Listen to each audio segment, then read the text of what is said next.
activities increase the natural greenhouse effect, which works to warm the earth and sustain life.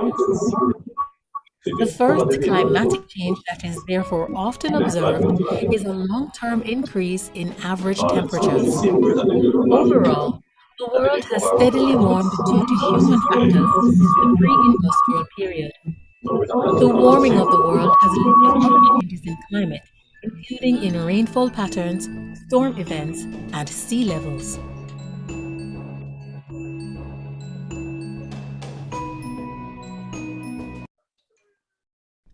Let's make a change. A Caribbean primer for teaching climate change.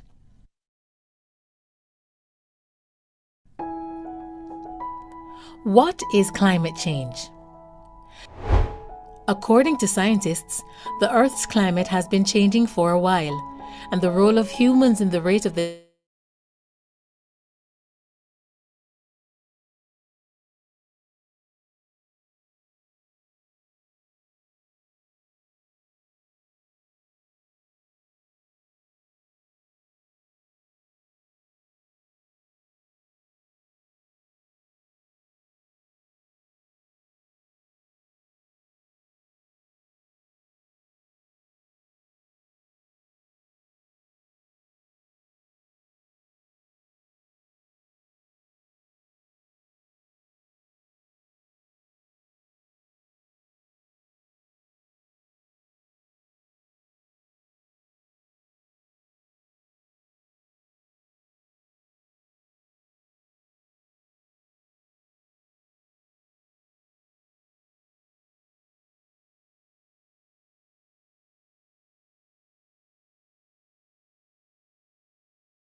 Pigeons only? 1, 2.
One,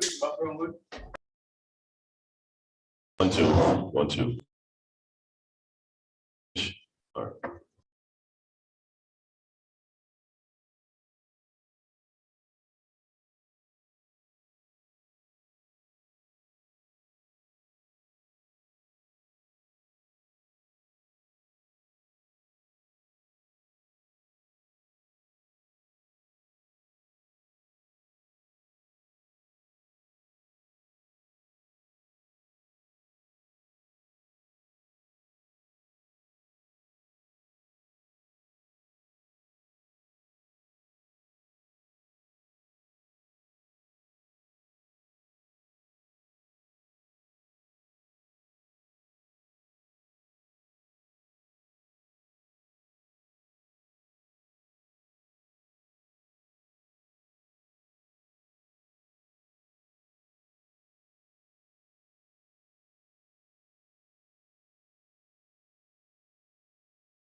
Morning, and welcome to the second day of our Building Climate Change Resilience, Innovative Tools, Emerging Digital Applications in Climate Smart Agriculture.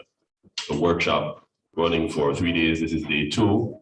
We want to thank you so very much for joining us. We are very happy to be here with you. I want to, at this time, ask us to just pause for a word of prayer. Running for 3 days, day 2. We want to thank you so very much for joining us. We are very happy to be here with you. Lord, we thank you for your grace and your mercy. We thank you for your kindness. We thank you for being here with us.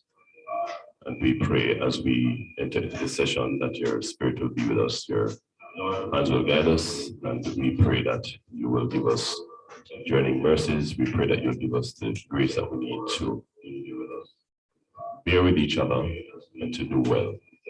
We pray for all the moderators, presenters, all the participants, and we pray that as you were with us yesterday, so will you be with us today. In Jesus' name. Bear with each other and to do well. Before we begin, again, a reminder to all those in the room, please to mute your microphones. We're getting up, so will you be with us.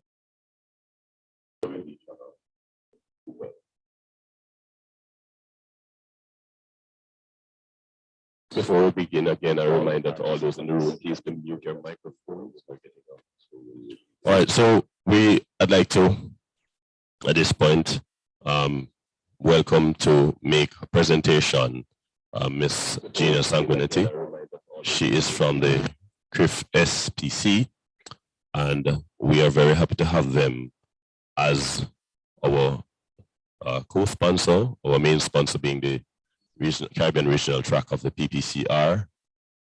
The final day of the workshop in particular is exclusively funded by CCRIF SPC, but they have also provided some amount of funding for the workshop in general.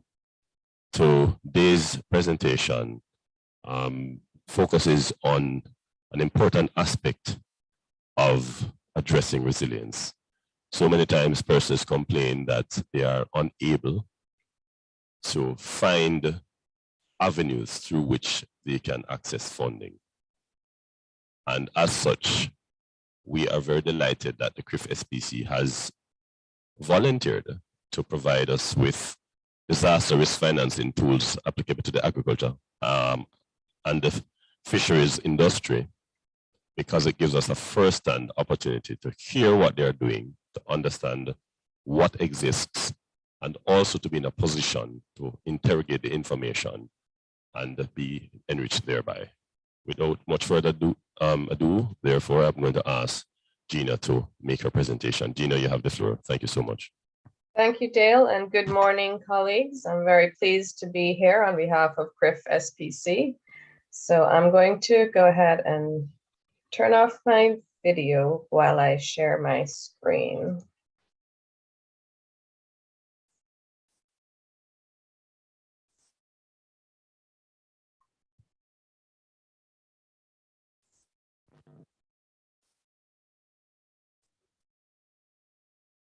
So if someone could just confirm that you can see my presentation. Dale, is that okay?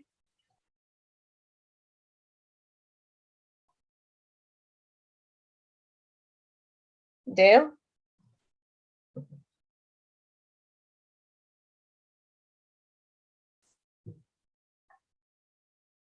Okay, I'm going to assume everything's okay.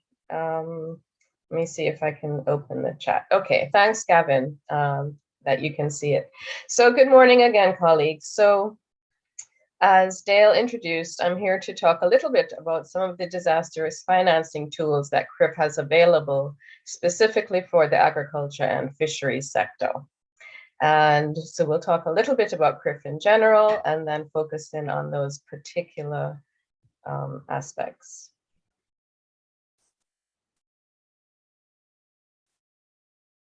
So before I get started, some might wonder, what does insurance have to do with climate change adaptation and climate change resilience, which is the focus of the workshop this week? And as many of you probably already know, the UNFCCC has actually been recommending climate insurance, climate risk insurance, catastrophe insurance as one of the many tools that can help in climate change adaptation. And so this kind of insurance really has the ability to reduce the catastrophic impact of natural hazards and ultimately to enable a timely recovery and contribute to long-term development and building back better, building back stronger, etc. And it can provide resources to governments, to organizations, to individuals to both reduce their vulnerability and promote their long-term resilience in terms of providing resources for recovery and also creating an increased awareness about risks in the country among individuals and so on. Insurance has a role because it is based on risk. It has a role in increasing capacity in the region or throughout the world in doing risk assessments, in identifying risks, quantifying risks, spreading awareness about the risks that will potentially impact countries. And this is one thing that we have found with CCRIF in our work with governments is that the ministries of finance who purchase the policies, their understanding, their level of awareness and understanding of the risks of their particular country has increased because they've had to engage in these discussions around purchasing catastrophe insurance. And so this impetus to improve risk assessment is beneficial not just for the insurance industry, but for all efforts to implement climate change adaptation and disaster risk reduction activities. And so the work that this kind of insurance does can help to the wider understanding of climate change risks throughout academia, throughout the insurance industry, and throughout government decision makers. Climate insurance can also help with new and emerging risks. We've all been affected by the COVID-19 pandemic, for example, and even though that's not a climate-related issue, the focus of hazard and catastrophe risk insurance has also enabled progress to be made against other kinds of hazards, such as epidemics, pandemics, and other biological hazards as well. And so within the climate change adaptation, the focus on insurance or inclusion of insurance in the tool set helps give peace of mind to players in the field, where if they have this insurance, there is a certain level of certainty that they will have access to certain resources so they can implement long-term planning and investment. And by investing in the insurance in the first place, that is an example of their proactive efforts to invest in long-term sustainability of their enterprise, whether it's their country, whether it's their business, whether it's their individual livelihoods. And so climate sensitive sectors such as tourism and agriculture and fisheries, for example, can benefit from increased investment in insurance and increased investment in planning to ensure that they know what they want to do when they receive their insurance payment. So this is just an initial link between kind of what we were talking about yesterday with the climate resilience actions on the ground with the proactive step of purchasing insurance to help implement climate change adaptation activities. And please, at any time you wish to ask a question, I have the chat up, please go ahead and pose a question, or I guess just speak. So just a few words. A lot of you know CCRIF already. It was formed in 2007 as the Caribbean Catastrophe Risk Insurance Facility, and it was prompted by Hurricane Ivan, which wreaked havoc across the Caribbean in 2004, when the Caribbean governments made a request to the World Bank to develop some kind of mechanism to help countries in the region deal with these catastrophe risks. So CCRIF was the world's first multi-country, multi-peril risk pool based on parametric insurance. And in 2007, it was originally designed to limit the financial impact of the following two hazards: tropical cyclones and earthquakes. So it was created to provide short-term funding to support relief immediately after a natural disaster. And as the graph underneath shows, CCRIF was really designed to meet that liquidity gap between the immediate emergency response in the days following a natural catastrophe event, such as, providing water and food and so on, and the long-term sustainable development assistance. So CCRIF was formed to meet that liquidity gap, to provide revenues to continue government services shortly after a natural catastrophe event. And just a word on our name. So in 2007, it was the Caribbean Catastrophe Risk Insurance Facility.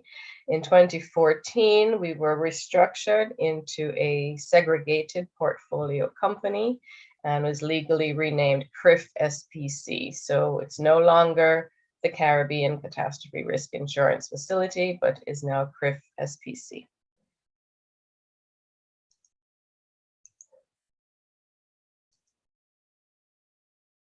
So again, CCRIF is the world's first multi-country, multi-peril risk pool based on parametric insurance, and we have expanded since 2007, which started with 16 Caribbean governments, and we now have 23 members, 19 Caribbean governments, 3 Central American governments, and 1 electric utility company. And I'll talk about that in a second when we talk about the products that CCRIF has available.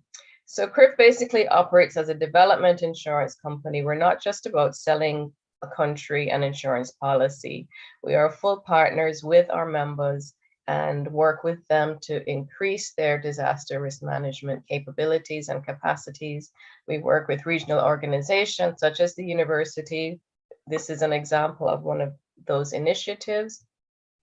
So University of the West Indies is one of our partners. We also partner with SEDEMA and CIMH, 5Cs, etc., to implement programs that can benefit the region.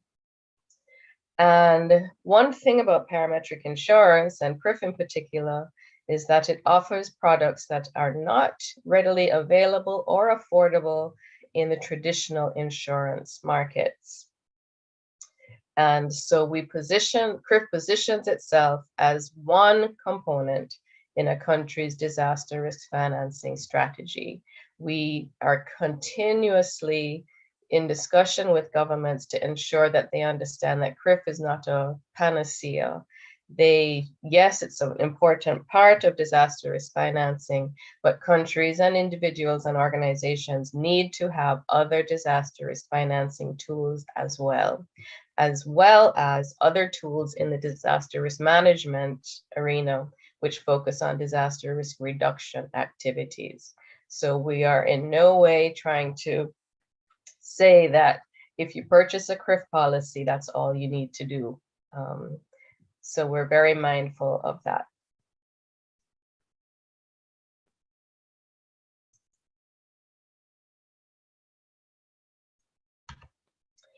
So this is just one slide. These are the CCRIF members, as I mentioned before. I won't stay on that. And just to mention, though, that we're actively looking to engage other countries in both regions, as well as other electric utility companies. ANGLEC was the first one to join CCRIF. And we're even looking at potentially other regions as well. So CCRIF provides parametric insurance products. And these are very different from indemnity insurance in that they make payments based on the intensity of an event and the amount of loss calculated in the pre-agreed model caused by those events. So they are not triggered by actual losses on the ground.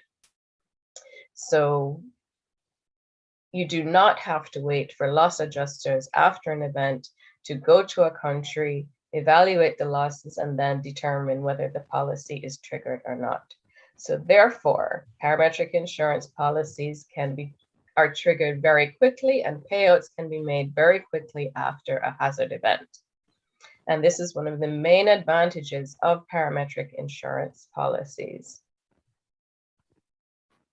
And for CCRIF policies, each country can purchase a policy for up to 150 million US dollars per peril for each country. And the next slide will talk about what these perils are that CCRIF provides insurance for. So we provide earthquake policies and tropical cyclone policies, which have been in place since 2007. So earthquake policies are triggered based on the level of ground shaking that a country may experience. Tropical cyclone policies are based on the level of wind and storm surge that countries do experience from a tropical cyclone. So you'll notice that tropical cyclone policies are not based on the amount of rainfall that's associated with the tropical cyclone. And this, of course, was a big gap which our member countries were clamoring to address when CCRIF was first established. So CCRIF worked on an excess rainfall model, and in 2013 was able to launch the excess rainfall policy.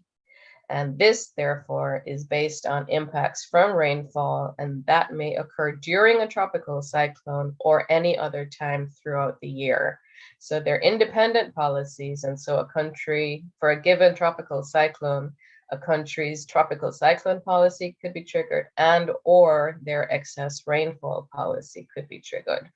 And most of our members do have both, but some don't. Some have either the tropical cyclone or excess rainfall policies.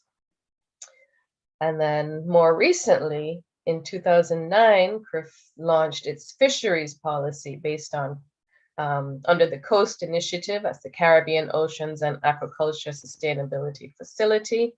And this is based on bad weather, adverse weather, rainfall, and high waves, as well as impacts of tropical cyclones.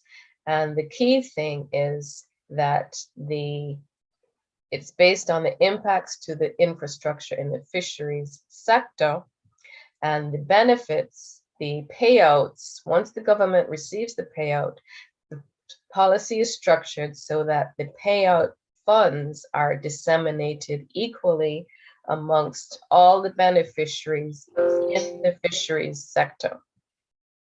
And I'll talk a little bit more about that because this is somewhat unique. And this may be a model perhaps for other sector-specific products. And then the fifth product is the electric utilities product, which was launched in 2020.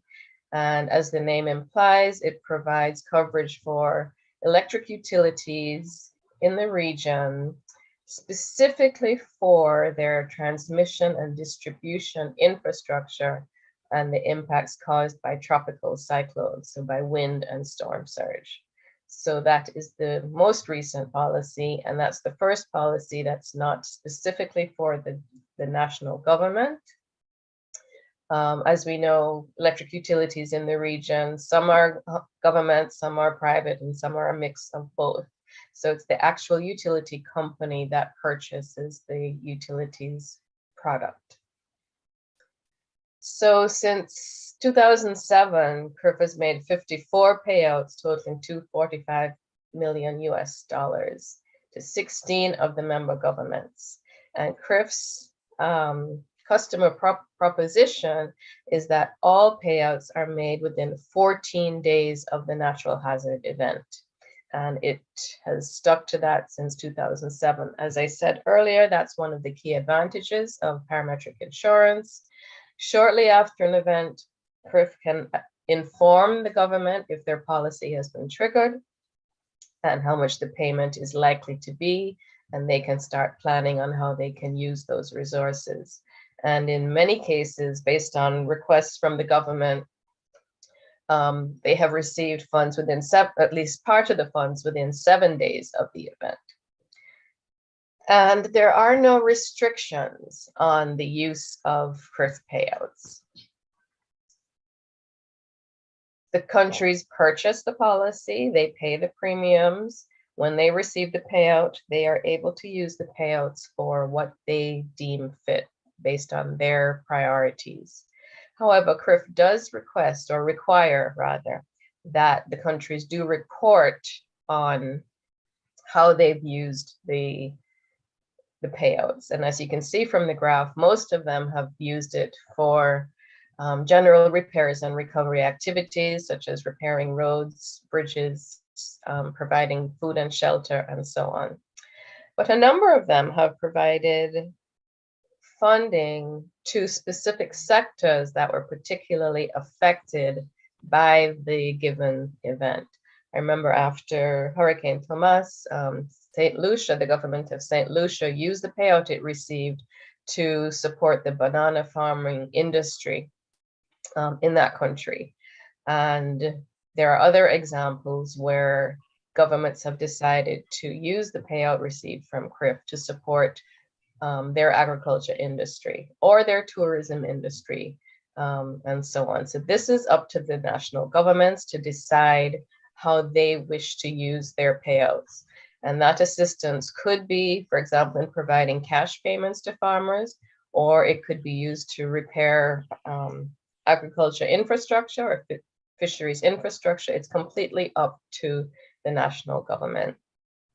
And presumably, or ideally, the government would determine these priorities in consultation with involving, other stakeholders from various sectors, such as agriculture, fisheries, tourism, construction, and so on.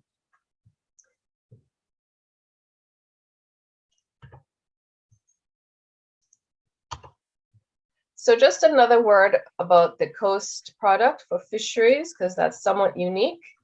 And it's a parametric insurance products like all of other CRIF products. And it targets the livelihoods of fishers and others in the fisheries sector. So not just the fisher folk who go out to sea, but others in the fisheries sector, such as your boat captains, boat boys, fish vendors, and so on. So it's for everyone in the fisheries industry as defined by the country. And it's designed to provide assistance to persons who may be prevented from going out to sea, for example, so kind of like business interruption insurance. And it provides immediate economic relief after a natural hazard event if the policy is triggered. And as I mentioned earlier, a key factor in this particular policy is that it includes a specific mechanism to disseminate the payout to the beneficiaries throughout the sector. And the COAST project itself is more than just providing insurance. It's really looking at increasing resilience in the fisheries sector and promoting and supporting climate smart fisheries practices.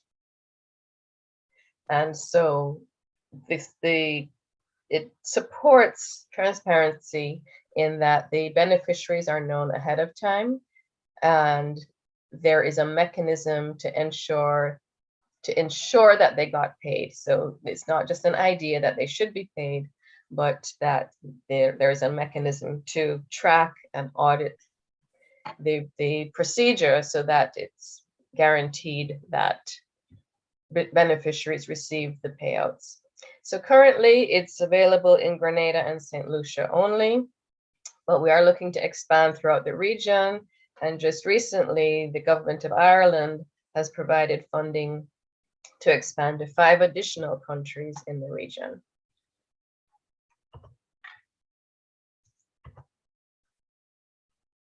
So these are just a list of the various products that CCRIF has and is looking to develop. So we mentioned the tropical cyclone, the earthquake, excess rainfall, electric utilities, and fisheries products. But CCRIF is also looking to develop a product for drought, specifically for agricultural drought, where it will take into account both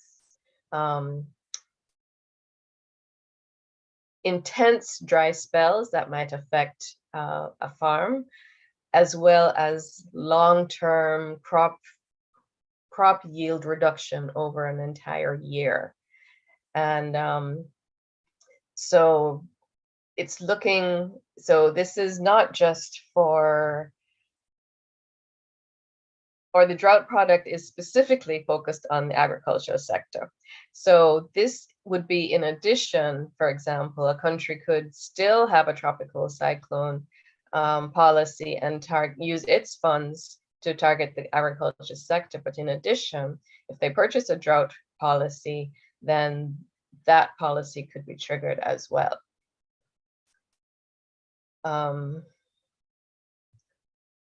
And related to the excess rainfall product, we're looking at developing a model for rainfall runoff. This is, of course, more important in the larger countries in our membership, for example, Belize and the Central American countries, whereas the excess rainfall product is based solely on actual rainfall.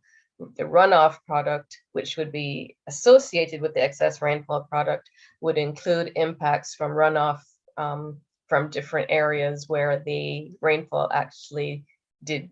So that countries where the rainfall did not happen can receive coverage for impacts from rainfall from other areas.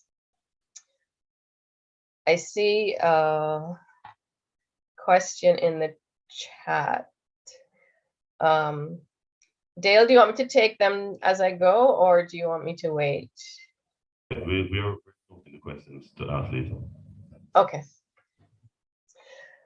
Okay, so the drought model and the runoff model, those are currently under development, and the plan or the hope is that those will be available very shortly. And these are all independent products. And we're also looking at other economic sectors, such as agriculture in general. So this would be a multi-hazard agriculture product. So looking at the impacts on agriculture by tropical cyclones and earthquakes and excess rainfall and drought. So it would be a multi-peril policy.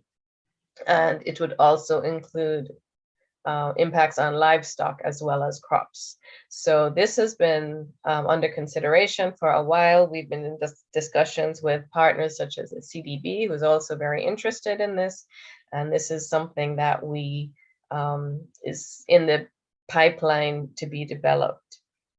Also looking at developing products for housing stock and for tourism and other infrastructure such as that. So I skipped over the LPP. You may have seen that and wonder what that is. So CCRIF is also involved in microinsurance and has developed, in conjunction with the Munich Climate Insurance Initiative, a product called the Livelihood Protection Policy, which would be of very high interest to small farmers and fishers in the region. And I'll talk about that in a couple minutes. So just a few words on parametric insurance. This is the crux of the support that CCRIF provides.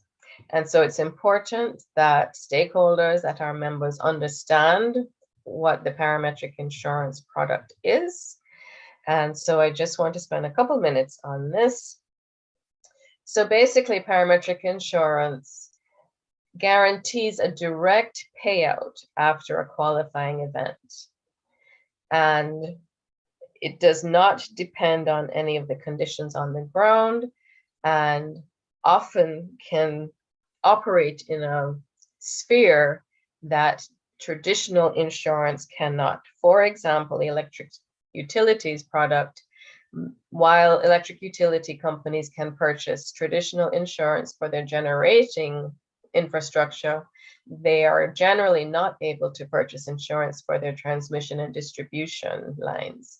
And so the parametric insurance options are possible to provide coverage against losses to that kind of infrastructure. And so parametric insurance looks at the probability of a predefined event happening, such as a hurricane or earthquake. And it does not look at the actual losses that occur from that said hurricane or earthquake.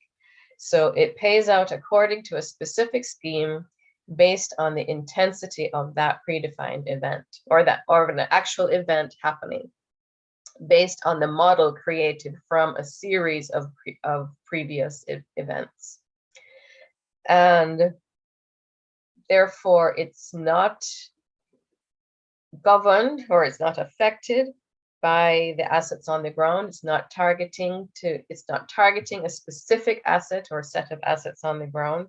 It's looking at the anticipated impacts of the hazard on the series of assets, or on the set of assets on the ground in a particular country. And we're going to talk a little bit about the model in a second, just so that this can be clear. But basically, parametric insurance is based on the level of hazard and the modeled impacts on a particular country by that hazard.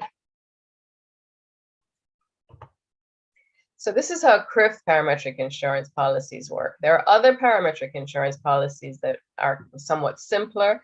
For example, there's what they call a cat-in-a-box model, where if you get a category 3 hurricane, a country gets X payout. If it's a category 4, you get a higher one. If it's category 5, you get a higher one. Simple models which are not as robust, not as accurate. So CCRIF model, the CCRIF parametric insurance policies make payments if a policy is triggered based on exceeding a pre-established trigger event loss. So they model based on the wind speed and storm surge for tropical cyclones, as I mentioned, or ground shaking for earthquakes, or level of rainfall. It is estimated based on those parameters, and then those are applied to the government exposure or the assets on the ground to produce a loss estimate. So the model takes in the hazard parameters and calculates a modeled loss.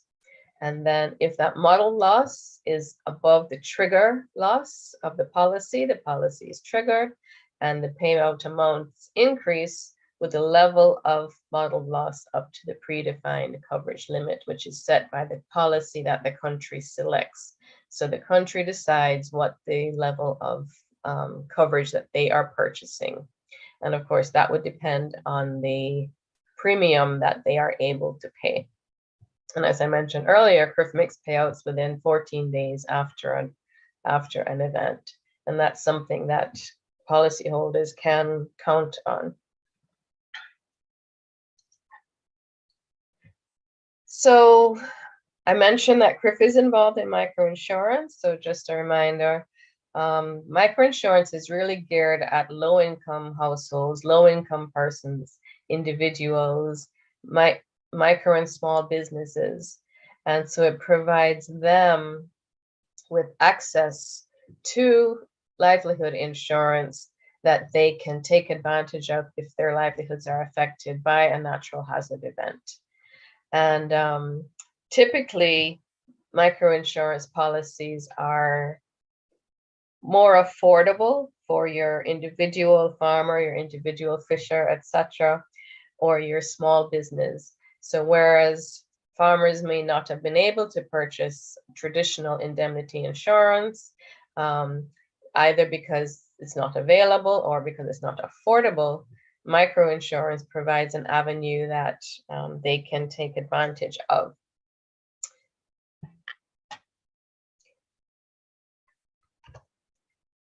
And microinsurance can also be seen as a component, or can be used by governments as a component of their social protection systems. So for example, they could maybe, purchase a set of block policies for certain areas, or cooperatives could purchase block policies for their members to provide some kind of financial resources to assist farmers or fishers or other small businesses to have access to resources after a natural hazard event. And interestingly enough, microinsurance also helps individuals access the traditional finance and insurance market, when very often farmers have trouble receiving loans from banks, for example. But if they have purchased, or if they have access to one of these insurance policies, that increases their creditworthiness, and that enables them to subsequently get additional financial resources from banks and insurance companies and so on.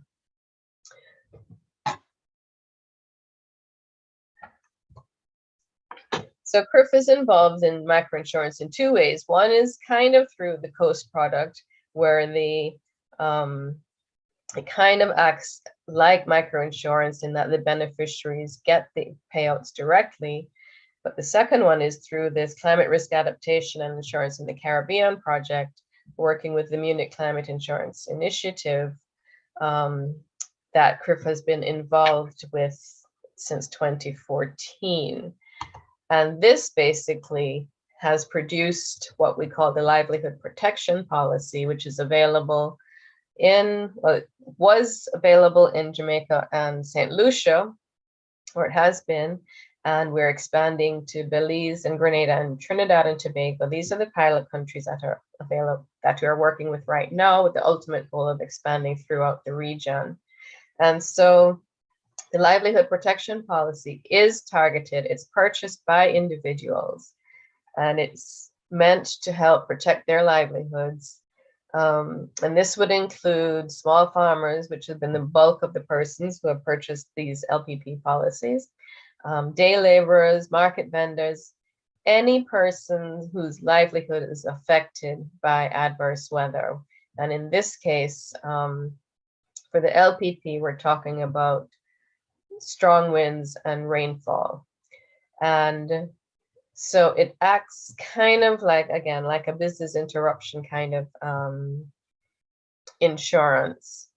And it was launched in 2013, and in December of that same year, I don't know if many of you may remember the St. Lucia December rains, and a number of policyholders in St. Lucia received payouts on their LPP immediately after that. So they can receive payouts from rain during a tropical cyclone or anytime throughout the year. And if their policies are triggered, they're immediately notified with a text message, and the payments are made into their account.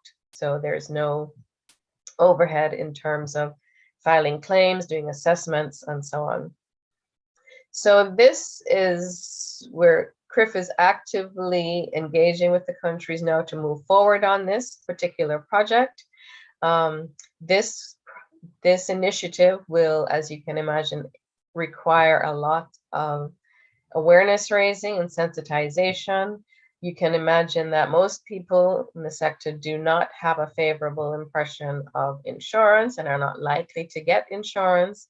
And so promoting this product involves increasing awareness about the benefits and about the relative cost, which is relatively low, and ensuring that the providers of the policy, the insurance company, reach out to this target audience, which should be very different from their normal target audience.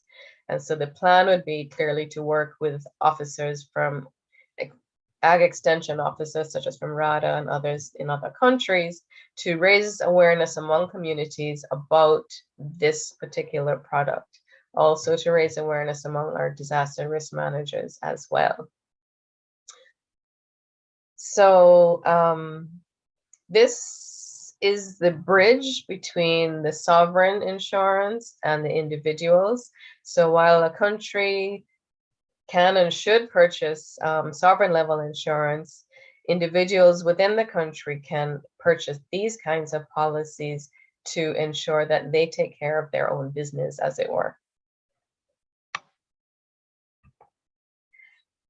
Okay, so yesterday,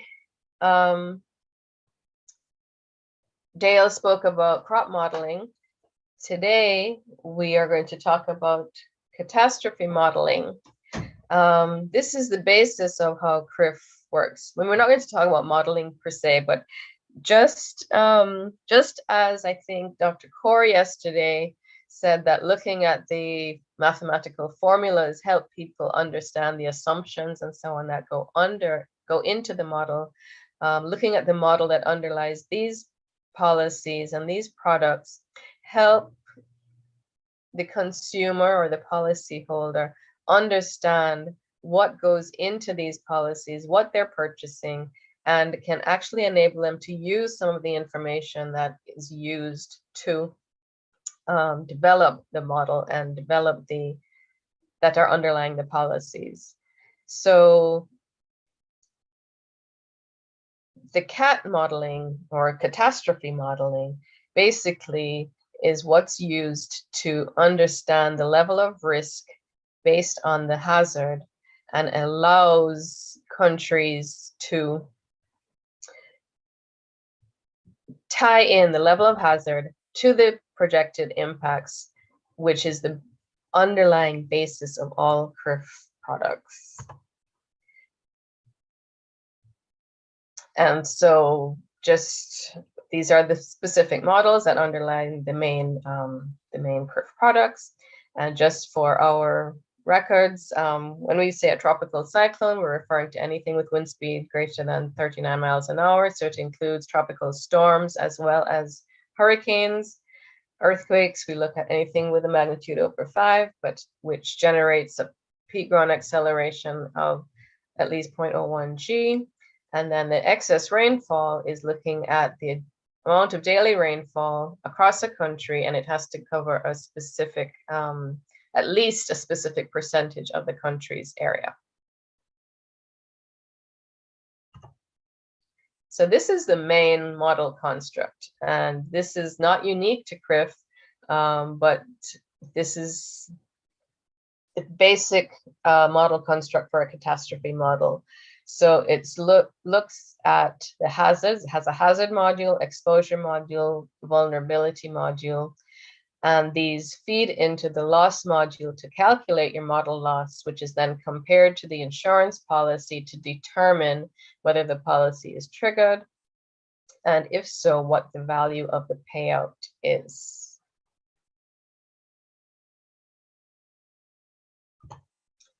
So the hazard module basically defines the expected frequency and severity of a hazard event. So the hazard module is used in 2 modes. One is to develop the underlying database, as it were. So the earthquake model, for example, is based on actual and simulated earthquake events in the region from 1520 to 2017. Tropical cyclone from 1850.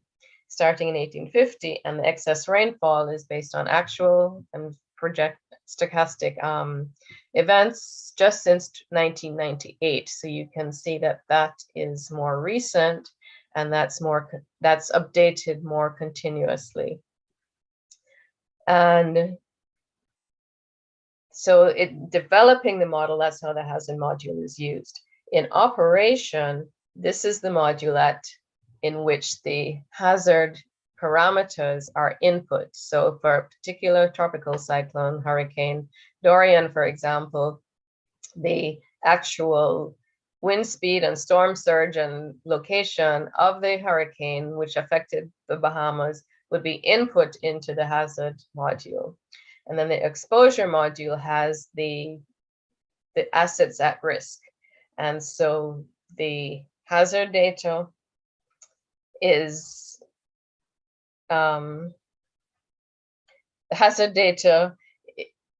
input, as well as the exposure data that is affected by that particular hazard. And then the vulnerability module has what we call vulnerability functions, which assess the vulnerability of the specific assets. And then the loss module uses that to calculate the model loss and compared to the insurance module, the insurance policy, sorry.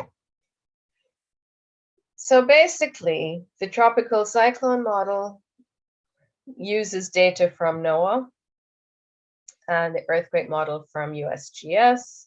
And it's important that CCRIF uses internationally accepted sources of data, independent sources of data, to ensure that the reinsurers are comfortable with the model, and to ensure integrity of the model and continuity of the model, because as we said, it's based on historical events as well.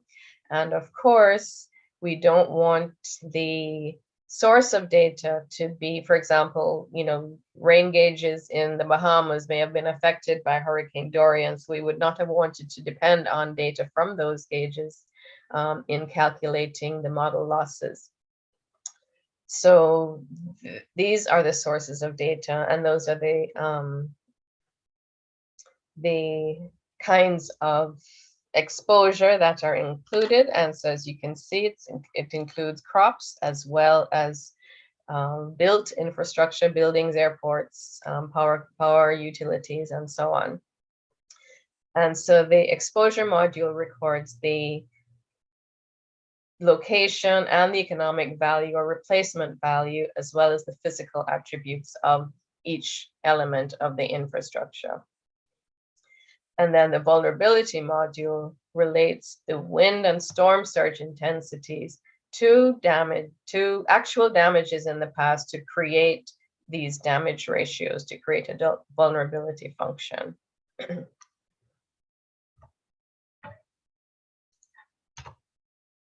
The excess rainfall model is a little bit more complex, and it uses data from 3 different sources. It uses from the CMORPH satellite-based precipitation model and 2 weather forecasting models, both from NOAA. And so that's the source of the rainfall data for NOAA, but the model itself works the same way in that it uses the hazard data and the exposure. It's the same exposure data that's used for the tropical cyclone model.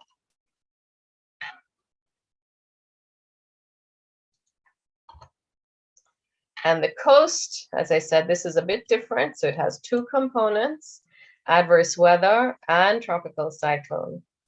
So the tropical cyclone part works just like the regular tropical cyclone policy, but it's looking at direct damages only to the fisheries infrastructure. So rather than look at the entire infrastructure of a country, it focuses on the infrastructure that's relevant to the fisheries sector. But it also includes what they call the adverse weather component, which is kind of like a livelihood protection policy, in that if there's high waves or heavy rainfall anytime or throughout the year, the assumption is that the fisher folks' economic activity was affected, and therefore the payout is meant to help address that livelihood interruption. So it has 2 components, and it can be triggered by either one if either condition occurs after a particular weather event.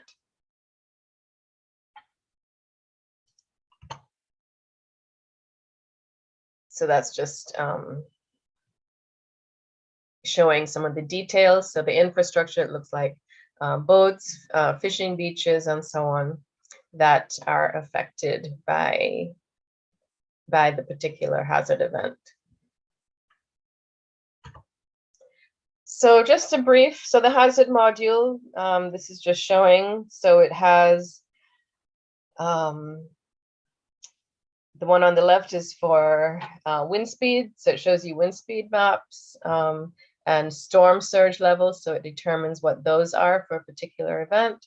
For earthquake, it's ground shaking, and for rainfall, it would be the level of rainfall. And of course, these are showing regional maps. And then the exposure module covers these assets, again, including crops for the tropical cyclone and earthquake model. So it shows you the percentage, the distribution of the value of the country's assets and the actual value. And it uses these to determine the model loss based on the impacts of the particular hazard event. And then it uses the damage functions and determines the impacts of that particular hazard event on that particular exposure based on the conditions at the time in the country. Oops, sorry. And then it determines the losses. So for each category of asset, it determines the losses from any given event. And in creating this series of losses for different events, in creating the catalog, the loss assessment module is able to create what we call loss curves, which will associate the level of loss to the specific hazard intensity. And so I'm going to show you the next slide, which will show you, so for each loss intensity, it creates what we call a loss probability curve. So it will be able to tell you what is the probability of a certain level of loss occurring in any given time. So this loss curve, we use this as the example. So this loss curve for a given event would say that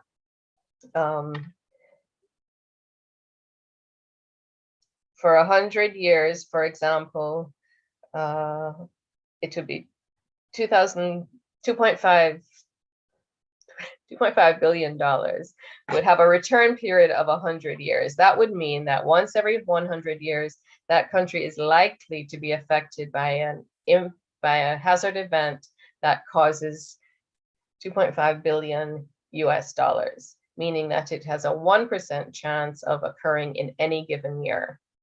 So these are the loss curves that underpin the policy so that it's able to calculate the model losses for any given event that occurs.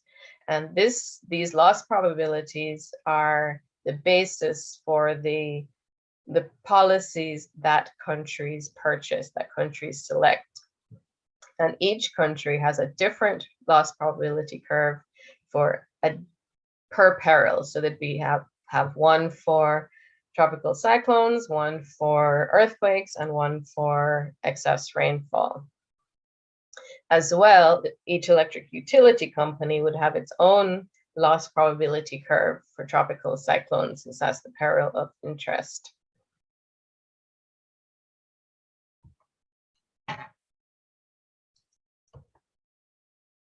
And then, as I said, the insurance module just compares it to the policy to see whether the policy is triggered or not. And so people often ask, well, what do they have to do to make a claim? Well, they actually don't make a claim. CCRIF automatically monitors the hazard events, earthquakes, rainfall events, and tropical cyclones.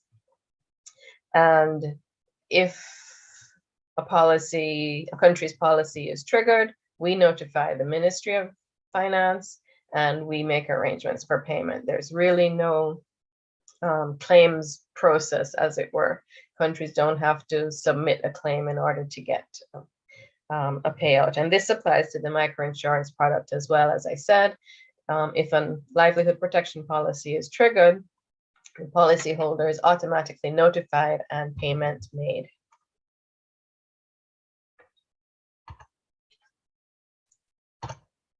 So I just want to end with one final thing. So the basis of these policies are country risk profiles. So for every country and every peril, CCRIF creates a risk profile for each particular country, and in the case of utilities, for each utility. So the country going in to purchase its policy has access to these hazard profiles, so it can get a sense of the level of hazard and the type of hazard that their country is vulnerable to.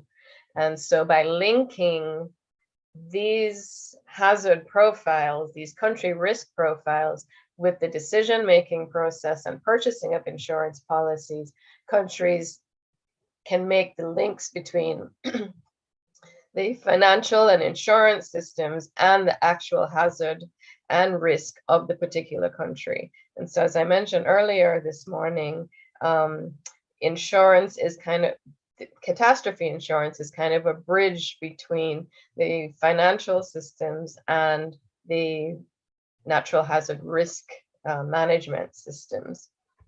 And so each country has these country risk profiles, as well as electric utilities. So these are just an example of what's in them. So it provides you information about the hazard in your country, the exposure, some historical events and the economic losses due to that event. And then the key thing is the risk curves. So in this particular country, for example, you can evaluate, your relative risk to earthquake, tropical cyclone, and excess rainfall, and make a decision as to which policies make sense for you to purchase. So the risk profiles also provide information that can be used by disaster managers or by planners or by emergency managers as well. And so it's not, while these particular ones were created to underpin the CCRIF policies, the risk profiles include information that could be useful to planners in the agricultural sector or planners in national development and so on. And unfortunately, these are not publicly available, but they are, the ministries of finance do have the risk profiles for their particular country and probably have shared it with the disaster managers and maybe Met officers as well. So where possible, where countries allow it, we do make them publicly available, but it is proprietary information and it belongs to the governments. So back to agriculture and fisheries. So what we have shown is that current products are available for governments and for individuals that can benefit or be used by the fisheries and agriculture sector, specifically the LPP, especially in those particular countries, and that CCRIF is actively involved in developing other models, for example, the drought model and the agriculture model for the sector. And using the fisheries product as an example, that shows you where there actually could be some direct benefit to individuals, as opposed to just letting the government decide what it wants to do with the payouts. So I'm going to end here. Please, if you have any questions, even after today, please send us an email and we'd be happy to provide additional information. So I know there have been a couple questions in the chat, so I will let Dale, how do you want to handle the questions? Sure. Thank you very much. I appreciate very much the presentation. I really appreciate the clarity that you provided and also providing us a full range of the products that are offered. What I want to do now, before we get into the questions, Gina, just because we have had some new persons, have joined. Okay. The feedback. All right, thanks. What I'd like to do to ask Regina, if you can just clarify just a few things for me before, because we have had a number of new persons that have joined the stream. Sure. If you want to ask, can you just confirm with me that you deal with sovereign governments and not?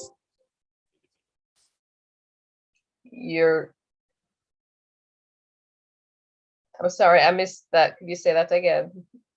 Can you just confirm with me that you do sovereign governments only and not individuals? Yes. Meaning you do not provide insurance coverage for individuals. Yes, the only exception to that would be, of course, the livelihood protection policy, which is not sold by CCRIF, but with which CCRIF is affiliated. But it's actually sold by local insurance companies.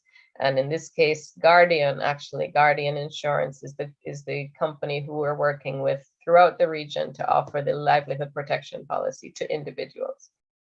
Okay, and while you mentioned the livelihood protection policy, that is what is the LPP? Right. Mm-hmm. All right, because I noticed somebody from Barbados, the party representative from Barbados, was asking whether you would specify if that LPP will be extended to other countries in the foreseeable future. Can you speak to that? That is definitely the plan. The project has gone through several phases. As I said, we're currently in those 5 countries, but definitely the plan is to expand beyond those 5 countries so that it will be a regular part of the portfolio that's available to CCRIF member countries, including Barbados, obviously. And that's definitely the plan. For the purposes of those that just came, can you name the 5 countries again, please? Jamaica, St. Lucia, Grenada, Belize, and Trinidad and Tobago. All right, thank you so much. We do have some international participants that are introduced to the Caribbean, Gina, so they might hear you have listed 6 islands, 5 countries, Trinidad. Trinidad and Tobago being one country, yes. Okay. I want to ask you a question that was posted in the chat. And again, we want to thank CCRIF so very much. So the first question was about, cyclones are isolated events that can cause heavy wind damage, for example, not just to infrastructure, but loss of livestock, for example. How do you treat with that? Okay, well, currently the tropical cyclone model only includes crops in the exposure. So unfortunately, right now, livestock is not included in that. However, as I mentioned, we're developing a more holistic agriculture product, and that will definitely include the impacts of livestock. And that will be based not just on hurricanes and cyclones, but also will be based on rainfall and drought. So it will be a multi-peril product for the agriculture sector. Thanks for that information. The questions are coming in thick and fast. Here's another one, which has always been a little challenging. We understand that, as we say in Jamaica, you can't eat your cake and have it, right? Mm-hmm. The process of waiting for a full damage assessment report takes time. And often there is disagreement between, even in motor car insurance, for example, right, what your mechanic says it takes to fix it, vis-a-vis what the insurance company is willing to pay. And so I applaud CCRIF for going the route of not waiting on a loss and damage report and doing it parametrically. But there, of course, is a problem, and it is a real problem, and that is, if I'm insured against hurricanes, for example, and there's a hurricane, a category 1 storm, for example, and I receive 0 damage, I will get a payout anyway, because I'm insured against hurricane. As opposed to, I might have a flash flood against which I'm not insured, but it wipes out my entire crop. So I am totally in ruin, but because it's not covered under the insurance, then a payout cannot be made. I know that this is something that CCRIF has been trying hard to deal with. What do you say to persons who have that genuine concern? Because I know, for example, we had an event like that in Jamaica, and it caused a firestorm in the parliament. To this day, it still remains a problem. How does CCRIF plan to treat with that? Okay, first of all, the flash flood being rainfall will be covered by the rainfall policy, right? Not the tropical cyclone policy. So that's the first thing. And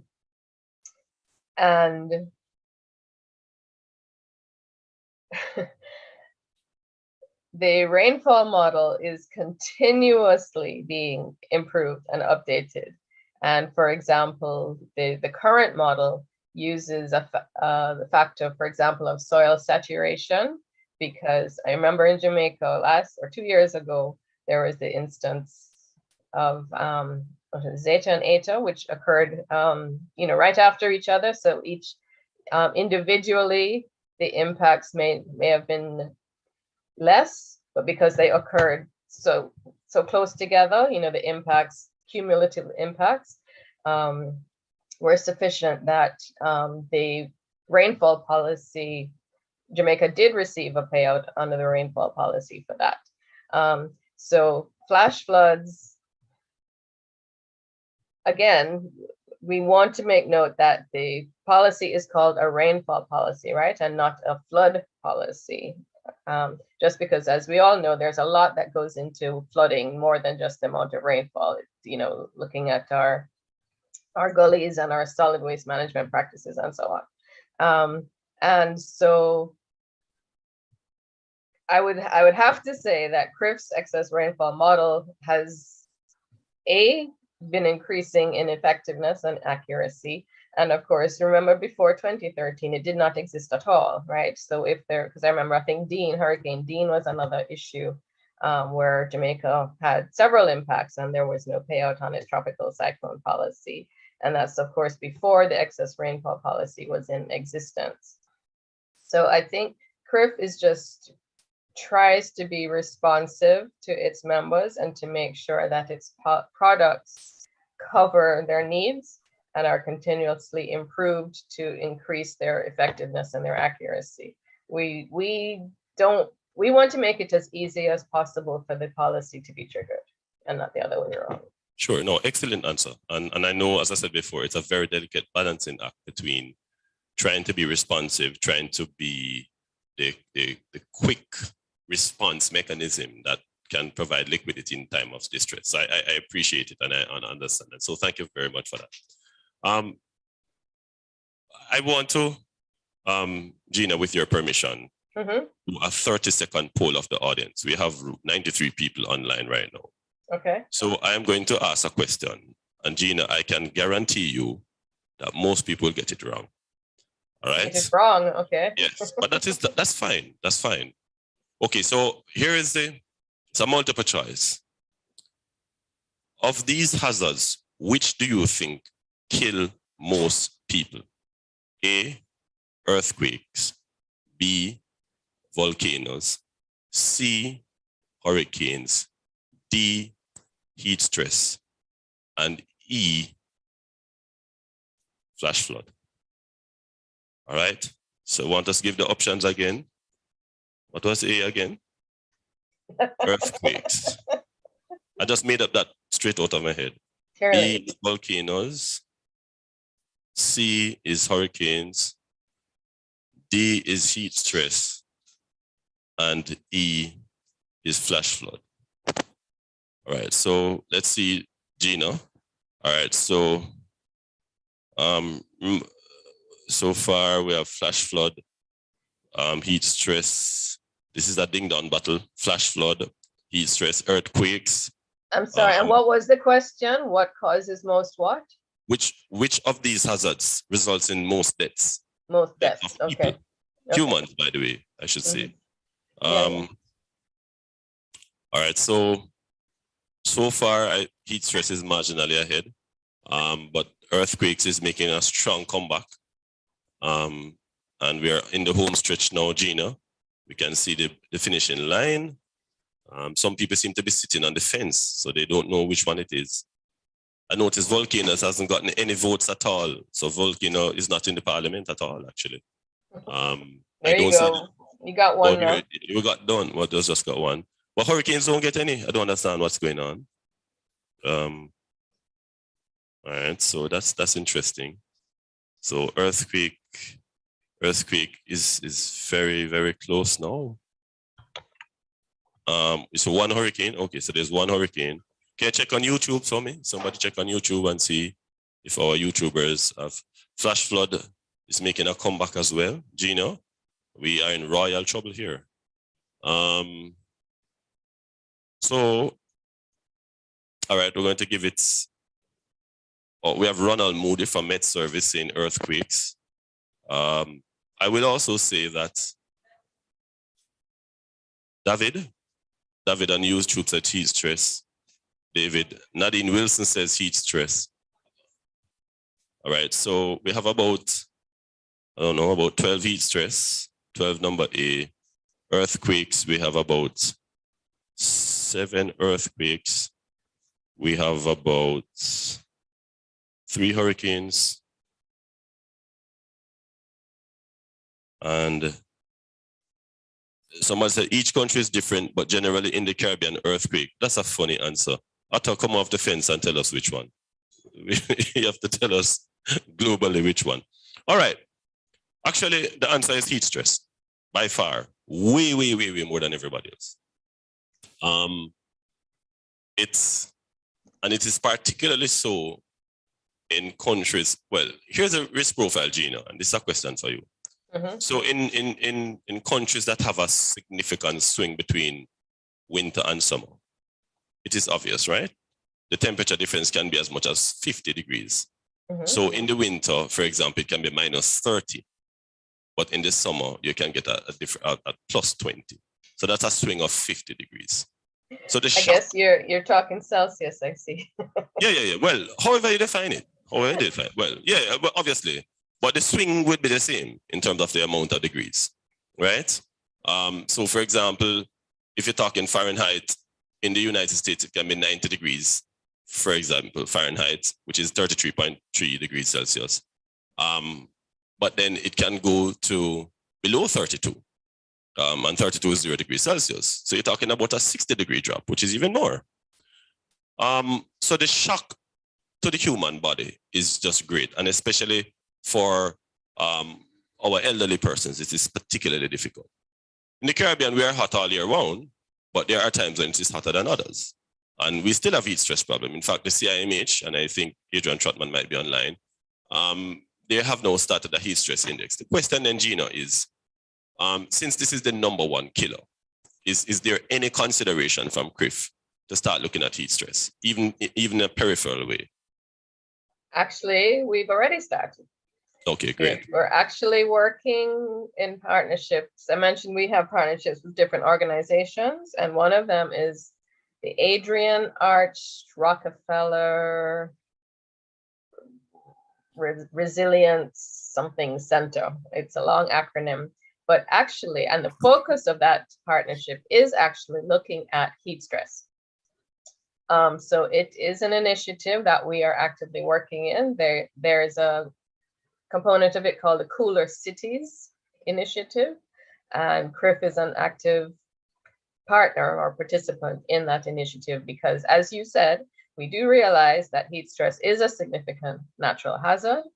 And as some of you may know, there's even an effort now to label heat stress events like hurricanes, just like how we say Hurricane Ivan, Hurricane so on, to actually label extreme heat events to give it greater prominence and, so make people more aware of it. And so there are a number of cities, I think one just recently was the first one. I think it was a city in Italy, but to name, to start naming their extreme heat events. So it is something that CCRIF is looking at. And I believe CIMH is also looking at it as well.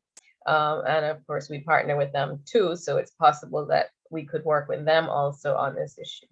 Okay, great. But thanks for bringing that up. We can add that into our potential list of future products. That provides us a fantastic segue to our next presentation, which is going to talk about heat stress in livestock, actually. So I am relieved. I have a stress relief of heat to know that CCRIF is proactively looking at that. I want to ask you a question though, Gina, a practical question. So a forecast goes out by the Met Service. Jamaica is going to be hit, or Barbados is going to be hit by a Category 4 hurricane. But by the time it gets to you, it's a Category 2. What does CCRIF pay on?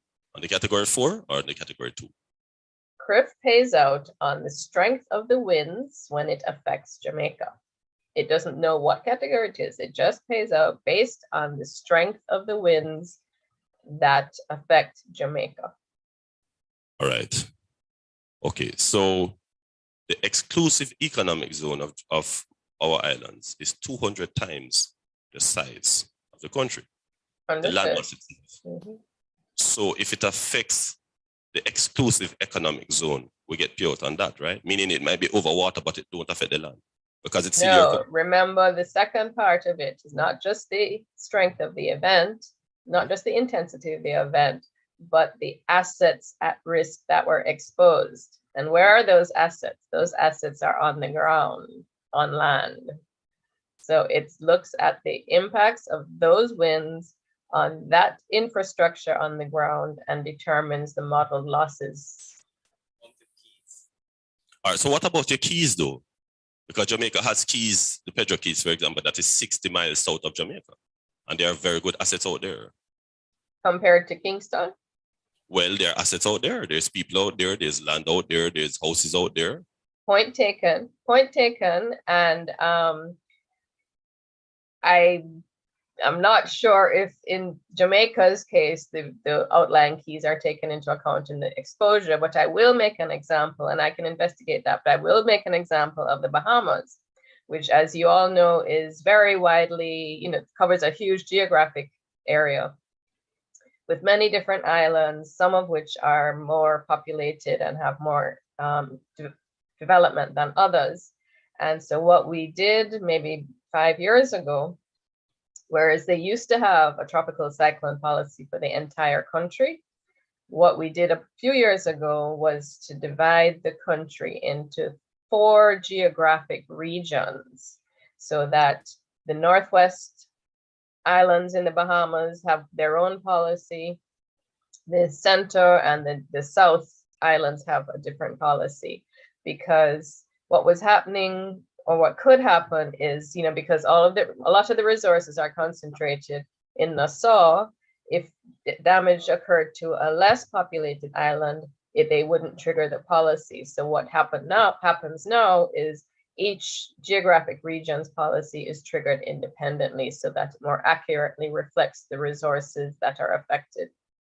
Similarly with Trinidad and Tobago, Trinidad has its own excess rainfall policy and Tobago has its own, because they're affected differently by the different hazards. So we actually, larger countries, it's possible that maybe that might be a feature that could happen. So I will make a point. I will check, whether the outlying keys for Jamaica is included in the exposure. It may be, I just don't know that to be the case. Sure, thank you, Gina. Brilliant as usual. One last question. Some people, well, a semi-final one, because another one just came in. Fisheries, for all intent and purposes, is a water event. Yeah? Your resources are in the water. That's why it's called fisheries. How do you treat with damage to reefs, fish pots, mangroves, seagrass beds, those kind of things, which are assets? Are those covered under any policies that you have now? Those are not covered by any policies. As I mentioned, the one component of the fisheries product is looking at, on land fisheries infrastructure. But however, do recall that the second part, the adverse weather component, is not asset-based, it's livelihood-based, as it were. And so if there are conditions at sea, rain and waves that prevent fishers from going out, they will receive a payouts based on the level of intensity of the natural hazard event. So presumably, so so like I said, so it's that policy is not 100% asset based like the other ones are. Okay. Okay. All right. Well, good enough. Last question. I noticed you mentioned drought. Drought is probably one of the most difficult things to ever cover. First of all, there is no universal definition of drought. The meteorologists, for example, say if your 8 weeks consecutive rainfall falls below a certain percentage of what your normal rainfall is, you have drought, normal drought, you have severe drought, extreme drought, moderate drought, that kind of stuff. For the agriculturalists, they have a much shorter term drought. In fact, once the amount of water is not sufficient for maintaining crop production, you are in a drought. But you usually don't know that you are in a drought until after you're in a drought, because then you have to watch to see. So my question is, number one, what definition of drought are you using? Are you using the agricultural drought or the meteorological drought? That's the first question. And part B of that question is, in that context, how are you going to determine severity? Because it seems to me that there's going to have to be some amount of post-event assessment, since for all intent and purposes, whilst we try very hard to predict, we cannot predestinate the amount of drought we're going to have. I hope I'm not confused. Predestinate, I'll have to remember that word. Okay, first of all, the CCRIF drought product will be based on agricultural drought, so not hydrometeorological drought. So it's looking strictly at crop yields and how they are affected. So as I mentioned earlier, though, there are two types of drought events that would be considered. Intense, short-term drought events, which where the crop is affected drastically in a short amount of time, and then an annual, over the period of an entire year, some evaluation of the impact of drought on the agriculture sector or on the farming sector. So that would be determined at the end of the year, whether during that year or throughout that year, drought conditions affected the agriculture sector to such that it or affected crop yield such that the policy would be triggered. So it's definitely agriculture based. Okay, great. Well, Gina, I can tell you that I sorry, know that. Sorry, Dale. I think there's a raised hand by Shelley. No, I know. I know that. I'm going to ask a person to speak. On the matter of drought, I'm sure there's going to be a lot of consultation, because I know it is a very contentious issue. And I know, for all intent and purposes, with all good intentions, there are a whole lot of things that have to be considered. And I know that CCRIF, in its normal consultative approach, will include all the necessary stakeholders, because you can have a situation where, in some cases, for example, and so as not to bias any crop, I won't name them, there are some crops that benefit from drought stress, for example. So that is something you also have to look at. But and we're working with CIMH on this as well. But even within the same crop, there are some varieties that don't benefit either. So that's all. Anyways, thank you very much. I see my good friend, Dr. Shelley Ann Cox, has her hand up from Barbados. Shelley, you have the floor. Go ahead, please. Hi, good morning. Gina, thanks again for that excellent presentation. I know we're short on time, but of course, I'm very excited about coast and the benefits to the fisheries sector. I'm going to speak later about some vessel monitoring systems and using that data. Ideally, in Barbados, we are looking at affordable vessel insurance that looks at third-party liability. And we're working to update our bills and regulations to suit. So I do know that CCRIF has had some engagement with Barbados along the lines of course, and I'm hoping that we can explore that in the future for sure. But I'd like you to know that there has been some movement on the third-party liability insurance based on some liability limits. And I think that going forward, even using this vessel monitoring location data and other inputs, especially the innovative data analytics we're going to pursue, can really help to inform some of the parametric insurance policies going forward. Thank you. Okay, well, thank you. Thank you for that. And just to mention that part of the process to enable countries to purchase coast products is for them to ensure that their internal systems, their inventory, their database of, persons in the fisheries industry and so on is up to date, and there's a mechanism to do that, to ensure that they have fisheries policies in place. So there are a few steps that countries have to go through before they can actually purchase the fisheries product. Again, because COAST is aimed not just at providing this insurance product, but to improving the fisheries sector in general. So. All right, well, thank you so very much. I want my live audience and those online to please give Gina a hand. Excellent presentation. And Gina, I did bowl some tough balls at you, and everything was unscripted. It was not all planned, and you did very, very well. Thank you so very much. I really hope you can stay with us for whatever time your schedule will allow, and stay with us lesser mortals as we try to navigate the waters moving forward. Thank you very much. Please express your gratitude to CCRIF for the sponsorship again and for being with us. I know you'll be with us tomorrow for the panel discussion. We look forward to your involvement. Thank you very much. Okay, thanks very much, Dale, and thanks everyone. All right, no problem. And so with that, we are going to move to our next presenter, Dr. Jane Cohen, a retired lecturer, Department of Life Sciences, University of the West Indies, as a lecturer of over 20 years experience in the Department of Life Sciences, UMONO. Dr. Cohen has conducted field-based crop research in the areas of plant physiology, soil fertility, and weed management.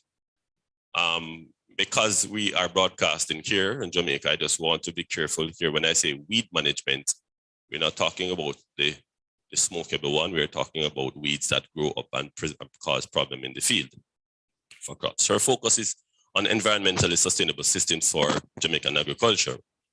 Recent work is on rapid propagation of cassava, and in partnership with the Climate Studies Group, MONA, modeling of root crops and the use of heat indices for application in the changing Caribbean climate, particularly in heat stress. Dr. Cohen was one of the lead authors in the paper that focused on heat stress in livestock that actually made the IPCC special report on 1.5 and was the report that made the case for agricultural impacts in heat stress.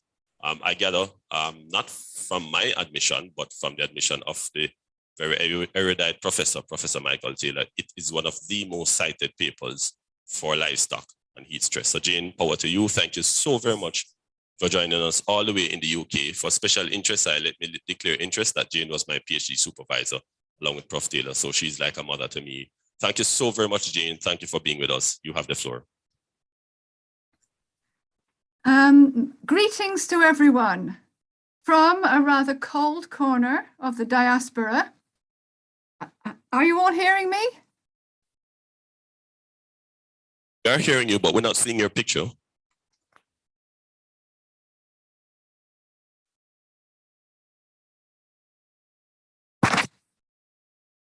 How's that?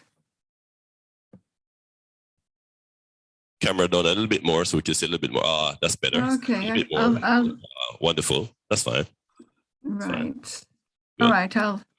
So, as Dale mentioned, I have recently returned to the land of my birth, but since I spent most of my life in Jamaica, I consider my navel string to be buried, even virtually, under a certain tree in Mona, Kingston. And that tree is a Julie mango. Anyway, I thank everybody organizing the workshop for inviting me to participate in this session. I thank Gina for that fascinating session starting us off today.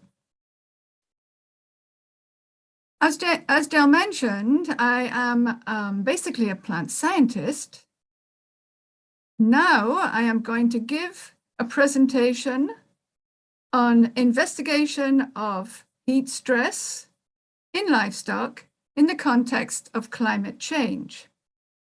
Therefore, I humbly ask anyone who has questions to do with animals to refer them to Cicero, and anyone who has questions to do with climate, and weather, climate change, to refer to the climate scientists. Let me start sharing my screen.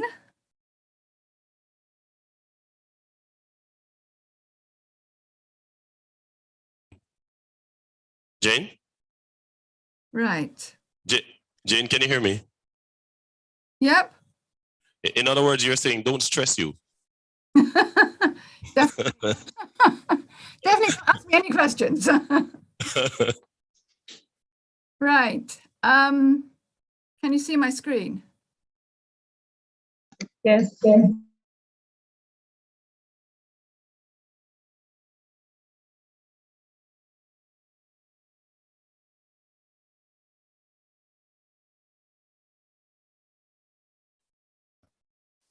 Yes, we can see a screen, Jane. Okay. This presentation is about characterizing environmental heat stress on livestock. And the particular way we do it is using the temperature humidity index. So for this presentation, first of all, I'll introduce the use of heat stress indices for animals, describe this temperature humidity index and how we calculate it, then give some results of THI determinations for 3 locations in Jamaica for livestock and poultry, using measured values for recent years and projected values for the rest of this century. And finally, the likely impacts on heat stress levels for the temperature rise thresholds 1.5, 2.0, and 2.5 degrees C. A little bit of background first. What are the influences in animals producing heat stress? Well, we can divide them into environmental or external factors and inherent factors, and both of these are very complex. In terms of the environmental factors, we have the climatic parameters of temperature, humidity, wind speed, solar radiation, and localized or managed aspects such as shade, exposure time to heat, husbandry factors that would include hydration of the animals, their feed, their supplements, etc. The inherent factors that are specific to a particular animal species or breed, such as sweating, panting, allowing the animals to thermoregulate, these will be covered by Cicero in the next presentation. So how would we assess the environmental influence on heat stress in animals? We can use an index that incorporates the environmental factors determining the heat load, and this in particular will be the climatic parameters, both macro and micro. Not just that, but link them to their impact on the particular species of animal. Now, if you want a definition, we can use this one by Dickman and Hansen, that such an index attempts to measure the sum of forces external to the animal that acts to displace body temperature from its set point. In the past, there are several different types of indices based on climatic parameters. As I've already mentioned, the temperature humidity index is a commonly used one. This requires values for air temperature and humidity, with others optional. Another one is called the Black Globe Humidity Index, and here's a black globe and another black globe in this picture. This requires less common measures of black globe temperature and dew point temperature, although the black globe temperature can be estimated using just air temperature and solar irradiance. Here's an example of the formula for this. Another index called the heat load, which requires, again, black globe temperature, relative humidity, wind speed.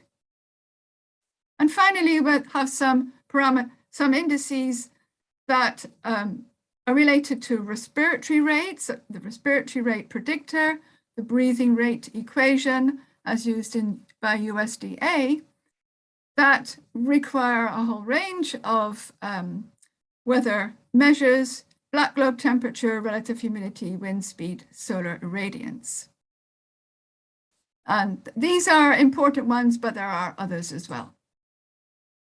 Let's look at where heat indices have been used, and we can look back into the beginning of the last century at attempts to measure the effective temperature for very practical applications in society, such as cooling degree day systems, which were developed by the powered air conditioning industry and energy utilities. With respect to humans, one of the first indications was by Earl Tom of the US Weather Bureau, who in 1959 reported on a discomfort index. But importantly, THI thresholds and heat indices have long been used to alert livestock producers of potential weather-based heat stress, particularly in the US, called Livestock Weather Safety Index, and using heat stress forecast maps. So we're very interested here of plans by the CIMH to produce similar services and products, and hope these could also be linked to the offers by CCRIF. An example of heat stress forecast maps. We have here 7-day forecasts using temperature, humidity, wind speed, cloud cover from NOAA, used by USDA and color-coded, showing normal levels in blue and then increasing heat stress levels from yellow to orange to red. They use a type of THI, combining both the weather forecast data and the likely response by the cattle. And because these estimate general trends of stress based on peak heat stress categories, obviously this would not be able to predict individual animal stress because of the variability among animals and how and where they are kept. So why choose this particular index, the THI? Well, it uses basically air temperature and humidity, and these are readily available data, both in the past, the present, and for the future. They use different weightings for different species, different weightings of air temperature and humidity. So this allows a wide applicability to a range of livestock and poultry. There are optional additions, wind speed, solar irradiance, but because these are not so commonly available, they're not normally used, but would presumably add some accuracy.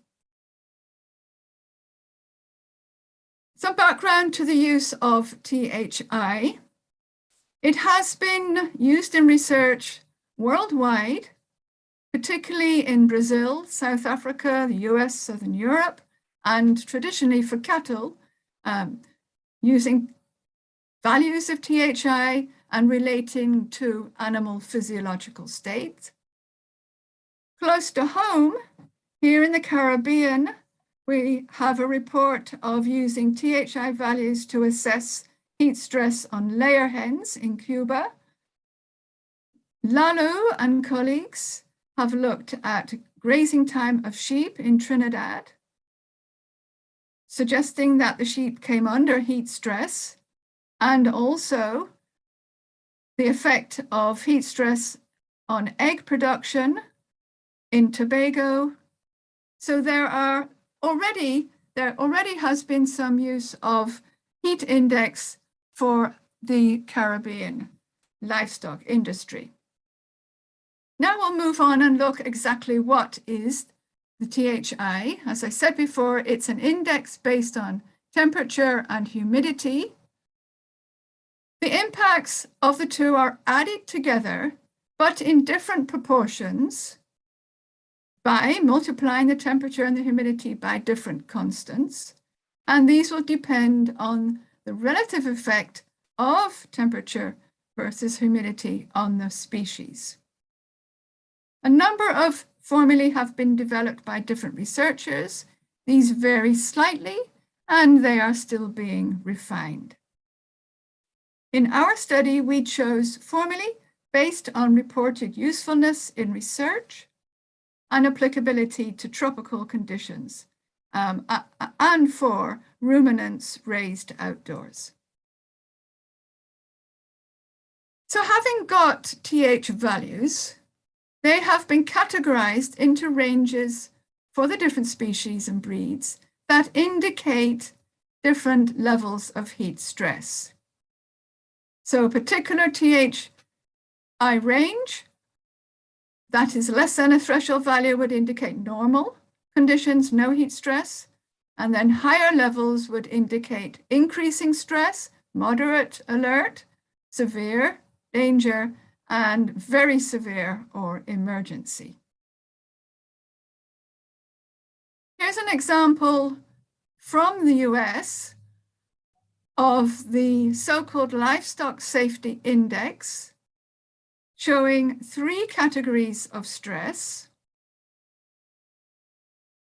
We see the relationship between relative humidity increasing from left to right, with temperature, which is actually increasing from bottom up, creating the THI values, or the Livestock Safety Index values, color-coded with the white region representing normal conditions, and then increasing heat stress from yellow to orange to red. If we look at this, we can clearly see that there is the interaction between relative humidity and temperature, because at higher temperatures, even lower relative humidities can cause more heat stress. And that's because hotter air will hold more water. Now, we categorize the THI values into these different levels of heat stress, but we should make a couple of provisos to this, that in some ways you could say the specific ranges are chosen somewhat arbitrarily, because obviously heat stress depends not only on prevailing climate and species, but also on the breed of the animal, how well adapted it is to the climate, its physiological state, and practices employed to manage heat stress that are determining the microclimate. Also, as I said, THI formulations vary. Therefore, we must emphasize that these THI categories of heat stress should be taken as guidelines and not absolutes. What could we use the THI for? Well, current and predicted THI values based on current and forecasted weather do inform farm management decisions. And using a couple of examples, if high THI was predicted for the coming week, then the farmer would know that they would need to implement cooling for cows. If increasing THI was predicted over the coming decade, then the farmer might decide that to maintain egg production, the poultry house needed to have some additional heat mitigating measures. And of course, we still have to say that the proviso is that forecasted weather conditions do come with a level of uncertainty. Apart from those kind of practical applications, we can use THI values to look at changes over time to indicate trends that can inform industry and government policy for livestock poultry farming, as well as research needs, and longer term trends to inform national and international goals for food security. And we have examples of that in the State of the Jamaican Climate Reports, the IPCC reports, and coming out of COP26. And of course, the THI can be used in many different aspects in research. So what are these THI formulae? A little bit complex, as you can see here, for ruminants and pigs. Notice T for the temperature, RH. In fact, temperature is used twice in both of these formulae. Formulae used for chickens are somewhat simpler, and rather than using values of relative humidity, normally use values of temperature for dry bulb and wet bulb. And I'm sure most of you will remember whirling these hygrometers to get wet bulb and dry bulb temperatures to be able to calculate relative humidity. How often would you want to calculate the THI values? Well, this depends on the objectives of the investigation and the frequency of reliable temperature humidity measurements. We might want to use hourly or even shorter term microclimatic values to look at short-term physiological responses. We could use daily values of THI for longer-term physiological and yield responses to look at weather impacts, for seasonal heat stress forecasting.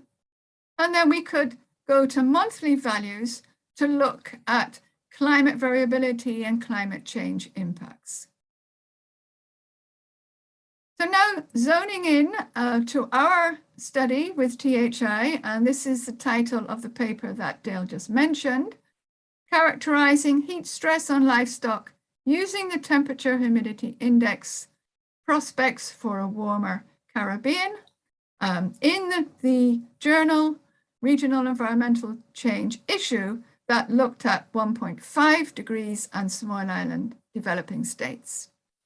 The work was spearheaded by Cicero Lalo, and you can see the rest of the team listed here.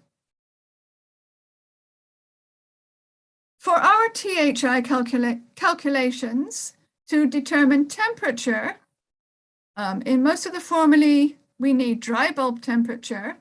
And for this, we did use dry bulb temperature, and we used the maximum temperature so that we could be representing the greatest likely heat stress. For humidity, for THI ruminants and pigs, we use the general relative humidity as a percentage. The humidity for poultry that normally uses the wet bulb temperature, we did not have for our historical and predicted data sets, but we were able to substitute for that the minimum temperature. So in using maximum and minimum temperature, we were able to calculate the THI for our chosen livestock. We did test the substitution, and it does appear to have a good correlation and give just a slight underestimation compared to wet bulb temperature. So these are our formulae, as I showed before. The only difference was for the chickens, the broilers and the layers, instead of dry bulb and wet bulb, we had the maximum and the minimum temperature. I could point out here, look at the different constants that are used for broilers and layers. And this means that for THI values for broilers, there would be a greater emphasis on the temperature as opposed to the humidity equivalent compared to layers, where both temperature and humidity have a more similar impact. Calculating the THI values was done very simply, no specialized software. using Excel. So this is really where I came in. So we produced monthly means from daily values of relative humidity and temperature, and from those calculated monthly THI values. Our climate data came from, for the recent past, came from daily observed meteorological data obtained from the Met Service of Jamaica. And of course, now I pause to say our gratitude for the continued collaboration with the Met Service of Jamaica. And I think Mr. Brown and Mr. Moody, you're online, so hailing you up. We had 3 locations representing different agroecological areas: Bodles Research Station, South Central Jamaica; Norman Manley Airport, Southeastern Jamaica; Sangster Airport, Northwestern Jamaica. And you can guess why we chose these sites, because they have wonderful automatic weather stations available. So now we're going to have a look at highlights of results.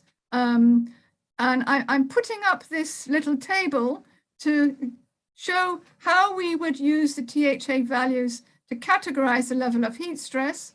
So if we were saying we have normal no heat stress, for ruminants, values would be less than 74. For poultry, pigs, rabbits would be less than or equal to 27. And then we would have increasing range of heat stress up to very severe or emergency, which would be greater than about 84 for ruminants or greater than about 30 for the others. So let's look first at the recent past. And here we have 4 charts for the 4 different, for the 2 poultry at the top, the ruminants, and pigs at the bottom, and looking at the values, the values for THI over the years 2001 to 2012. Now these are box plots, so the middle bar here represents the median value of the year, and also clearly represents the range. So if we look at these, we see the trends are similar for all 4 graphs, where we have fluctuations, small fluctuations from year to year in each of these, for each of these livestock. But if we compare these fluctuations with the differences or the fluctuations within the years, we can see that there is actually much greater differences within year than there were over these 12 years. So there were small, non-significant differences among years, but large, significant differences among months within years. In other words, we're looking at very high seasonal variability. And we can see that better from this graph, where we're looking at the THI values for chickens and pigs over this side, for ruminants over this side, across the year from January to February. And we see a very high peak in the summer months, much lower in the winter months. So although the actual values vary, the trend is similar for the livestock, and as you would expect, tracks the typical temperature profile for Jamaica. Oops.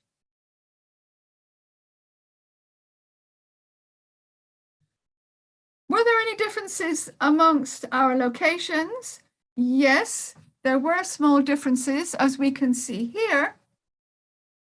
So again, we're plotting THI values for the months of the year. And this time we're looking at these 12 years, 2001 to 2012, averaged for the 3 locations. So we have values for Bodles in green, for Kingston in blue, and Montego Bay in red. We can see that the trends do vary for the different poultry and livestock. For example, if we look at the ruminant the ruminant THI was highest at Bodles, this green line, throughout the year. And this was because Bodles had the highest maximum temperature. Remember, we're using maximum temperature to calculate our THI values. Crossing over, when we look at the two other locations in the winter months, so January, February, November, December, the THI values were slightly lower at Montego Bay than in Kingston. And this is because of the slightly lower maximum temperature in Mo Bay. But as the year progresses and we move from winter into summer, the relative humidity increases more steeply in Mo Bay than in Kingston. So we actually have the Montego Bay THI values being slightly higher than those in Kingston in the summer months.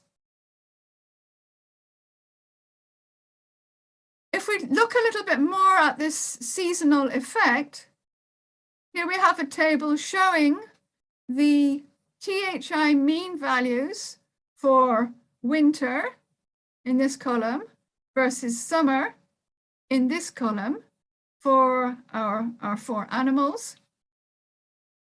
And we calculated the increase in THI values in summer compared to winter. So for broiler chickens, it was 9%, layer chickens 10%, pigs 8%, and ruminants 5%. So quite a significant increase in THI values in the summer versus the winter.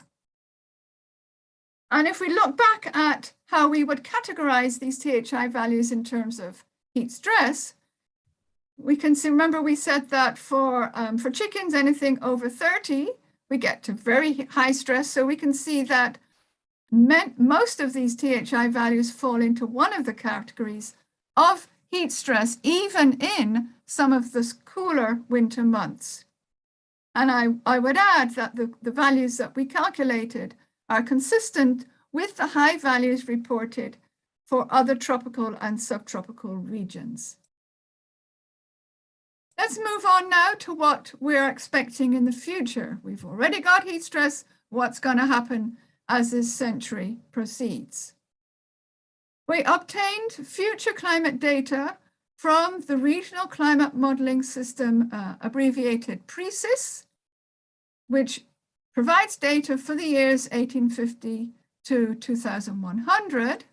Importantly, this is downscaled for the Caribbean, and we specifically used 4 simulation runs that are called QUAMP experiments. We looked particularly at the global warming thresholds of 1.5, remember the 1.5 to stay alive, higher one, 2.0, and 2.5. And of course, this is above the pre-industrial levels. So we identified which years these global increases were expected and used a 21-year range around them to help account for the variability around rates of temperature increase. We obtained values for relative humidity, maximum minimum temperature for these target years, these 3 target years, and a baseline range from 1961 to 1990. Now, these downscale data are available in 25 square kilometer resolutions, which we can think of as grid boxes. And we use the data from the 3 grid boxes that included Kingston, Bodles, and Montego Bay. Before we look at the THI values, let's look at the year that these threshold increases are expected from these QUAMP experiments. So we had, as I mentioned, we had 4 of these experiments. The names of them are down here. For a temperature rise of 1.5, we found they predicted that this would occur round about 2020 for three of the experiments, and maybe slightly later, 2040 for the fourth one. Temperature rises 2.0, 2.5, obviously occurring slightly later in the century. And you can see that 3 of these experiments gave very similar expected years. The fourth one suggested slightly later, a slightly slower increase in temperature. So from the data, we calculated the THI values over this range of years. So we've got from 1960 up to just about the end of the century for broilers, layers, ruminants, pigs. And I don't have to point out the trend. It's similar for all 4 animals, similar for all 4 of the experiments. So the individual lines represent the individual experiments. The bold line represents the average of the 4. And these data apply to Bodles.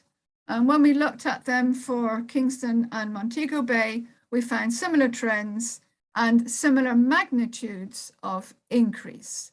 So we have, if we think we're in heat stress now, around here, what kind of heat stress are we going to move into later in the century?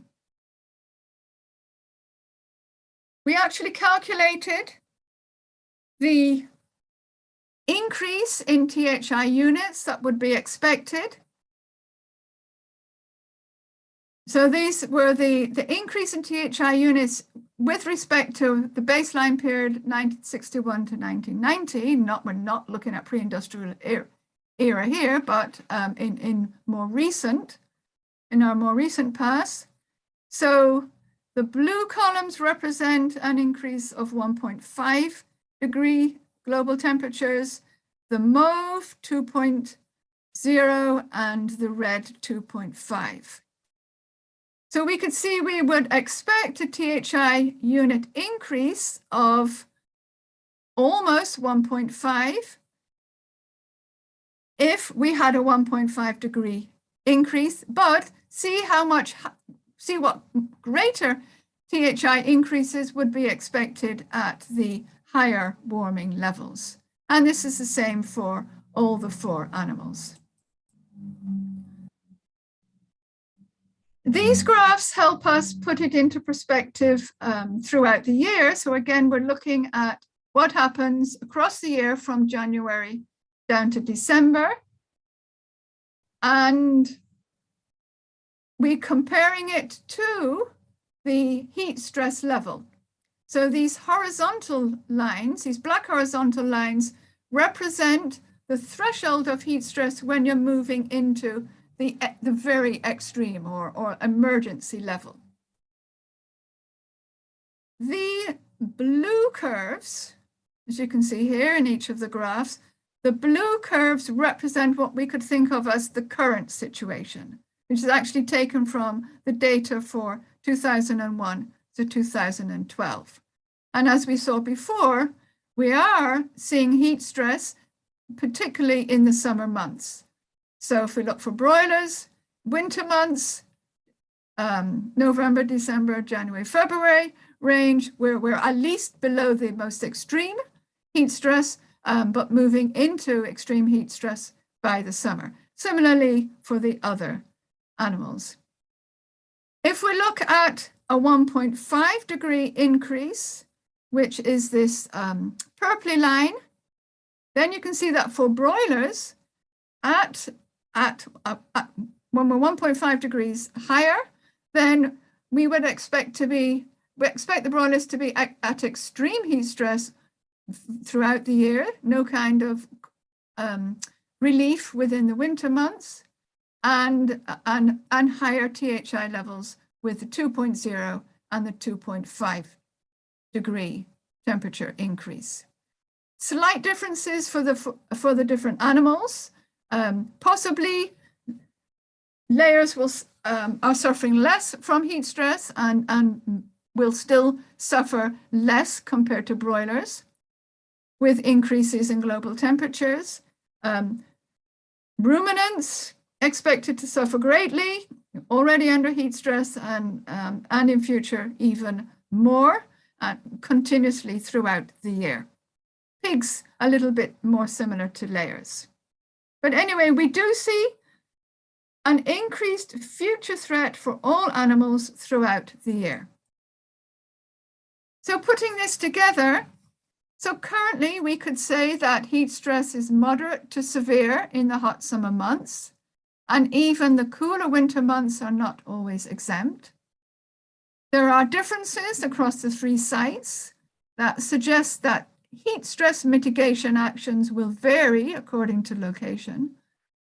So producers, extension personnel will need to know the critical periods of the year when management of heat stress becomes essential for their particular location.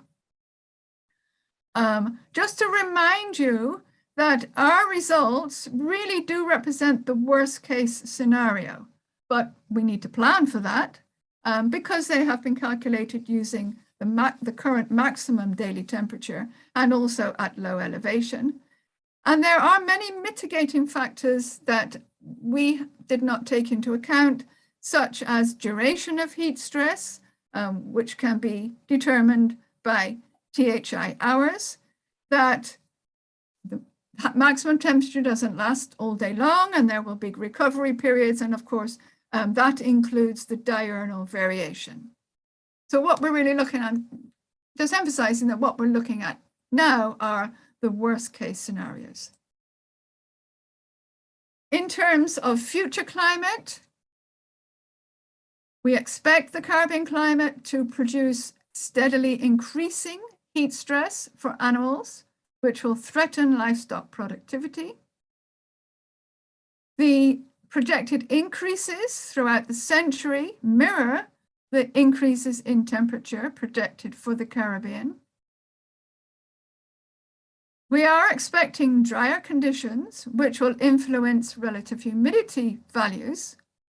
So, and we know that relative humidity and other meteorological factors do influence the THI values, and therefore a lower relative humidity could reduce the expected THI increases.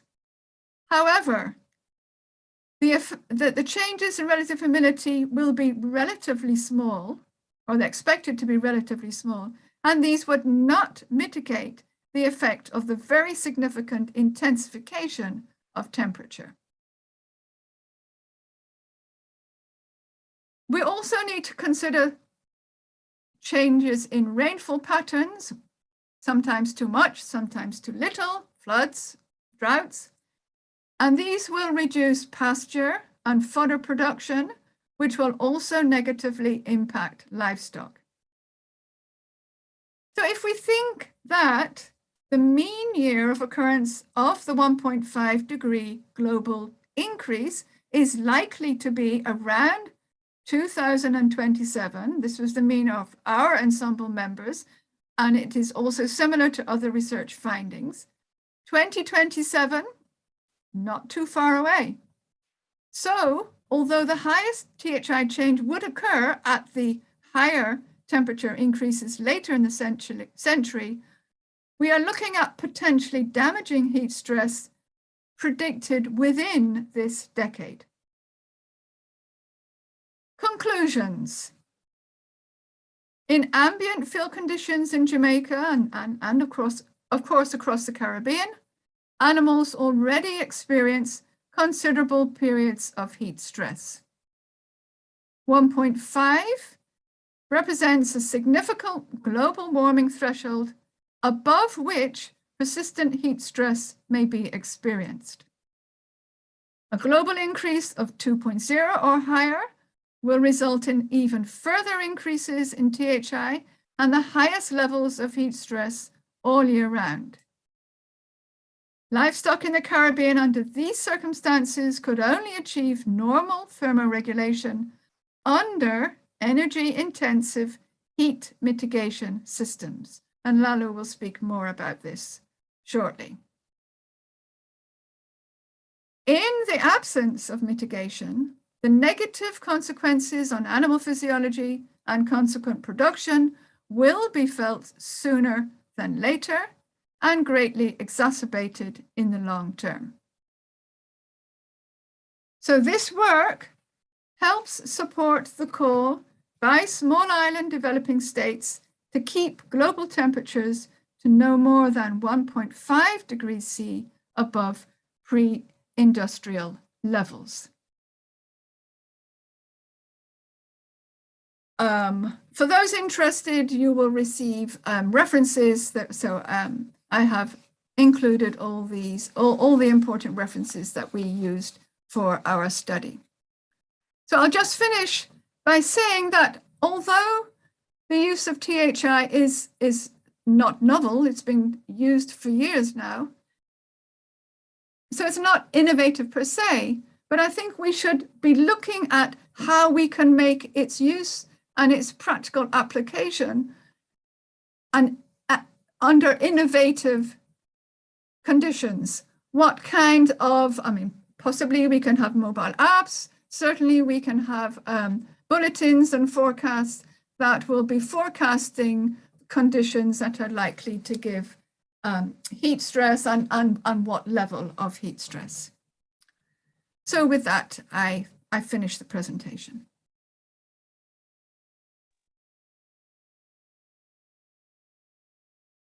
Thank you so very much, Jane. So well presented. Excellent. I really appreciate that so very much. All right, we have a number of interesting persons that have joined us. We have Robert Reed, who is an agricultural expert and somebody who's doing a lot of work with our donors. Robert, thanks for joining us. We also do have a number of other interesting donors, Jane, that have joined us as well. Hopefully they'll give us some money to do some research. One question I want to ask, Jane, if you could answer this question. In the context of the Caribbean, since most of our livestock category are already experiencing high levels of heat stress, how urgent is it for action now? And what actions would you say we could take at the basic level? I know Cecilia will come on later on after the break to tell us a bit more. But if you were the Minister of Agriculture, for example, what immediate steps would you recommend? Dale, you're putting me under stress. Well, there's a lot of heat here. Anything to do with this? We should refer to Cicero. Well, he will expand on it, but clearly there needs to be a review of what is possible and some policies put in place to aid the livestock farmers currently and in preparation for increasing levels of heat stress. And education. I think heat stress is certainly underrated at the moment. If you look at research in the past that from the Ministry of Agriculture, there's very little work done on heat stress. Lots done, of course, on breeding for our conditions, which is obviously indirectly linked to surviving high temperatures. But I think education and providing extension to indicate the kind of levels that are existing at the moment, and suggesting that there are providing the types of mitigation that could be relatively easily put in place, shade, right. Water, misting, fan, right. Etc.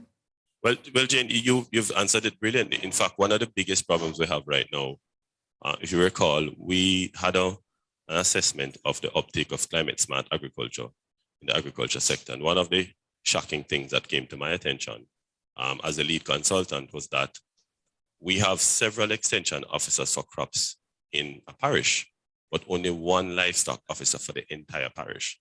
Now, if the ratio of extension officers, of farmers to extension officers is about 1,000 to 1, you can imagine how ludicrous it is for a livestock extension officer. What I was very disappointed in as well is that the livestock farmer has way more work to do because you have to go and check the animals. I mean, when Lalu came, he had a infrared thermometer to check the thermometer, to check the rectal temperature. He also had to be looking at the number of breaths per minute to determine whether the animal is under stress or not. So it's not just going and look if the crops is in good rigor. You really have to spend a lot of time. And so when a livestock officer has a fraction of a percentage of the traveling that somebody has, a livestock, a crops officer has, when also the schedules don't match. So I might, let's say, let's use a Kingston example. I may want to go, or let's use a non-Jamaican example. I may want to go to Port of Spain to look at some animals, but the livestock officer might want to go to San Fernando. It's not going to work. And so to limit livestock, which as we often say is the forgotten stepchild of agriculture, is a big problem. And I really think if the ministry is serious, and I want to put this plug on, and I want this to be minuted, rapporteur, if we are serious about really addressing livestock, we have to start thinking seriously of giving our livestock officers first of all, more than one livestock officer per parish. Absolutely. 1, and 2, we have to give them adequate travel allowance to facilitate their fulsome travel. It cannot be business as usual. I had the opportunity of visiting about 4 or so farms, Jane, and every one of them, the animals were under stress. In fact, in one case, Jane, as I recall, the man had a fan blowing hot breeze on the chickens, and the coop was below sea level. I mean, who is going to give them extension? It's crazy. And then the water was hot, right? Lalu had to show them that you could put a little ice in the water to cool the water, you know? So there are some, I mean, there were some areas where they had used sawdust on the ground to make it a little cooler. But there are some cases where we found that the differential between the ground and the temperature, the ground temperature and the roof temperature was as high as 20 degrees Celsius. And we said, if you wet some coconut leaves and put on the rooftop, it make it so much cooler. There's so many rudimentary things that we can do, but there is not enough extension services to make the case. So I am pleading the case, Jane, with you. I thank you for that suggestion. I am pleading the case by the mercies of God that we stop shortchanging livestock. We really have to give livestock officers more help. You cannot give one officer for an entire parish. I mean, and some of the officers is not even men. Some of them are ladies. And so they have a very difficult workload. You know, I have personally interviewed some of them and they're at breaking point. So I'm really hoping that the ministry, and I know that we have a new minister now, Minister Pernell Charles Jr. I really hope he looks into this because we are going to lose our livestock. They're already under stress.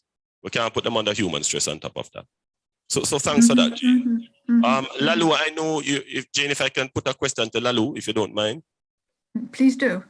Okay, so Mr. Lalu, I know you're going to cover this in your presentation afterwards, but I wanted to ask a question that came out of Jane's presentation. And that is, Lalu, in light of the fact that we have different focus in different parts. For example, in Jamaica, it is said that we are self-sufficient in poultry and chicken, except for chicken back, of course, and chicken foot that makes soup. But what is the region doing since the focus in different countries is very different? For example, Trinidad has oil, so they don't mind if they don't have any livestock. They can import as much as they want. Barbados has the Barbados black belly sheep, which doesn't look like a sheep, but is a real sheep anyway. But then you also have problems in some of the other islands where crop takes a way more prominent role than livestock. How do we, number one, how do we make the balance to ensure that livestock gets a fair share? And secondly, how do we also ensure that we provide sufficient coverage? Now, I'm not sure if Lalu is online. He was online earlier. Jane, have you seen Lalu? I don't know if he's on as a different name. Cicero, are you online? I'm not seeing him. But anyways, this question is open for open discussion. No, Lalu seems not to be online. Well, he's presenting next, I'm not sure. But anyways, I'm making the case though. Anybody wants to comment, you can just raise your hand. If you would like to make a comment, how should we as a region, what kind of early warning system can we put in place for heat stress in the region? If you were the minister, the newly minted Minister of Agriculture, and you were asked to set up an early warning system for heat stress in livestock, what would your top 3 priorities be if funding was not a limit? Anybody? If you can just raise your hand virtually, we'll take a comment or 2. Michael is waiting, ready to unmute you. Sandra Minot is saying heat harvesting and convection exploration, solar energy. Very good. Those are very, very good options. Robert, I don't know if you want to help us with that one. Robert Reed, you're free to speak if you want. Sensitization, all right. That is important as well. Very, very critical. Public education. Any other one? Any other one from anybody else? Just before we go to the break.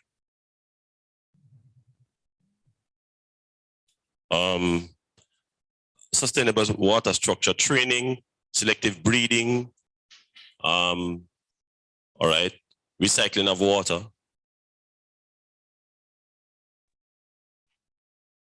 Cicera, are you online? We're not hearing you. What name is he under?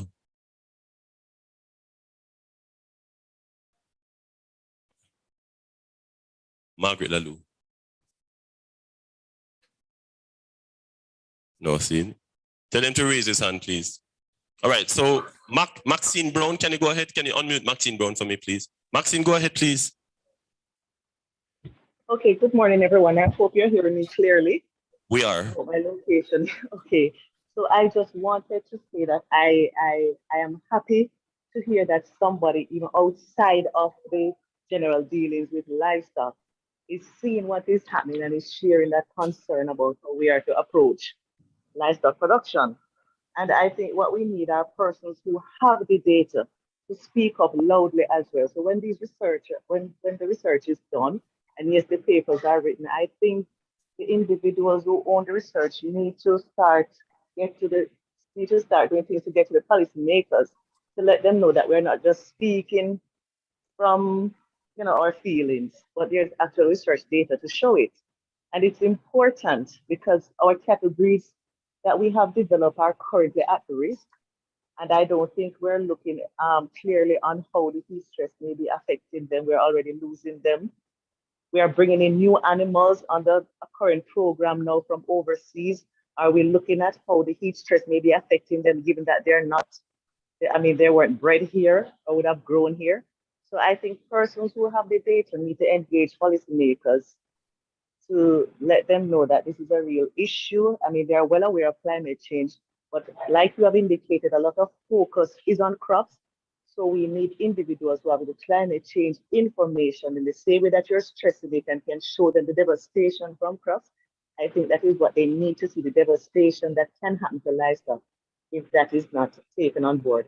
And as somebody further indicated, capacity building for farmers to let them know that they also need to be aware of climate data to make decisions. Crop farmers are being sensitized to it to say, well, yes, when you're going to get heavy rainfall and how that may affect your production. Livestock farmers also need to be cognizant of that, to say, well, how is it going to affect your forage production to make it available for your farmers?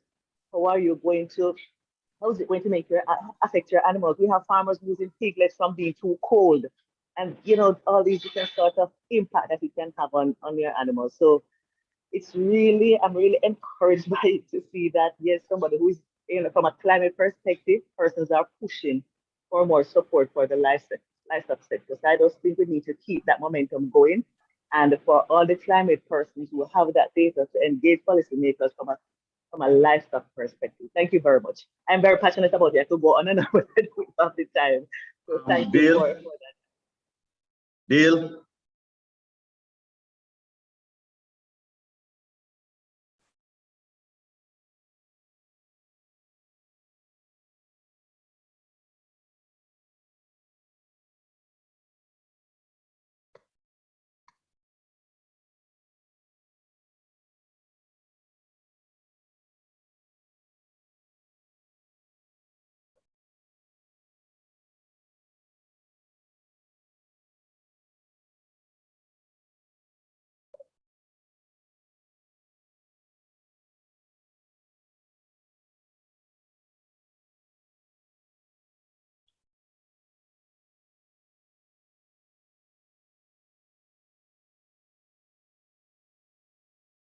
man would have the money to install a large extractor fan, ensure that things are kept at an optimum base. So we went at the more or less the small farmer. This is a person who's going to take whatever material he has around to build the roof and build the enclosure around the chickens. And we had a weather station there for a little while.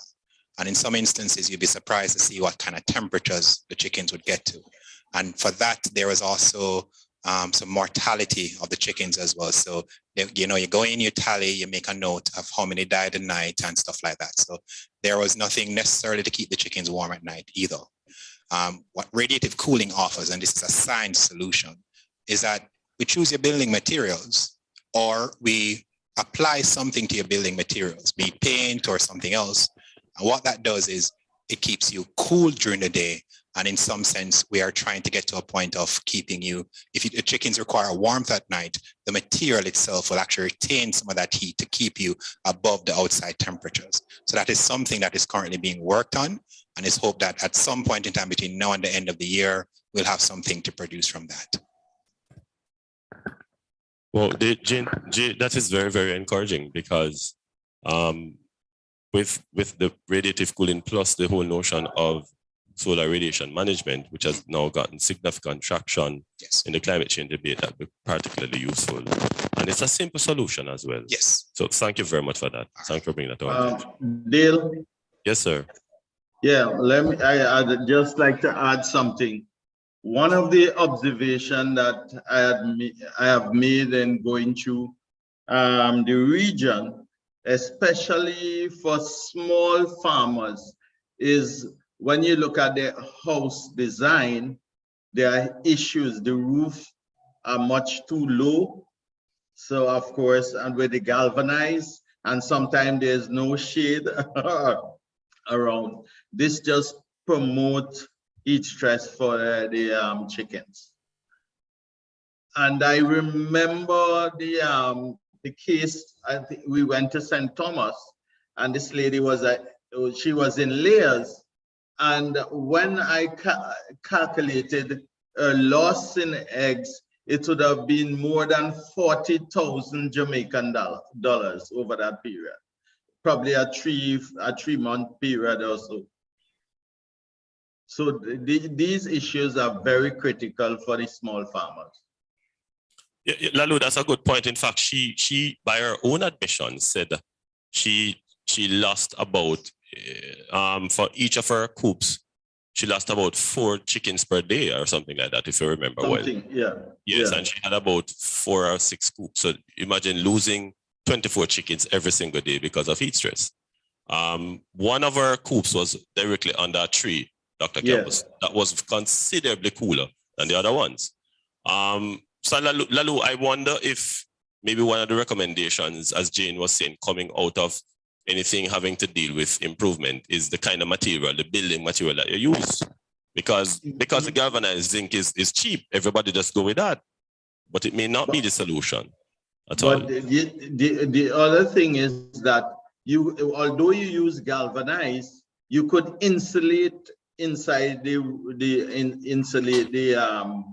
roof, put an insulation within the roof that would assist in reducing that the impact of heat in the house.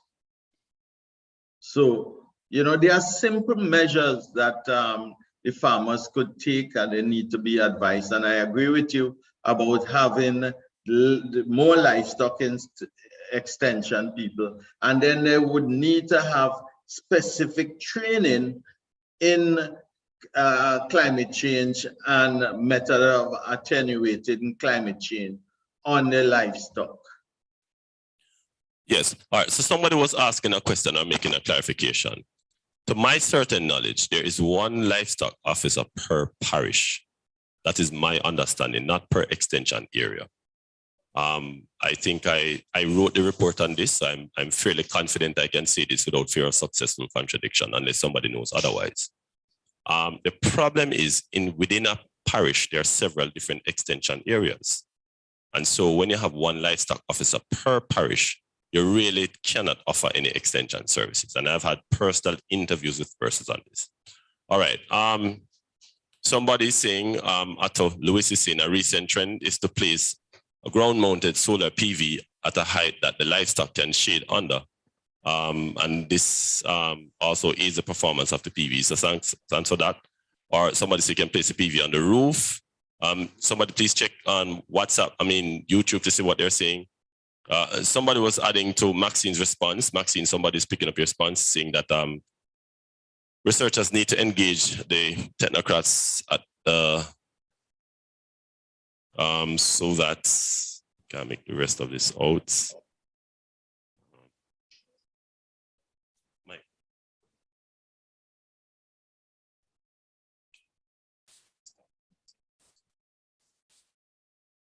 Okay, so somebody was saying that we should to paint the roofs. Yes, you can do that too. Yeah, you can actually paint the roofs white. Yeah. It's one of the ways that actually can help to minimize your heat accumulation. Yeah, so that's something that's true. Education and construction of appropriate materials, that's also true. Rural designing, Dr. Anila is asking us about that. The problem, Moya, as you could understand, it is well and good for us to say to somebody, buy this material because it's better for you in terms of your losses because it's more heat resistant and so on. Right, Walter? When the rubber hits the road though, and the guy has to make a choice between buying that more expensive material and buying food for the chickens, he's going to choose the cheaper option. In the same way that choosing an incandescent bulb makes you pay more light bill than buying a fluorescent bulb. But when it goes into the store, the fluorescent bulb is $600 or $1,000 and the incandescent bulb is $50. He forgets about the light bill, he's going to buy the $50 bulb. So there are some educational issues that we have to address. I agree that it's not easy at all. So yes, there is a template that we had done. Lalu, with your permission, after your presentation, after the break, we can probably put it up on the screen. We had a suggestion of what an early warning framework should look like.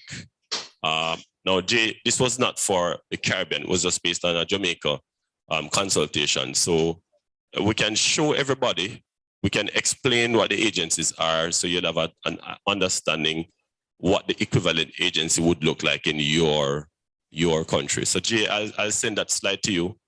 You can doctor it for me, and then you can send it to Michael so we can project it when we come back after the break. So we can probably just have a look at power on that. All right, we are over time, but I think it was well worth the interaction. We didn't want to do that. Lastly, somebody's saying there was a pig farmer whose housing unit would get extremely hot during the midway. So a recommendation was made to put a simple misting system with a timer, and it works perfectly today, and the pigs are happy. Well, I'm not sure how you know when pigs are happy, but I imagine that less pigs are dying. But thanks for that. We really appreciate the interaction. I'm not one that believes in cutting off interaction in the middle of the thing. So I want to thank everybody. Audience, can you give me a little hand clap again as we go into a break? Thank you very much. Thank you very much, Gina. Thank you very much, Dr. Cohen. We deeply appreciate your taking the time to share with us from the very cool UK. If you could send us some of that breeze over our side, it would help us with the heat stress. When we come back after the break, and the break is just going to be a 10-minute break, we will go straight into Lalu's presentation. He's now looking at actual impacts on Caribbean livestock, the lived experience, and Lalu is uniquely positioned to do this. He's done tremendous work, has more journal articles than I could talk about. We said more than what John write about in the Bible. So he'll take us through that. Then there's an exercise that we have.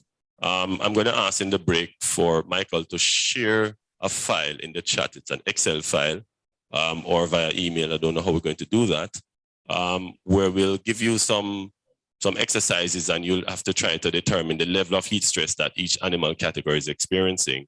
And Lalu and Jane will take us through that, and I'll see what I can do. So thank you very much. We come back in just about 10 minutes, starting now. We'll break a little bit just to stretch our legs, take a bathroom break. You can do so online, and we'll get back here by my watch at 10:54. All right, so thank you so very much. And we have a little break now. Thank you.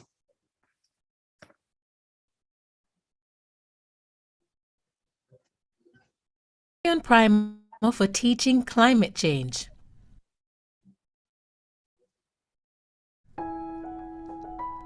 What is climate change? According to scientists, the Earth's climate has been changing for a while, and the role of humans in the rate of the change has been a cause for concern. Climate change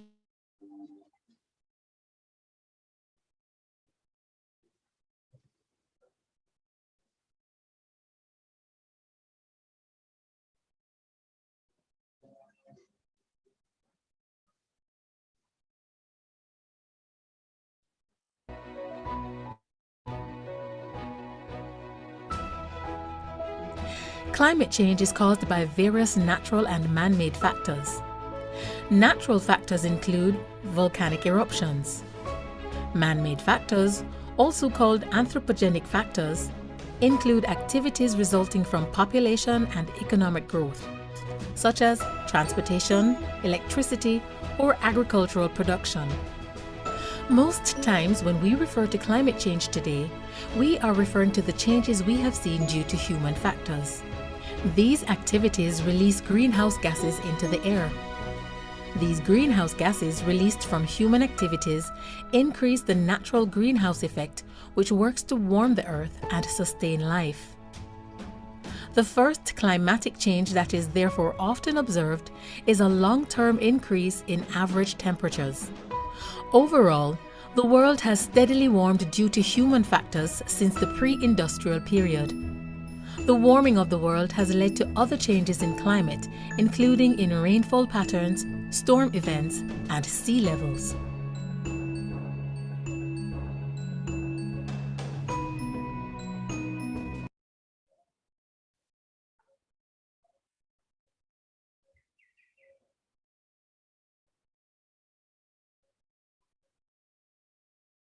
The science of climate change. Are weather and climate the same? What is weather? When we receive daily news reports from the radio or television, there is a segment for the weather, and we will find out if it may be sunny, cloudy, warm or rainy in our parish and for other parishes. The term weather refers to the day-to-day condition of the atmosphere over a specific place. Atmospheric conditions are affected by a combination of factors, such as air pressure, temperature, and humidity. The scientist who studies these atmospheric factors and makes predictions about the weather is called a meteorologist. These predictions or forecasts are usually educated guesses, based on the factors that the scientists study with the help of technological instruments. What is climate? Climate refers to the average atmospheric condition for a place or region over a long period of time, usually 20 to 30 years. This is generally reliable because it is based on data gathered and averaged over many years. Climate data includes sunshine, rainfall, air temperature, humidity, and wind. Climates around the world vary because of differences in the amount of solar radiation received in these areas. Places located closer to the equator receive more heat from the sun because the sun is directly overhead. These places are warmer than the areas closer to the north and south poles, where it is extremely cold. Therefore, the Earth is divided into climatic zones based on the amount of sunshine or heat and precipitation received in each area. Countries with similar weather patterns are in the same climatic zone. How does climate affect human activity? The variety of climates that exist influences the variety of life on planet Earth. Climatic conditions help in the formation of various ecosystems on which humans and other organisms depend. Climate influences the development of cultures. This is because our lives are influenced by our geographical climates. people everywhere have adapted in various ways to the climates in which they live.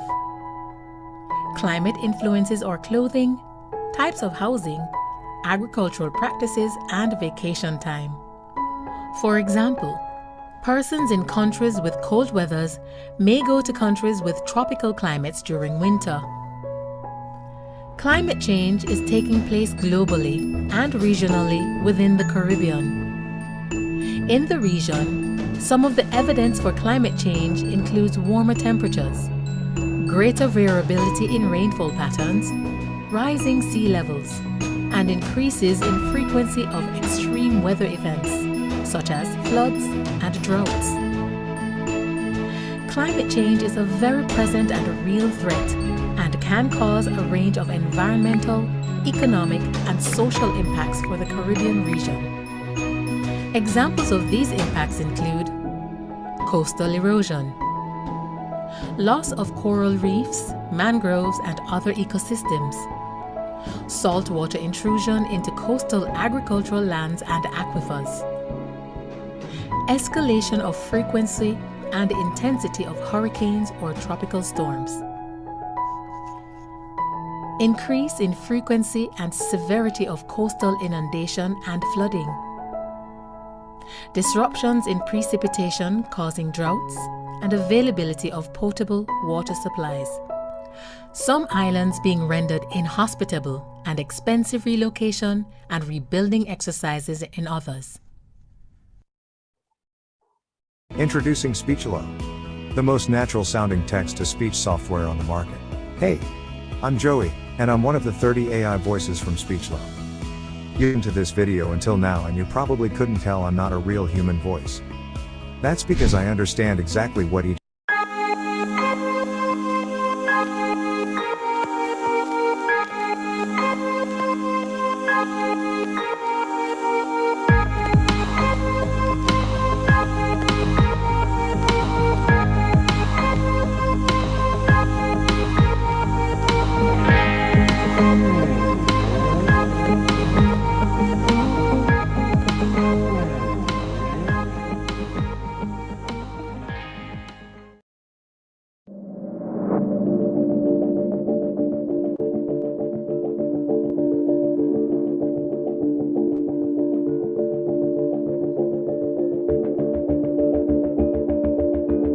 At one point, the city put out a statement saying people were trapped in flooded cars. Can we make it through?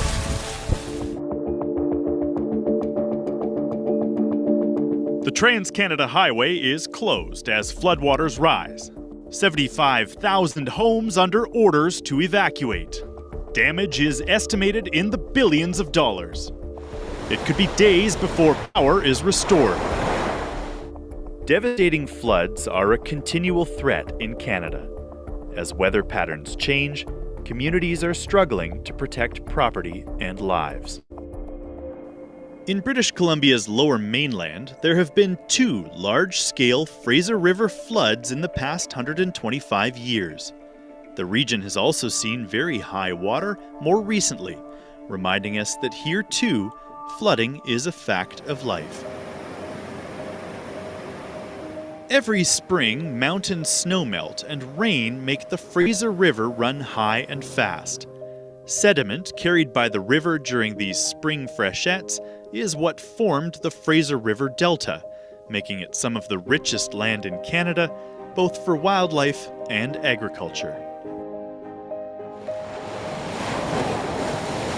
Coastal flooding is also a natural event, as winter storms and king tides carry salt water inland.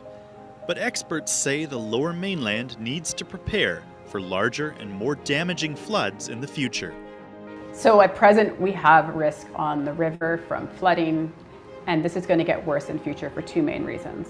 So one is we have climate change, which is changing the flood hazard, the magnitude, the frequency of floods that are coming down the river because of climate change. In the upper watershed, more precipitation, increasing projected flows. This is coupled with changes in the downstream end where we have sea level rise, driving water levels ever higher. On top of this, we are also changing how we use the floodplain. We have more things that we care about in the floodplain today than we did during the last major flood in 1948. And we will have even more things in the floodplain that we care about into the future. All of these things tied together are increasing our flood risk in the region. And so really, this is our time to act. What would a major flood look like in BC's Lower Mainland? We can get an idea by looking back in time.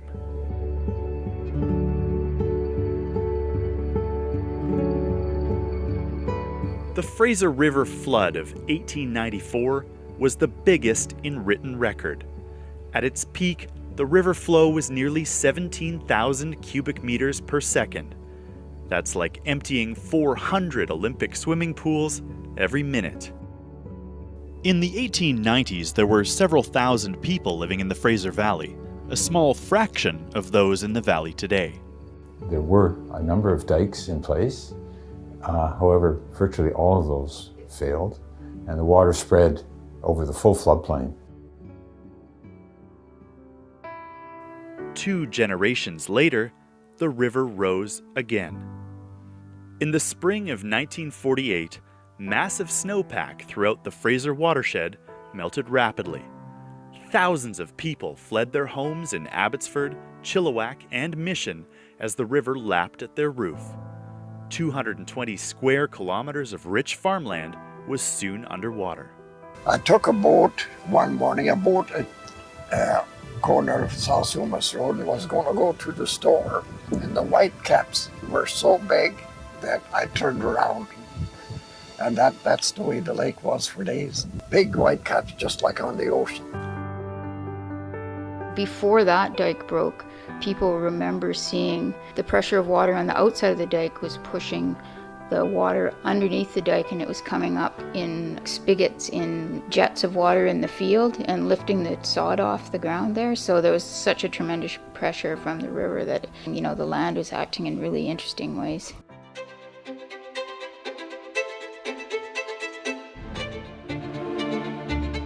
In the decades since, the population of the Lower Fraser Valley has boomed. With limited land to build on and property values climbing across the region, development has spread across the floodplain.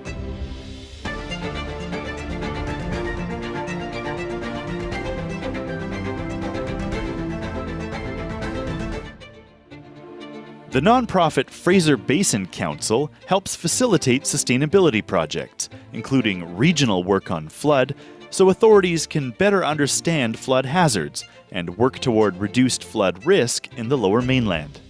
In terms of impacts, a major Fraser River or coastal flood in this region could displace more than 200,000 people from homes. It would damage homes, disrupt businesses, transportation corridors, shipping, and critical infrastructure.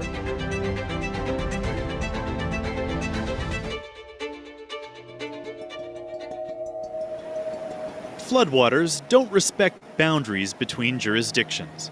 That's why flood management requires shared infrastructure and coordinated plans. In 2014, dozens of government agencies, First Nations, and other partners came together to begin work on a Lower Mainland flood management strategy. What's incredibly important when we think about water is making sure that we're not pushing water to our neighbor or making a decision that's going to make risk worse for another community. So it's very important that we work together as a Lower Mainland region, as individuals, as communities, as governments, to support decision-making and solutions and priorities that will reduce risk in the region for everybody. Yeah, so this map here. The flood management strategy started by updating the research on Lower Mainland flood risks. The findings are sobering. As climate change intensifies, coastal and riverine flood hazards are expected to increase in magnitude and frequency. If the 1894 Fraser River flood occurred in the year 2100 with 1 meter of sea level rise and a higher peak flow due to a changing climate, municipalities from Chilliwack to Delta, Richmond, and Vancouver could be underwater. Next spring, the chance of an 1894 flood is about 1 in 500. Mathematically, that's like being dealt 5 cards at a poker table and coming up with a flush. But climate change makes the probability of a major flood far more likely. By the end of this century, the odds could increase to about 1 in 50. Now imagine drawing 1 card from a shuffled deck every year. If that card is the ace of spades, the Lower Mainland floods. You might get lucky the first year or the second year, but eventually it will happen. And when the waters rise, will BC's flood defenses hold? Most of the dikes in the Lower Mainland were built in the 70s and the 80s, and they were built to the standard at the time. And this unfortunately did not include for such things as earthquake impacts or climate change impacts. In the event of an 1894 flood today, many of our dikes would be very vulnerable to being overtopped or actually being breached even before the floodwaters met the dike crest.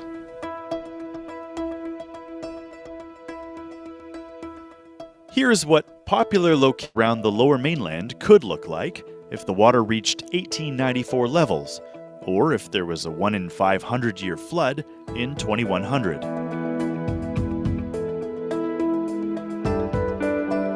Many communities remain vulnerable, especially indigenous communities which in many cases have no dike protection at all. The Musqueam First Nation has lived at the mouth of the Fraser River for thousands of years.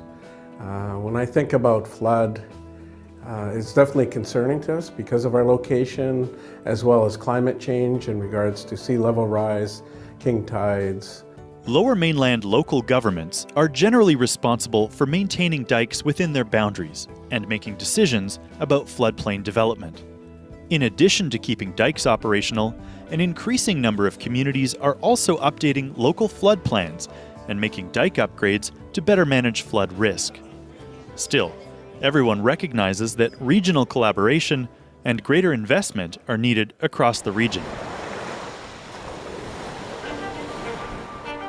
It's clear that individual communities cannot tackle the challenge of flood protection alone. It's really important within BC that we recognize that flooding is everybody's responsibility. It's not one level of local government, it's not one particular agency. We all have our part to play in it. It's taking the borders off of the cities and all the cities working together, the province, industry, different crown corporations, to come up with a plan for all of us to live by about how to protect this area in a significant flood event, and also how to work together. 50-plus partner organizations are working together to finalize the Lower Mainland Flood Management Strategy in 2020. The plan will identify the most urgent and important areas to reduce flood risk. It will offer different options to reduce flood risk, including land use planning and regulation, as well as physical infrastructure. And the flood management strategy will offer recommended models for making decisions and seeking funding for the overall plan.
Water can be a powerful force, and flooding is a natural process.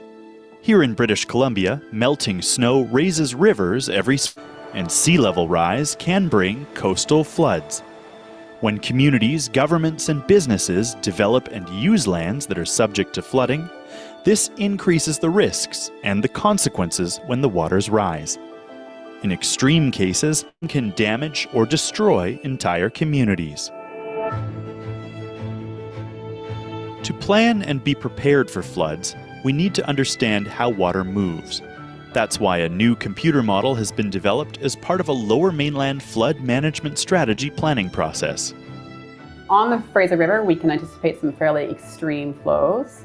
And the design flow that is used is what's called a 1 in 500 year, so a flood that has a 1 in 500 chance of occurrence in any given year occurring. And the flow that we designed for is 16,500 cubic meters per second on the Fraser River. And by the year 2050, we anticipate a 16% increase to that peak flow. And by the year 2100, a 39% increase to the peak flow. Most of the dikes in the Lower Mainland were built in the 70s and the 80s, and they were built to the standard at the time. And this unfortunately did not include for such things as earthquake impacts or climate change impacts. The floodplain model and associated flood maps are inform policies and actions to reduce the impacts of floods. These include diking, land use planning, and emergency planning. Fraser River has flooded many times in the past. The biggest flood of written record occurred in the spring of 1894. Today, a flood of that magnitude would cause widespread disruption and displacement of residents. If flood protection dikes failed, the damage to buildings, agriculture, and infrastructure could add up to $20 or $30 billion. That would make it the costliest disaster in Canadian history. 5 to 6 times more costly than the floods in southern Alberta in 2013. The social, cultural, health, and environmental impacts would be immeasurable. A large coastal flood could cause similar damage in coastal parts of the Lower Mainland. Large floods are beyond the capabilities of any one community or agency, and the impacts would be felt all across the region. That's why more than 50 partners have come together to develop the Lower Mainland Flood Management Strategy. They include federal, provincial, and local governments, First Nations, and the private sector, with support from the nonprofit Fraser Basin Council. The goal is to work together to reduce flood risks across the region.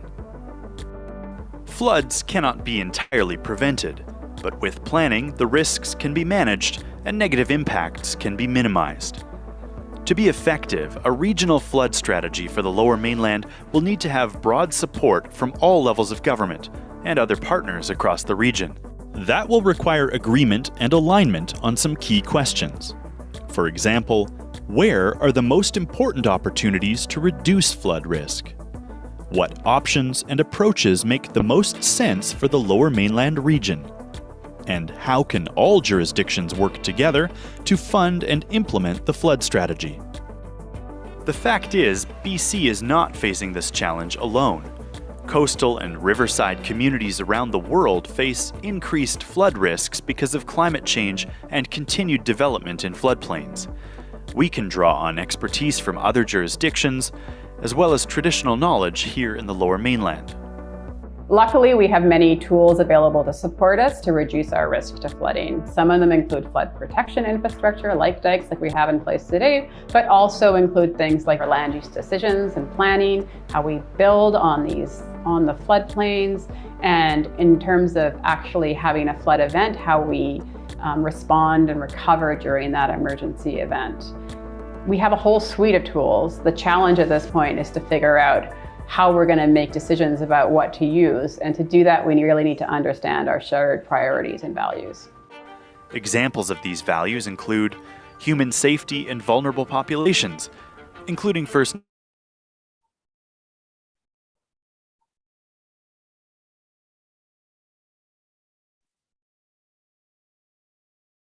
Okay, thank you very much. We're back live.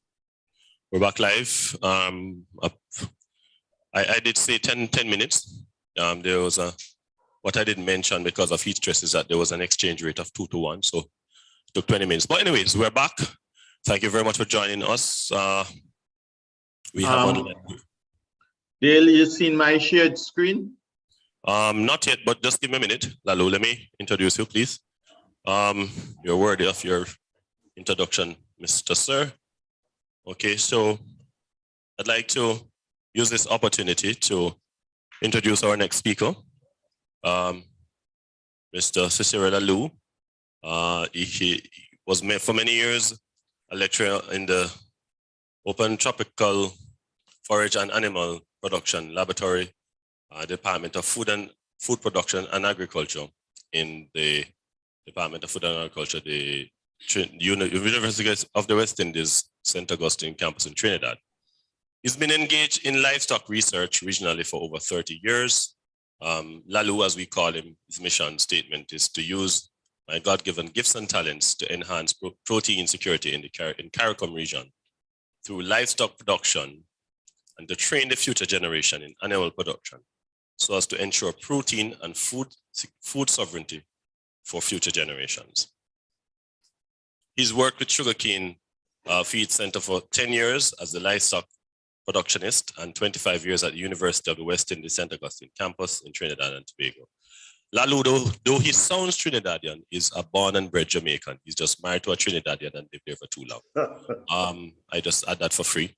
He's retired since 2018 as a senior lecturer in animal science with over 60 publications, 60 peer-reviewed publications, which is a record, and has trained a number of students as regional researcher at the MPhil, PhD, MPhil, and BSc levels. Ladies and gentlemen, put your hands together and welcome with me Mr. Cicero Lalu as our next presenter. Audience, no clap, no clap, no clap. We just had breakfast and lunch. We're supposed to get. All right. Okay, Lalu, you can go ahead and share your screen. All right. You seeing it now? Yeah. Huh? Yes, sir. Yes, Lalu, you can go ahead. We're seeing it. Okay, fine. Good morning, ladies and gentlemen. Look, just put it in screen on slideshow mode, Lalu, so we can see it bigger. Okay. Let me get up this slide screen mode here. Can just go to the bottom right hand of your screen on the first slide. Bottom right. There's two ways to do it. You could go to View, Slideshow, and just click Start at the top. All right. Right, slideshow, you're going too far. View and then... No, slideshow, you just pass over it. Slideshow, where that? It's right beside the record. You have animations, and then you have slideshow come up. Yes, right there. Click that, right? And then click Start from beginning to the extreme left, right? All right, so we good? Yes, we're good now. All right. Well, as we all know that globally livestock is an integral component of global agriculture. And of course,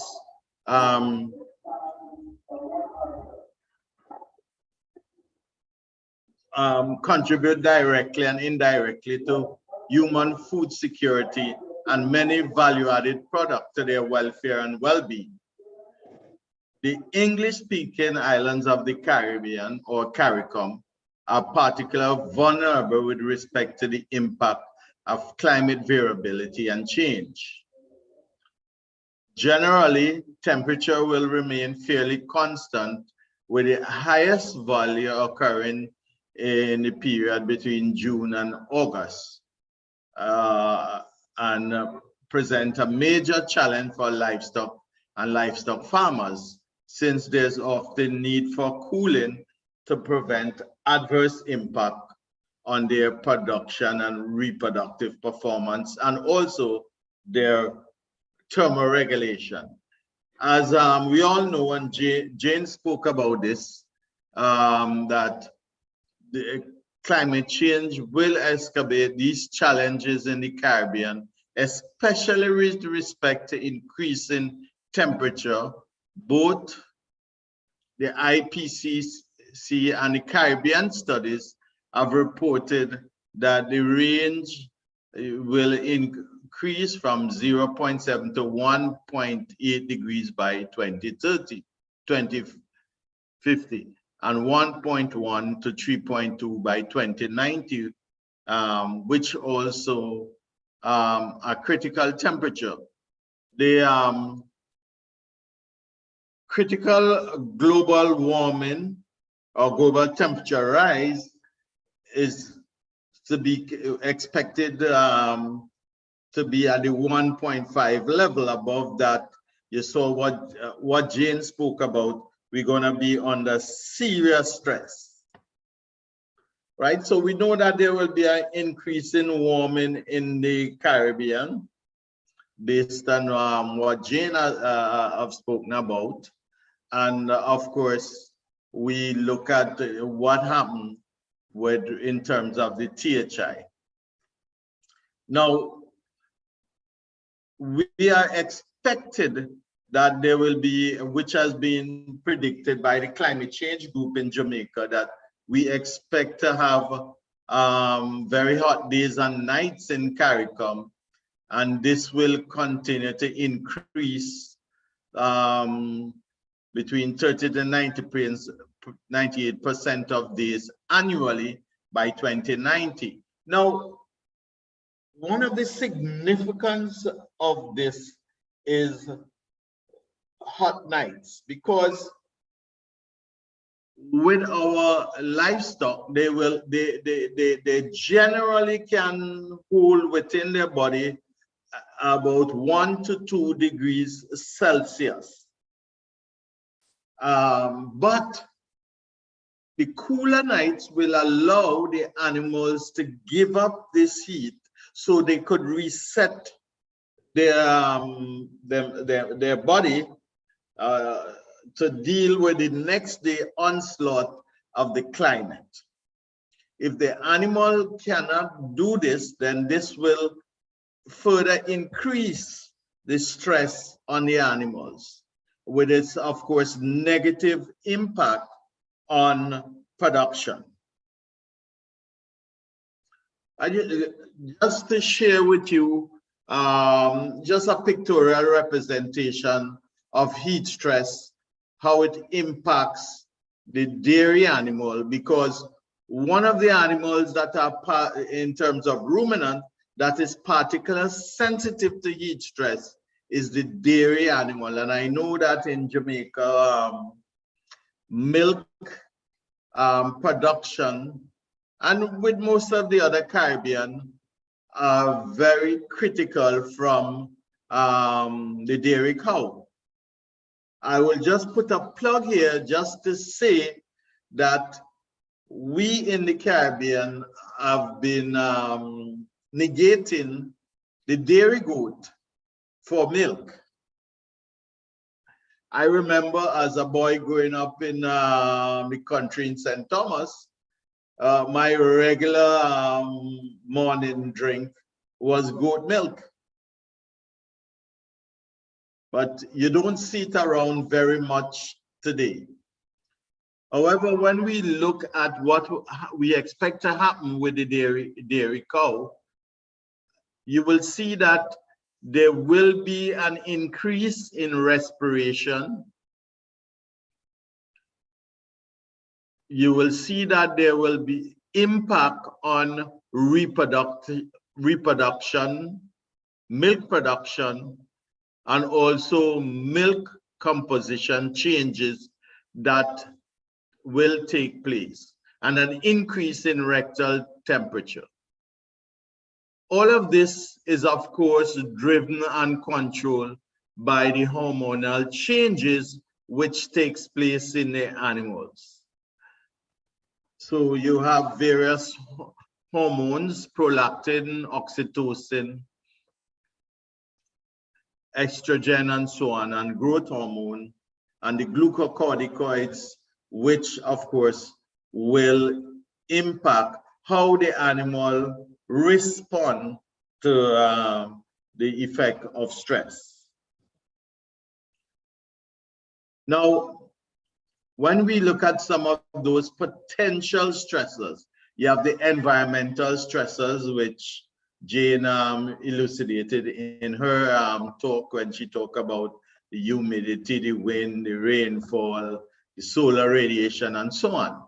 The impact on the animal and how the animal responds will have to do with the intensity of the stressor. Also the duration, how long are the animals exposed to these stressful conditions, and what time, the time frame the animal is given for recovery. Hence, it is the increase in nighttime temperature would be very critical and important to the animal's recovery. How will the animal respond? Well, generally, animals have certain normal behavior. They would graze if they are at pastures. Animals would have their immune system that would actually protect them against certain diseases and bacteria and so on. And worm burden you also have. Then the animal would have the normal physiology, that the normal respiration rate. For example, most dairy cattle, sheep, goat, while they are at rest, the normal respiration rate would be somewhere between 25 to 35 breaths per minute. Of course, if we look at the animal coming under stress, all the normal behavior are disrupted. For example, from studies that we have done, what we see is that when the animal is under stress, they will look for a shade on the tree. They'll spend less time grazing, therefore there will be less grass or food intake. Impairment of immunity will allow animals to succumb to disease or bacteria or microbes or stuff that have been in their environment that didn't affect them, but with an impaired immunity, this will affect them. We see that in dairy animals, for example, where they are an organism within the environment, but if their immune system are impaired, then you will see them coming down with mastitis and those things, which is an infection that takes place in the udder. In terms of the impaired physiology, you will see the animal will increase their respiration rate. Do you see animals that sweat, like the cattle, they will increase their sweating. And also you will see an increase in rectal temperature and heart rate. These are some of the physiological factors that will be impaired and affected by the environmental stress.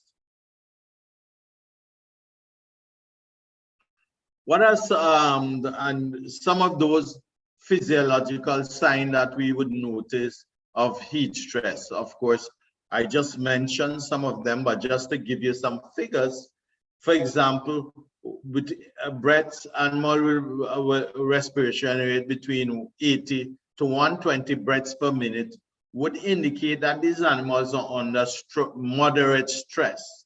Of course, by the time you get to 120 to 160 breaths per minute, this is very, very strong stress the animals are under, and severe heat stress would be greater than 160 breaths per minute.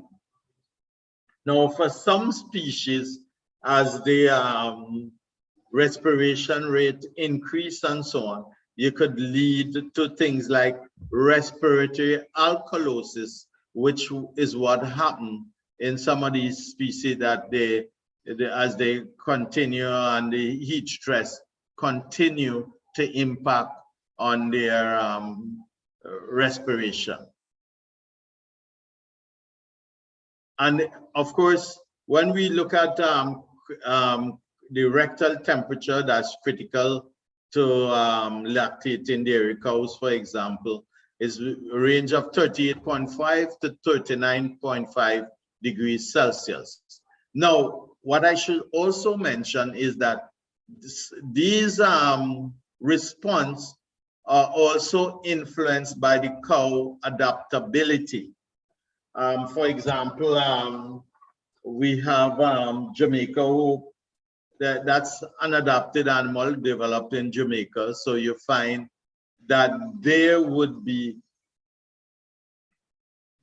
respond less than, say, Holstein cattle that are not fully adapted to Jamaican condition if they were just fairly imported.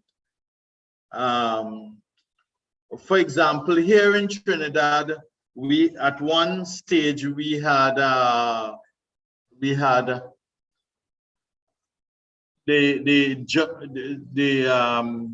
Great Holstein, and we had the Jamaica Hope at the field station. And we conducted a study to look at the rectal temperature in the morning and the afternoon between the two breeds. What we found was that the rectal temperature for the Great Holstein animals under the same grazing condition were 0.30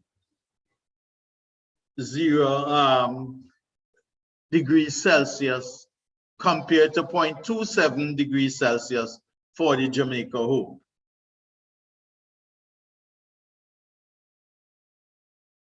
Then, of course, one of the critical things we have to look at is the direct effect of heat stress that on growth rate, on feed intake and growth rate. Now, the feed intake is considered an indirect effect, which will be due to forage availability, particularly in the dry season. When we look throughout the Caribbean, remember that most of our animal production system, which are dependent upon grazing, are rain-fed system. And therefore, during the dry season, what we would normally see is a chronic nutritional deficiency in these grazing ruminants.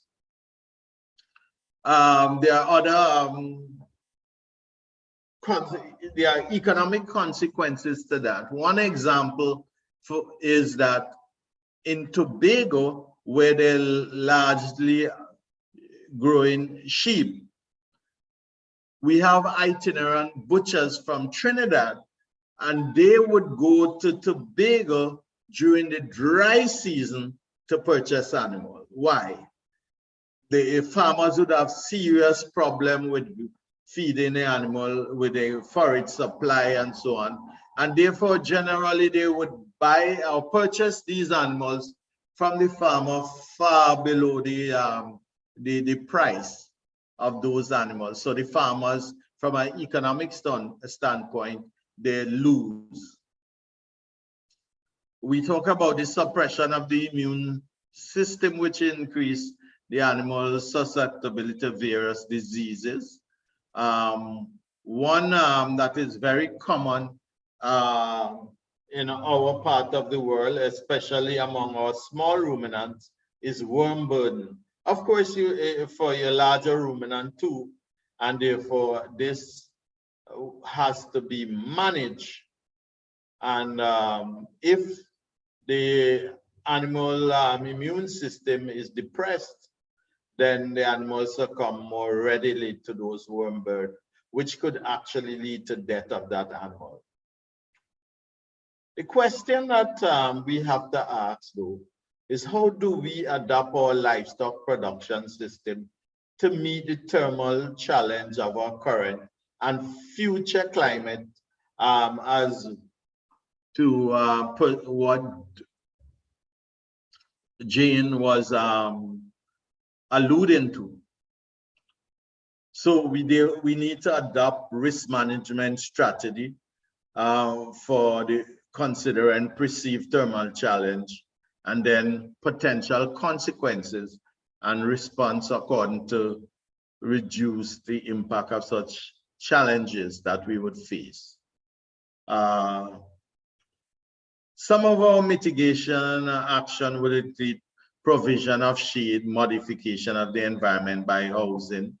In some cases, we may have sprinklers or other active cooling system. For example, where we use tunnel ventilated housing for broilers. In the future, it would suggest to us that we may also have to be using such system for layers. However, one of the drawbacks to this is the energy source to be used, and as such, if we of course are using the municipal power grid, then this will also not help the impact of climate change. However, we could actually look at wind and solar power, which are more sustainable energy systems that we could use in these for these housing, power these housing. Conservation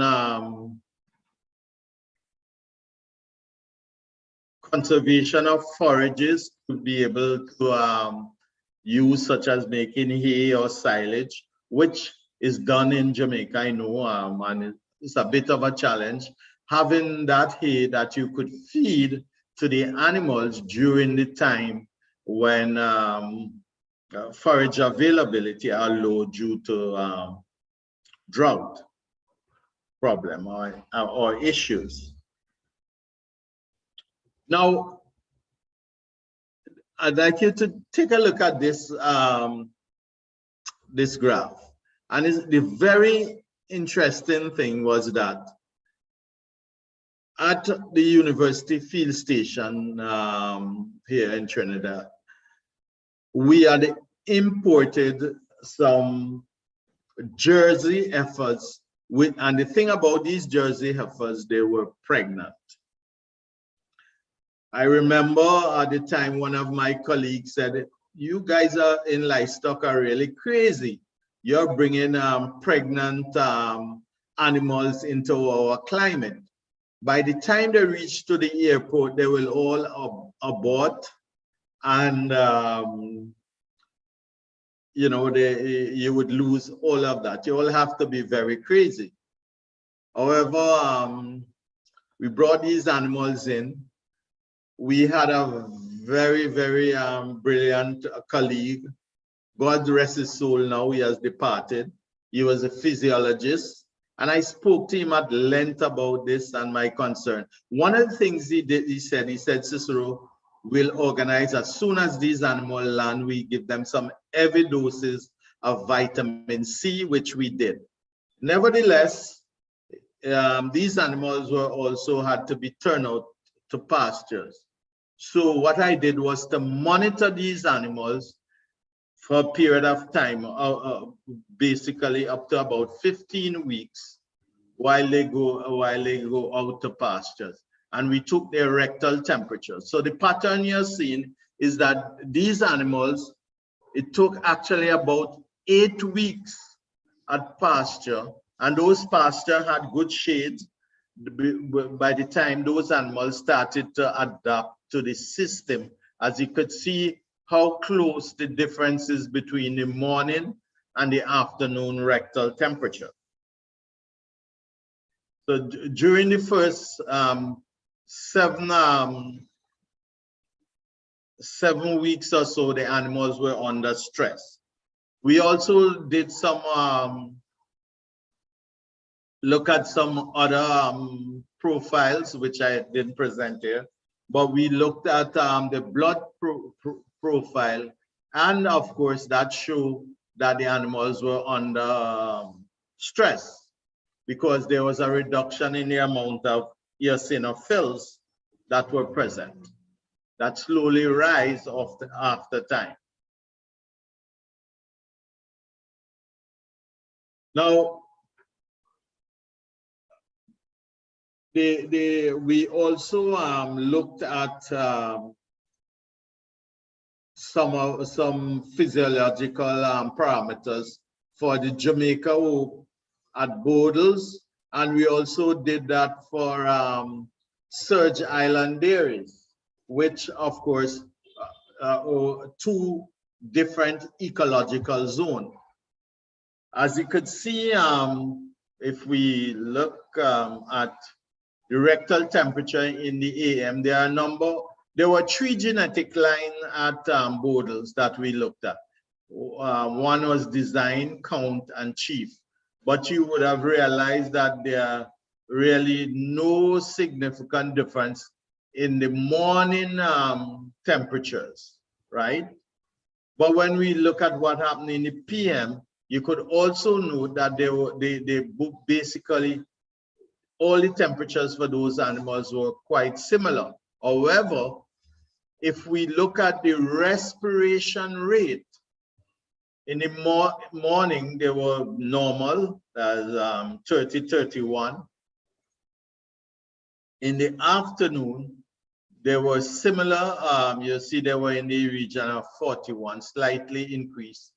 And this would have, my explanation also is the fact that these animals were also subjected to shade. Now, when we look at surge, on the right-hand side, we look at what's happening with the Holstein animals at surge and the Jamaica whole. You will see in the AM period, the rectal temperature for these animals, the Holstein and the Jamaica, were quite similar, 38.7 for the Holstein and 38.4 for the Jamaica whole, right? And of course, there was no significant difference between them. When we look at the rectal temperature here in the afternoon, you will see that the Holstein animals were 39.5, slightly higher, 39.2, but they were not significant. One of the things that should be pointed out here is that the Holstein at Surge Dairy were in the islands for more than 10 years. So this shows these animals have adapted to the condition, and therefore you would hardly see much of a difference in the rectal temperature. When we look at the respiration rate, you could see that the respiration rate in the Jamaica whole was slight, just about 1 point lower than the respiration rate in the morning, and the respiration rate were different in the afternoon. For the Holstein, 81 compared to 76. However, the difference here was there was significant difference in respiration rate in the morning for Jamaica compared to the afternoon, whereas there was no difference between significant difference, that is, between the Holstein in the morning compared to the afternoon at Surge Dairy. Now, this is what are some of the response when the animals are under stress. Now, remember I said you will have behavioral responses when we looked at that diagram on the impact of stressors on the animals. So you will see here is at Bodles, and these animals are the Jamaica black, and you will notice that all these animals are jostling to find space under the tree for shade, and this is one of the significant behavior that you will find not only in cattle but also in small ruminant. In this, on your right-hand side, what we are looking at here is one of the Centennial Livestock Station in Trinidad, where all those animals are under shade. They're seeking shade during the day. And this is one of the measures of behavioral measures that we will see in a ruminant seeking shade. Now, this is to me, this is a very unique situation that we don't normally see within the region. And these are the Holstein animals at search. And I think this picture was taken somewhere probably about 1 o'clock or somewhere around there. And these animals are wading in these puddles of water in order to be able to cool themselves off. And they're standing in the water here to do that. I know that in some of the other countries, they actually provide areas with water so that the Holstein and other dairy animals can actually get in to help to cool themselves by cooling their feet off. Now, we talk about the impact of heat stress will have on milk production and also on the chemical composition of milk. Now we look at in particular, we want to look at the seasonal effect on in terms of you will see that in the dry season you have the milk production is much higher than in the wet season. Now it is not only heat stress that is responsible for that, but I had a PhD student who looked at the nutritional value of pastures in Jamaica for both beef and dairy cattle. And what came out was that the energy content of the grass is much higher in the dry season than in the wet season. And this, of course, has to do with the amount of moisture that would be in the grass in this period. And this may be part of the explanation why we see a higher milk production during the dry season.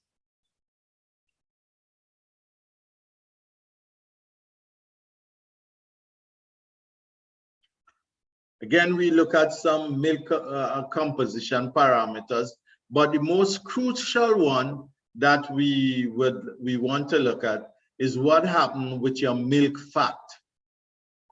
And you will see that the Holstein has a much, well, not significantly more. So although there is a significant difference here in terms of milk fat production, which is 4% compared to the Jamaica Hope, which is 4.1%.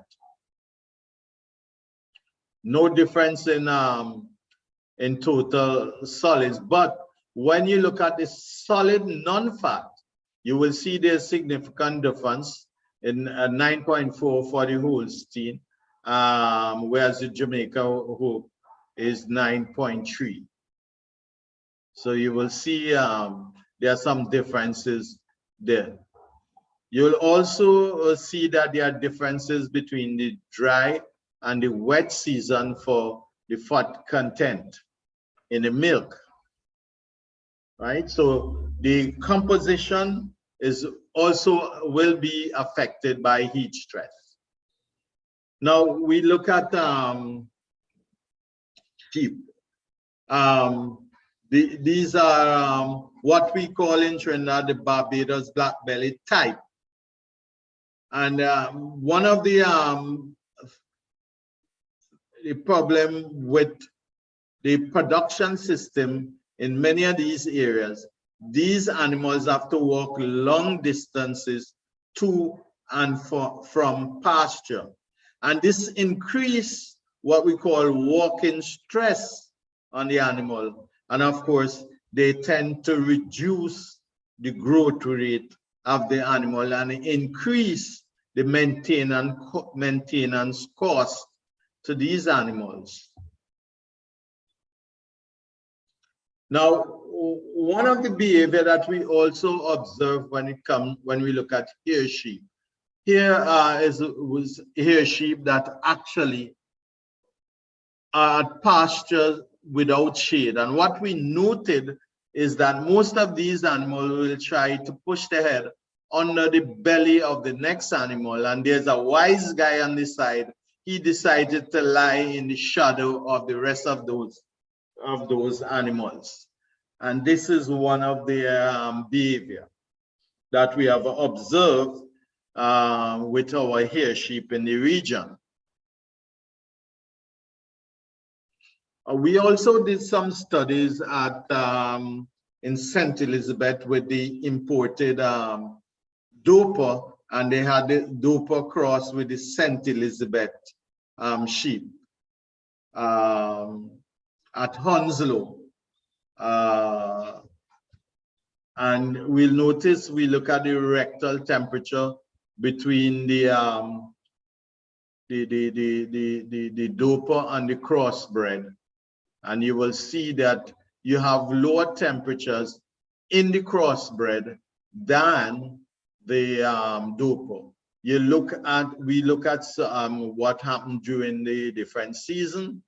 In the dry season, you see the temperatures 39.07, and in the wet season, here we tend to see the temperature are lower, 38.95, although there are no statistical significance between them. And with the crossbred throughout the seasons, you will see there are lower temperatures in those crossbred. Again, no significant difference between the season for those crossbreds either.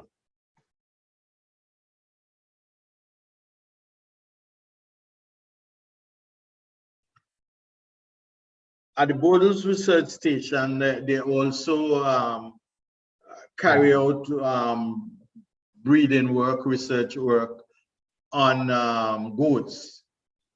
And we did a study at Borders, one of our students for their BC project.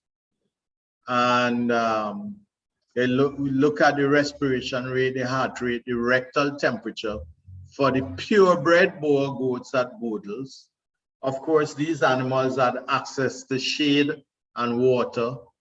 And you will see the respiration rate in the morning is basically 22.4 breaths per minute.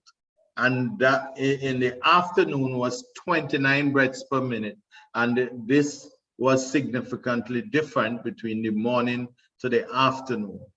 We saw the heart rate, 73.2 in the morning, 78.7 in the afternoon, but there was no difference significantly between them. Rectal temperature, we see a similar trend where the morning temperature was 38.4 and the afternoon was 38.8. Just slightly higher in the afternoon. Again, this was not significant. At the bottom, you will see the ambient temperature for the animals in the morning when they were indoors and outdoor, and also the THI when they were indoor compared to outside.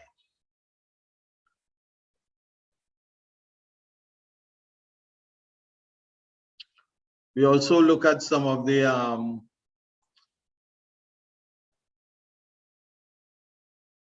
respiration rate for the imported Doper and the Doper crossbred with the St. Elizabeth sheep. In particular, we see that the Doper respiration rate were 47.36 in the morning, but the crossbred had, had slightly higher respiration rate, right? But again, there wasn't any, statistically, there was no significant difference. So for all intents and purposes, we could assume that there's no really difference between them.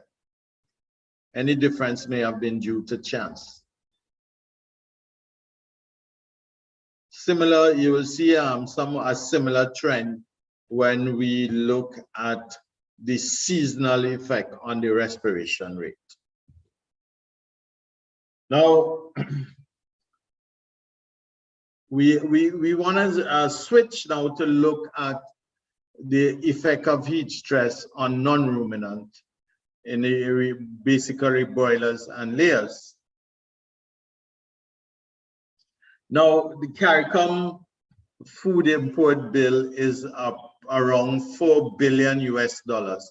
Could be a little bit more than that because this data would have been a little bit dated, but we are producing roughly over 122 million dozen eggs per year, and we are close to 100% self-sufficiency with regard to egg, except for around Christmas time when some countries will have to import some egg to take care of all that baking of black cake and whatever during the Christmas time, because the demand actually will go higher than our supply. So as you see, this make egg production a major part of our protein supply from the poultry industry, which also enhance our food and protein security within the region. Now, when your poultry is under heat stress, well, we have, for example, this diagram. We need to take a closer look at this diagram. You will see we talk about heat, which basically temperature and humidity, and of course we'll use this to develop our THI index, as Jane explained earlier. Now, once the animals start to move out of its comfort zone and start to you find the animal will start to pant. This is one of the reaction to the elevated temperature or elevated THI level beyond the bird's comfort zone. One of the things the animal also do in an attempt to reduce the heat produced within its body is tend to decrease its activity. Not only that, but if you observe animals that are under heat stress in the pen, they will tend to lie on their side and burrow into that litter and spread their wings out, that they could get airflow under the wing where the blood vessels are exposed to the skin and very little feather under the wing to impede air movement and heat loss. They will also reduce their feed intake and increase their water intake. Now, from a physiological point of view, once the animal increase panting beyond a level, then it will impact the ionic balance that takes place within the animal to keep it in homeostasis. And so we have a condition that called respiratory alkalosis that the animals suffer. This will, if you have layer and they're experiencing respiratory alkalosis, there will be very, very thin shell being produced because of the hydroxide, and the calcium. So you get what we call, you'll see a lot of thin shell eggs.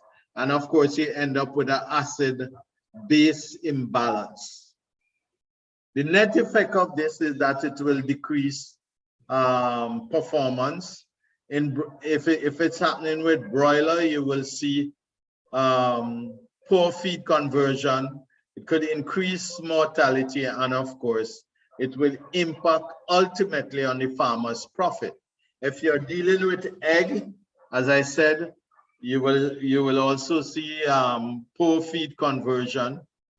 You will have increased mortality among your birds, but you will also see an increase in crack eggs, which the farmer won't be able to sell, and this will also impact on his profit. Lalu? Yeah. 5 minutes. Okay, cool. Just looking at, I think this is a strain of bird that are used for layers in Jamaica also.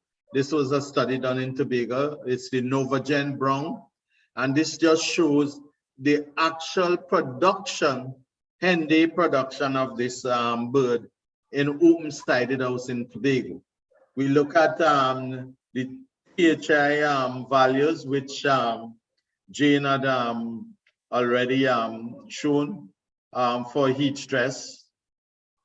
And then based on the study we did, we look at the effect of the THI in these on milk production. And you could see from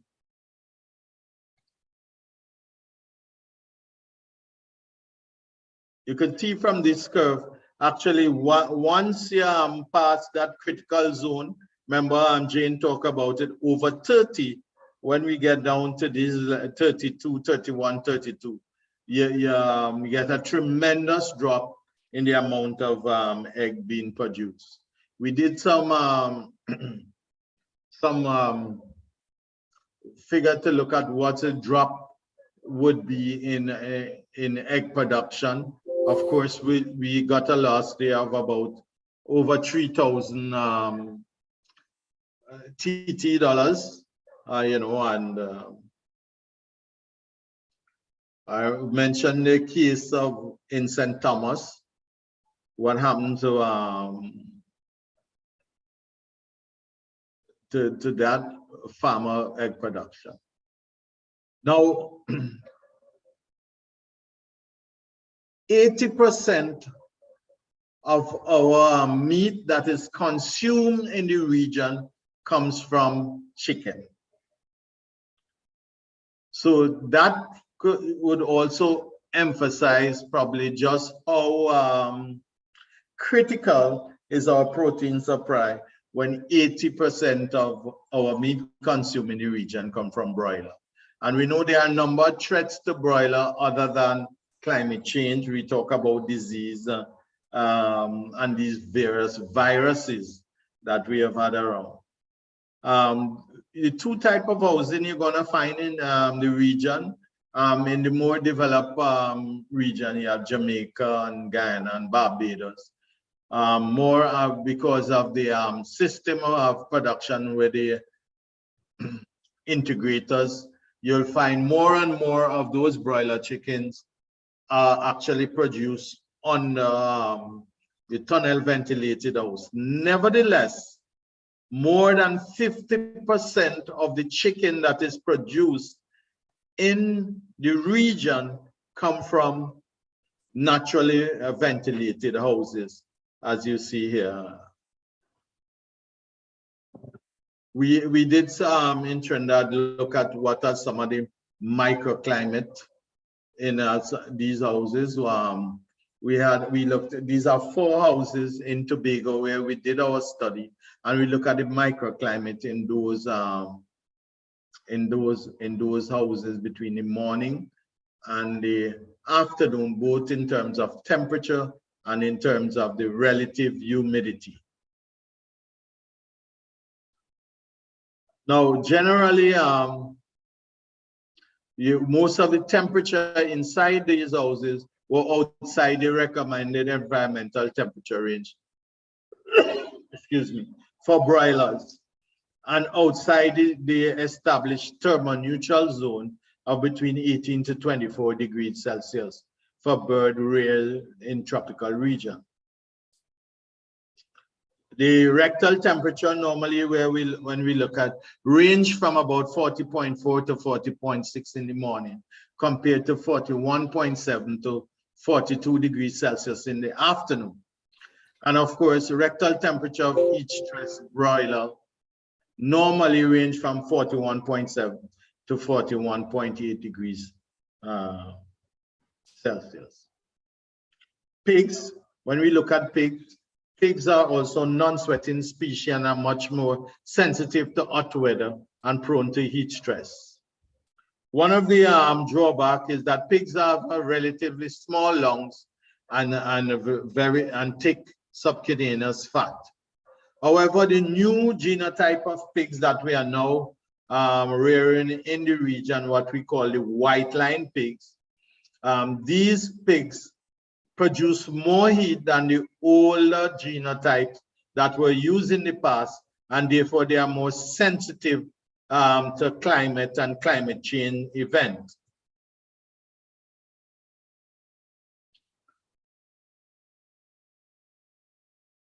Now, you will see certain behavioral changes. One of these is lying down so that the body make greater contact with the floor,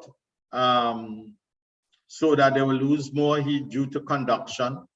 They will lie down so they don't touch each other, and they tend to spread out from each other. Now, pigs in our intensive housing cannot huddle, but pigs that are outdoor, you find pigs will huddle. Those that are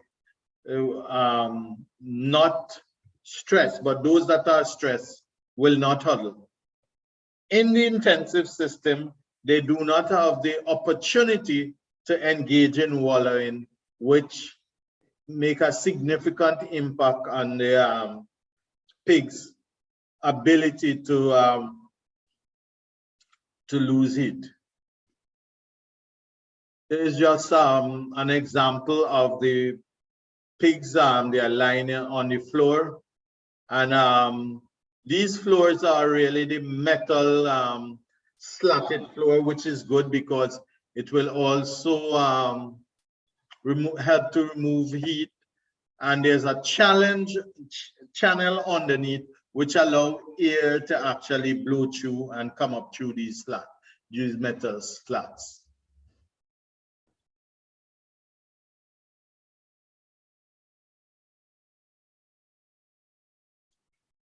Okay, Dale, I'm finished here.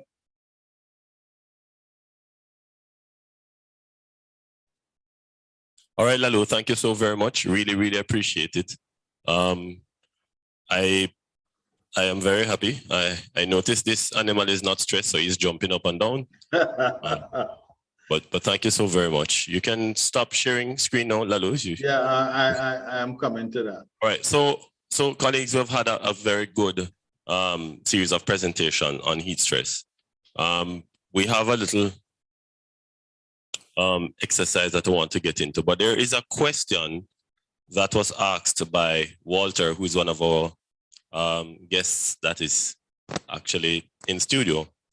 And so Lalu, this is directly for you. He's asking if we become more efficient at production in livestock, aren't we locked into a vicious cycle?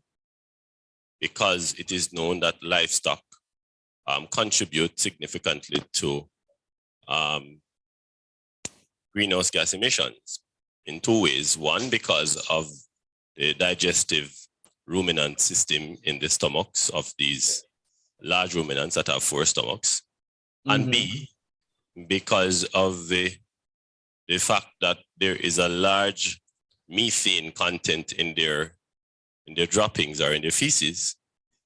And methane is 300 times more potent as a greenhouse gas than carbon dioxide. So the question then is, if we are going to become more efficient at producing these animals, aren't we contributing to the problem? Aren't we creating our own enemies then, essentially? Okay, that's a question that often come up when we talk about livestock. But I would go back to say, when I did animal nutrition and we look at how energy is partitioned in the animal, the methane emission from the animals are really relatively small proportion compared to things. However,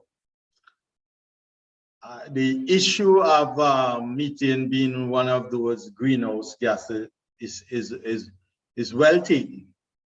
But we have certain forages that could, and the biotechnology feed additives that could, or that can be placed in the feed that will reduce the production of methane and lead to a more efficient utilization of the energy. Because these methane the methane gas is really produced by certain microbes. They have been looked at things that will actually reduce the level of those microbes in the room, and that will reduce methane emission from things. But one point I'd like to make is that when we look at our level of livestock production that we have in the region, I am not of the opinion that we would produce a significant alarming amount of methane as what sometimes is projected for the other larger developed countries.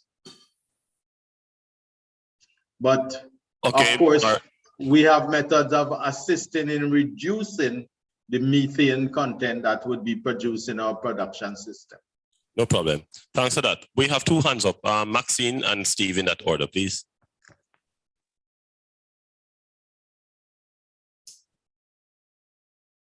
Go ahead, Maxine.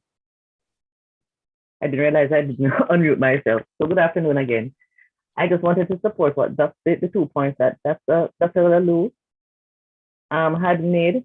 One, in terms of what we feed our animals to reduce the carbon emission or methane emissions, and also in terms of the type of production that we have here that would contribute significantly to greenhouse gas effects. I'm also, and I think the jury is out on this, because I'm also seeing research that is showing that although a lot of persons have been highlighting the whole issue of cattle and methane and all of that, they're saying that the carbon that comes from the animals, it is broken down after 10 years.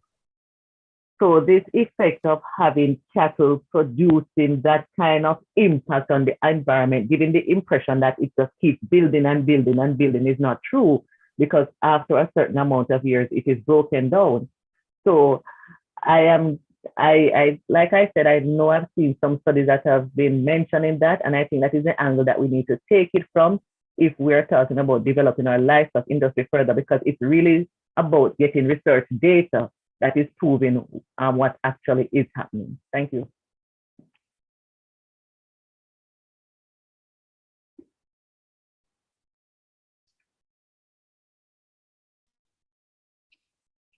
Thanks a lot, Dale.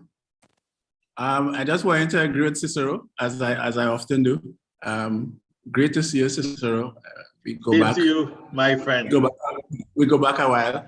No, but I think that it's no longer a big debate about cattle producing methane. I think it all has to be seen within the context of a wider debate, a debate that has to do with food sovereignty, that has to do with production modes, and the fact that we are low carbon producing producers generally. And it's to agree with Maxine in that we have technologies now, the feeding of ionophores, and so that Cicero probably didn't want to get into, that could affect the overall regime. I think a lot of the flack coming out of livestock production has to do with, Amazon type production where large areas are being cleared and so on, and the net impact of livestock production. But our production systems as I hope to show later on when we do the CSAC tool, is not a great contributor to the overall carbon emission output. Thanks. All right, that's a good point. I mean, and I agree with everything that everybody has said, except Steve, of course. Well, even Steve. I think the one point that we have to remember, though, is if we use the point just made by Maxine just now, along with Steve and Lalu, we would find that they said numbers don't lie, right? So from a global perspective, not talking about small developing states, I guess it will always, as Steve would point out, it will always be a part of the debate. Let's look at the mathematics, right? Carbon dioxide, everything is relative to carbon dioxide. So carbon dioxide has a heating capacity or a heating potential of 1 unit. It stays in the atmosphere for 100 years. So if you have 1 unit of carbon dioxide gas, right, and you multiply it by the number of years it stays in the atmosphere, you get 100 units. Let's look at methane, right? By what Maxine just said a while ago, it has a 10-year lifespan. So it has 10 times less than carbon dioxide. But the heating potential is 300. So 100 times, so 10 times 300 is 3,000. You're comparing that 3,000 with 100 for 1 unit, the same 1 unit.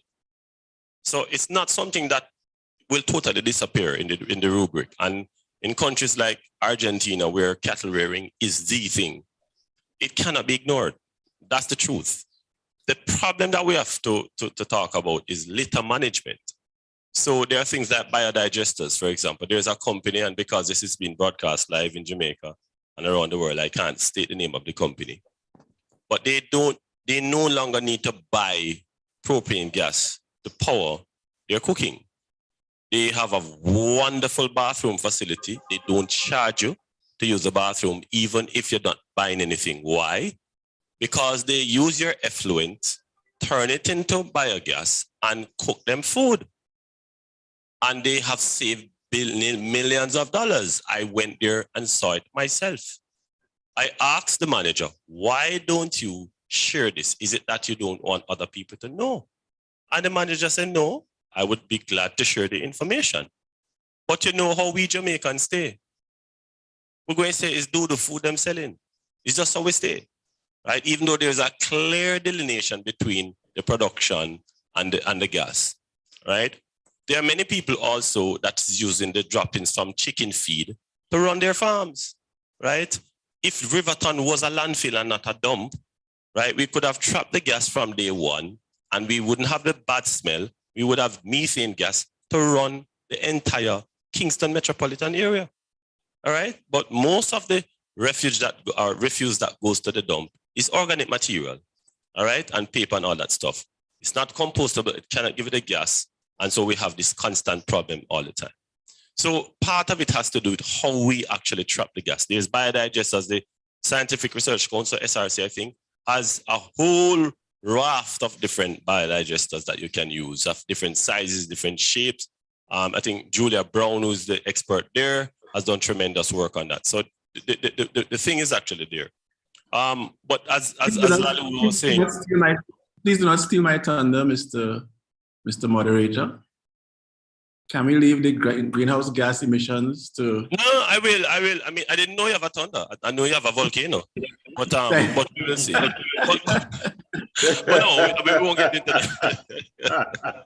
Anyways, I want everybody to look in the chat now. There is an exercise there. There's a YouTube link. There's a Dropbox link. Somebody has said it can't be downloaded. It can be downloaded. When you click on the link, can you post it again for me at the bottom of the chat? Somebody, please. When you click on the link, right, it will take you to a Dropbox page. You don't need a Dropbox account. All right. So click on the link on your phone, right, in the chat. It will bring up a first introductory page that has some instructions on it.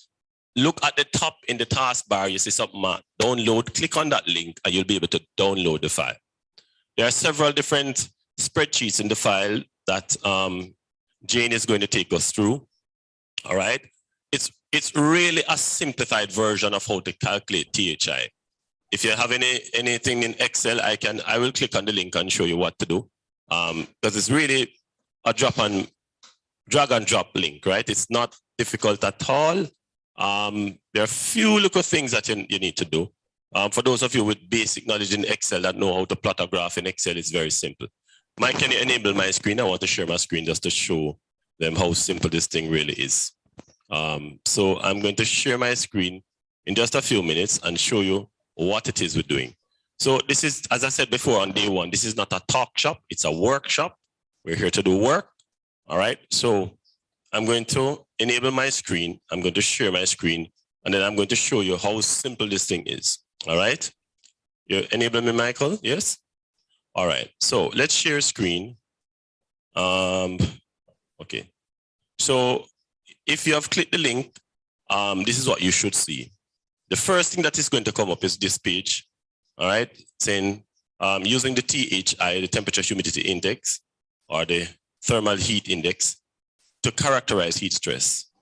All right, so normally Lalu and Jane would go in a dark room and with Jack and do some magic and come up with some figures. But we have actually put it in a spreadsheet. So you're going to use the Excel spreadsheet to actually calculate the value. Somebody can monitor the chat for me, please.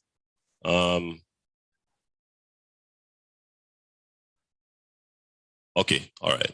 Thanks for that, Kay Edwards. All right, so what you're going to do, the spreadsheet has hourly values that shows the daily or diurnal fluctuation. It has some monthly values that show the seasonal, and it has some projected future values for the future. All right? All right, so I'm going to ask Jay. Jay, can you come, please, and just help us with this part? All right, so Jay is going to moderate this part. All right, he's going to show you how you can drag the data from one side and how you can just autofill the sheet, right, by just double clicking. But Jay is the expert on this part. So Dr. Jay is coming. All right, so let us know when if you have downloaded the file, just type yes in the chat so we know how many people have done it already. All right, so if you look on the first sheet, for example, Dr. J, you'll see that we have already done the calculation for this one, right? So all we're asking them to do is to highlight all of this and drag it down, and they can just triple click and just follow the instructions. All right, thanks, Jay. And I won't take you into arrays and how you do this in one step. I promise.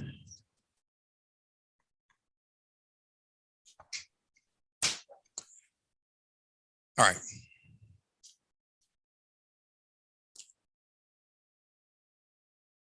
I'm assuming everybody has a nice mouse.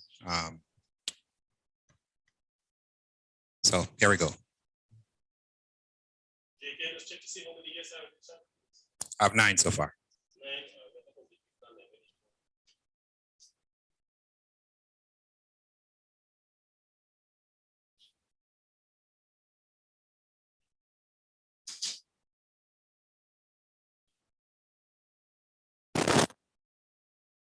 All right, I'm just giving you about 30 more seconds.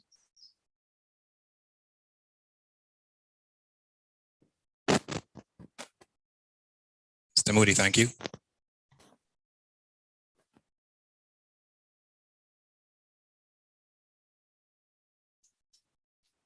All right, so 15 more seconds and then we go ahead.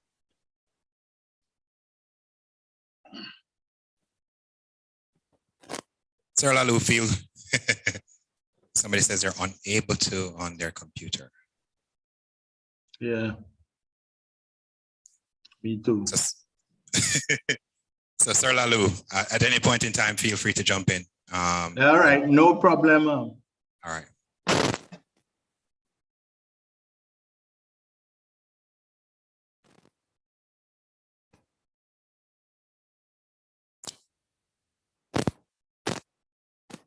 All right, so if you're like me, I'm just gonna put the mic down for a second.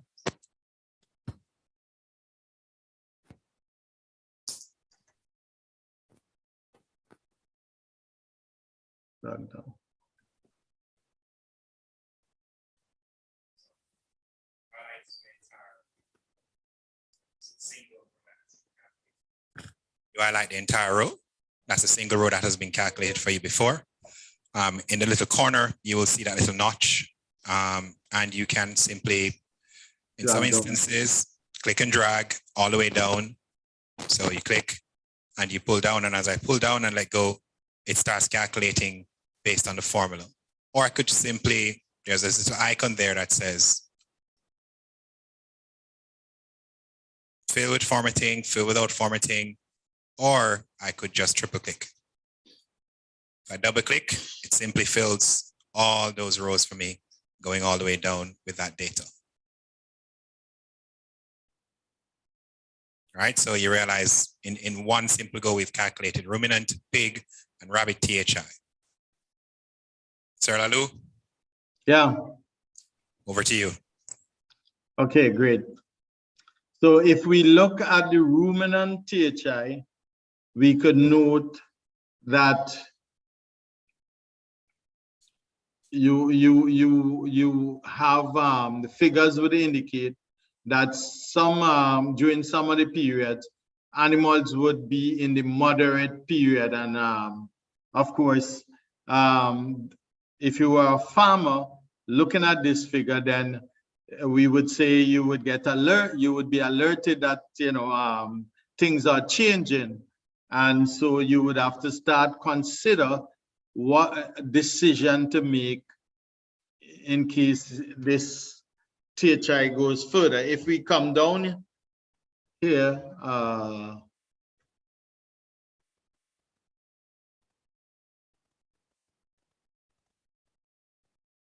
we could look here and just that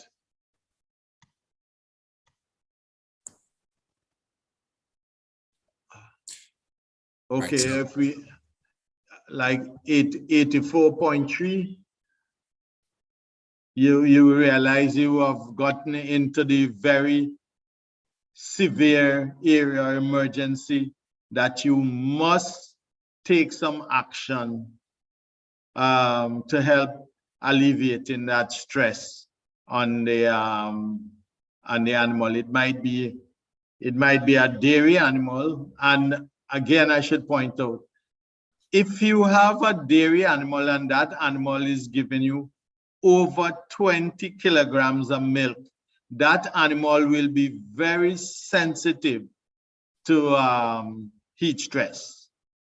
And therefore, by the time that you get into the range of 79 and over, you're into what we might call very serious times. This tends to be a very simple sheet, and what you saw me just do was actually just very quickly highlight what was very, very severe. All I did was actually select the conditional formatting, and I can make that red. I can also add a little bit more. So I could be looking for values between a particular range, and I could make that the green color, so I know at that level is normal. So somebody looking at this sheet, let's say, you have a weather station, or you get data hourly, and you enter the temperature data and the relative humidity data, what would happen is that it would automatically calculate for you, and it will color code, whether it's in yellow or red or green, to say it's normal. Or if it's going into the yellow, you're entering that realm of being, some bit of moderate alert. But once it gets very red, you realize in the middle of the day, after 10 o'clock, after that 10th hour of the day, you're looking at almost a 4-hour period where it's under severe stress. And it's quick to see from the highlighting. Very severe. Yeah. Yeah, an example here in Trinidad, we were doing some grazing studies with some Great Holstein animals. And what we saw was, by the time we got to about 10:30, 11 o'clock in the day, all those animals were under the tree ruminating. And some of them weren't ruminating, which tells that at that point, those that weren't ruminating were under some serious stress. So when you look back at the climatic data, you would have, at that time, the THI would have gone over that 80. All right. So the activity, as you can see, the activity is there. And for this, we are taking the hourly file. We've already done the highlighting from D to F, and we've dragged that all the way down to the bottom. And we've given you some highlights of how to actually pick out where those values are. The second objective, as you can see on the screen, is to plot a graph of THI over time for the chosen animal. We can choose ruminant, you can choose pigs if that's your interest, or rabbit if that's your interest. But you can choose to play around, all right?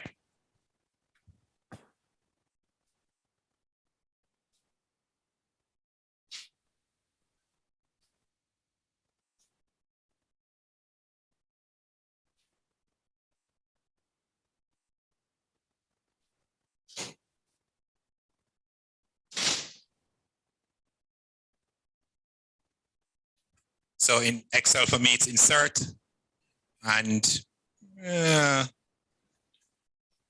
like clicking recommended charts so I can actually get a nice look. And I also like having the data points highlighted as well. So I've now inserted a chart, right? I should be able to move this to a new tab.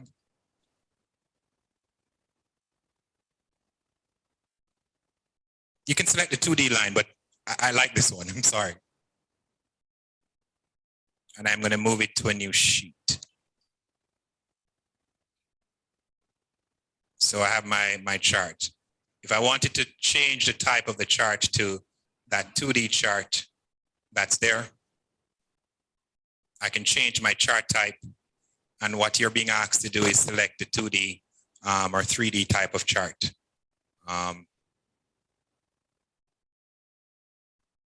So you have all the charts there, and you can actually go through and play with whichever one works best for you. So you have a 3D chart, not us. All right, and you can do a combo chart if you wanted to, but I'm sticking with my chart. Dr. Jane Cohen. Hello. Over to you now. Over to you now.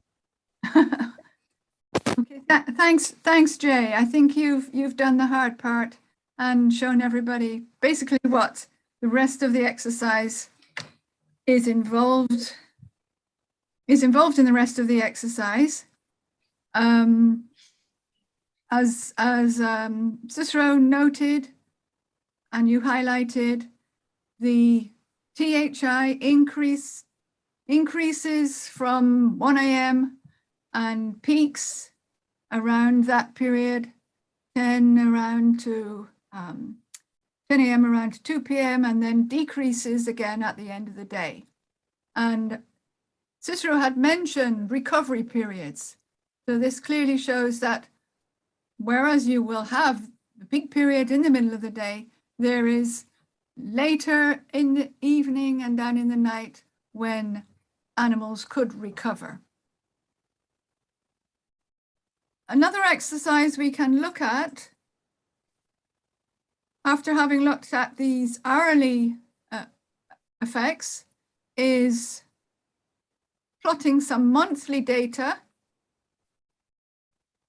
So in the next worksheet, this is the third worksheet, that's titled THI Monthly. Here we have January down to December. The average temperature calculated from daily values. In column B, we have relative humidity in column C. The month is repeated, and that's only done so that we can easily draw a graph in a moment. Then we have similar calculations for ruminant, pig, and rabbit THI. And they have been done for us in the first, well, in row 2. So if we look now at column E, and look in row 2 of column E, you see the value 85.0. If you click on that, you'll see the formula in the box above. This is the THI formula that is used. So that includes the temperature for January, the relative humidity for January. And then we can calculate it in exactly the same way that Jay showed us by putting the cursor in the bottom right-hand corner of that cell, the cell containing the value 85.0, put the cursor on that little box in the bottom right-hand corner, catching it with the left mouse button, holding it down and dragging it, or double-clicking and filling it, so that we automatically calculate the THI values for the other months. Guys, remember, this is a proposal for a kind of a type of early warning system. It's pushing that way. And, you know, I'd like for you to think about how this would work for your local context. Maybe not necessarily an Excel file, but just think about, you know, a system where that climate data is being fed in automatically, and the thresholds that are being calculated. What kind of alert system would work for you? Is it something that you want the farmers to have, or is it something that, you know, an extension region or a parish or something else? Just kind of think about it like that as you go through this exercise, please. Over to you, Dr. Jane. Thanks, Jay. Thanks, indeed. We're doing the calculations here, but we need to, what we're really getting to is how we can use them to cope with the heat stress that's currently and expected to increase. So here we have calculated, and Jay has done it for us, the THI values for the ruminants, for the pigs and the rabbits. Jay, you could do the same thing by using the conditional formatting to highlight the values where we would be exceeding or at the most severe levels,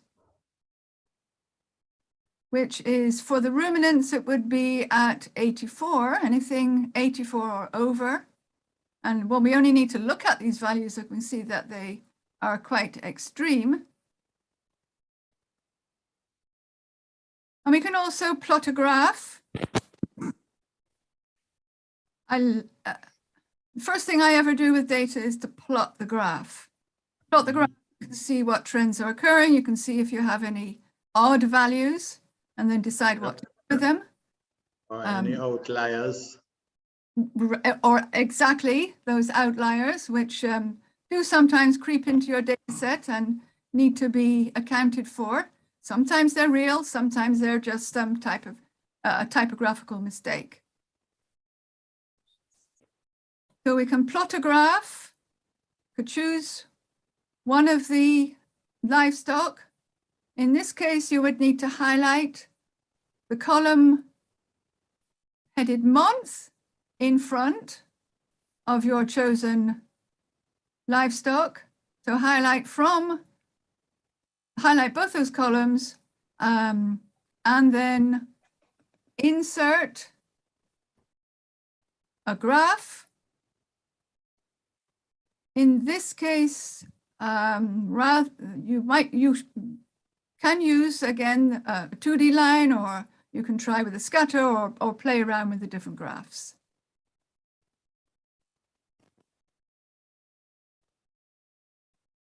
Thank you, Jay.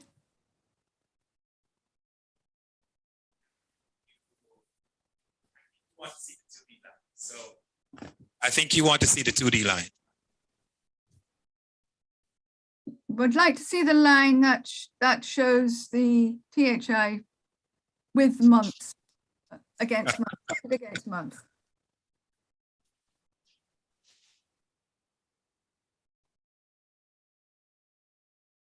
Right. Right. This is it. This is a scatter. If you do use a 2D line, then you'll actually get the months as labels on the 2D line is found. You can find it. I think it's this one.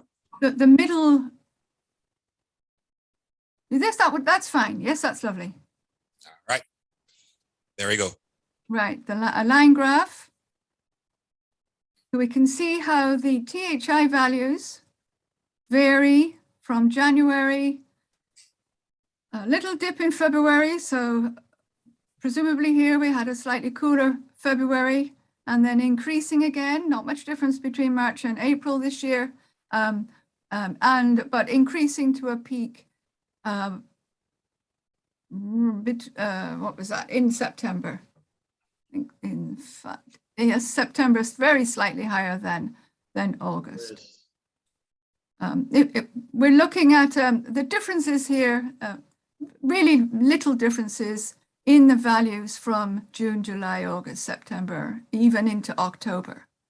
So you see the cooling down is really not occurring until November, December. And these data, I put little notes in if you're interested in more information about these data. If you click in the cells in the first row, a little note will come up. For example, if you click on the cell, that is column A, row 1, and you keep your cursor in there, if you click on that, you'll see that these were data from Bodles, Clarendon, and averages of the years 2005 to 2008. The temperature represents the mean daily maximum, and the relative humidity is the average is a monthly average from mean daily measurements at 1300 and 1900 hours UTC. I noticed Mitchell, and she's asked the question twice, which is why I'm laughing. So, hi, Dr. Mitchell. How do you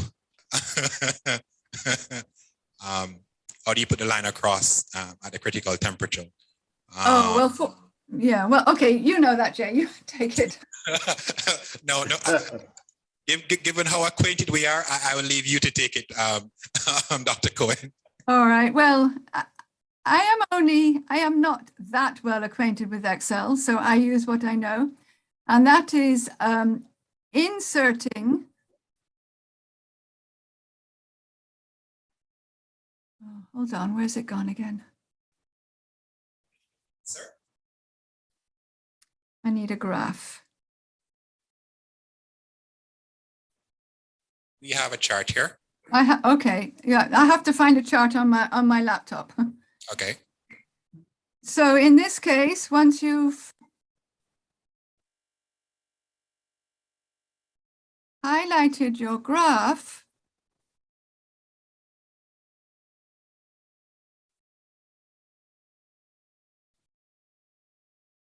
you can insert under the tab that says illustrations and find the option that gives you shapes. So having highlighted your graph, under the insert tab, go to illustrations, click on that, and then under that you have another menu which gives you the options of pictures, shapes, icons, etc. So then select shapes, and then you can pick any of these types of shapes. If you simply want a line, then you would just select the second from the left at the top row that says line. Then your cursor changes and becomes a little cross, which is saying that now you need to go back to your graph and or wherever you want on your worksheet to place your line. So if I'm looking for, I would then look for 84. That's one of the critical THI thresholds. I would put the cross where I want to start the line, click on it, and then drag across horizontally to the other end of the graph, release, and there you have a line. So that's the very, very... Are you able to do that? Yes, I just did it. Lovely. That's one way of doing it. That's one way of doing it, yes. Another way of doing it is simply to add a data field to it. So if you're well aware that your critical threshold is, let's say, in this instance, is 84, I could literally go here and do 84. And so in essence, what I would end up doing is for every day that is there, I would literally have an 84 going across in that graph. I hope I can move this.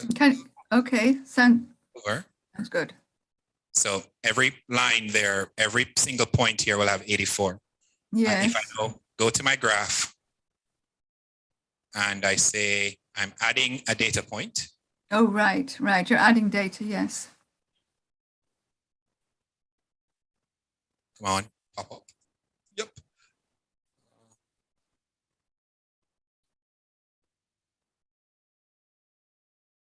Add. And I could even do this. Series name, series range. Right. Y. These would be Y values, wouldn't they? Yeah. So I need to go back to my hourly. Starting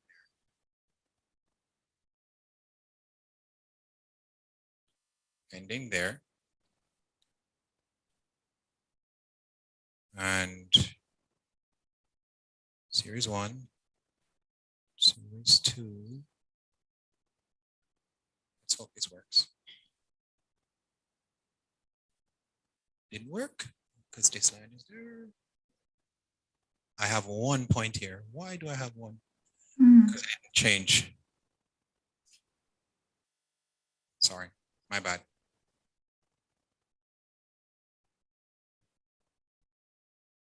I am adding select range. X values are 1 to wherever.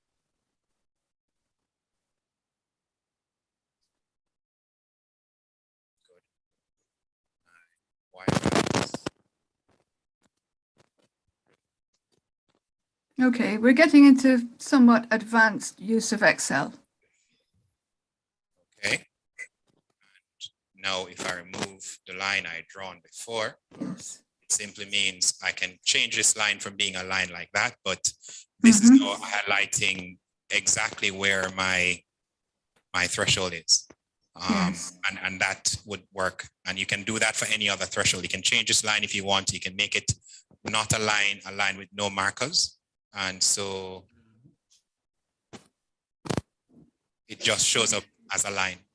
And you can run this a little bit longer if you wanted to. So it shows you exactly. I can also shade values below a particular level. Again, that would be take a little while, but you can put in your lines if you want to. And the advantage of your way is that it stays there. Yes, and so no matter how you shift the graph and how much things you add, will stay there. But if you use the first method and you add other data to the graph, the line will stay where you've left it, but the graph may shrink. And so the graph may shrink outside of that. Right, and so you have to continuously adjust any line that you draw using the insert method that I showed you. Thank you, Tiffany. Somebody's asking the process for inserting the line. Repeat that process. Okay. Yes, you could do that as well. So you can insert a legend so that the color line here is just going to show you that it is it is just the critical value for. So when you're talking about your legend and your other things that you want to do, you could now click here and you're doing a legend. And so you could rename this one to be whatever you want it to be in your legend. So instead of series 2, it would be your critical, your very heavily stressed animals. To go back through the process of inserting this, in the hourly, what we did was simply create a column with the threshold value that we wanted to put in. After selecting that column, we're simply going to add that as a data point to the graph. So once you select the graph, you right click and you're selecting data, and then you actually click add and you're adding your X values and your Y values to it. And then you plot, and it will actually create a line for you right there, wherever you select. So let me add the secondary threshold value now. So before that, let me ensure I have space here, and I could, let's say, add 79.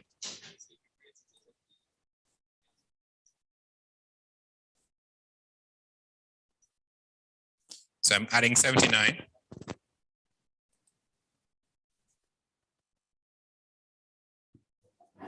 Right, and somebody just asked me to repeat. So I'm going to actually include 79 as a threshold. So right-clicking the graph, selecting data, add data. I'm going to select my X values. When I click this range, I'm going to go back to my hourly, and that's my X values. So start here. What I'm pressing is Shift and Control. And I'm going to press down, and it's simply going to select everything until there's a break in the data. And then I'm going to actually press the down arrow now.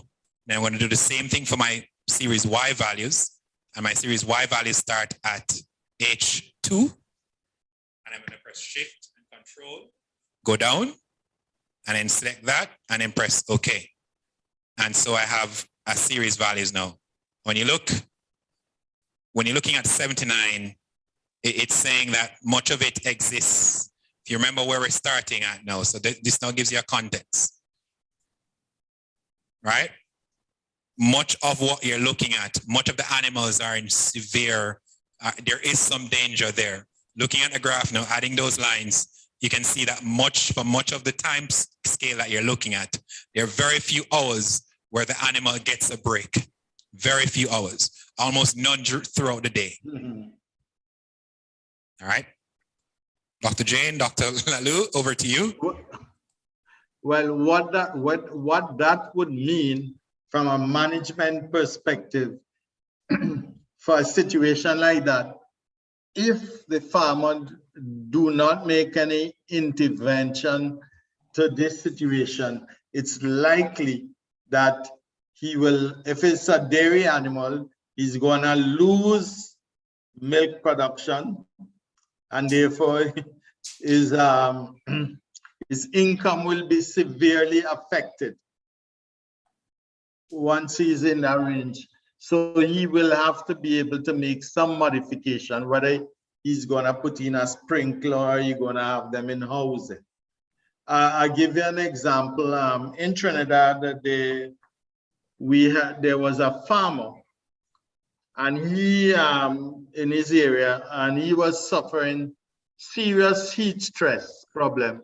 So what he decided to do, he built a barn where he was keep his animal indoors during the day. He would bring them some grass and so on, but he would let them out at night to graze.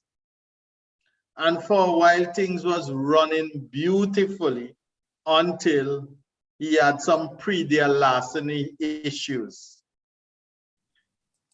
So I know being in Jamaica, pre-deer larceny in livestock was a serious issue. And so I'm just saying that technically we may make intervention that makes sense, but we also have to take these things within the social context in our society.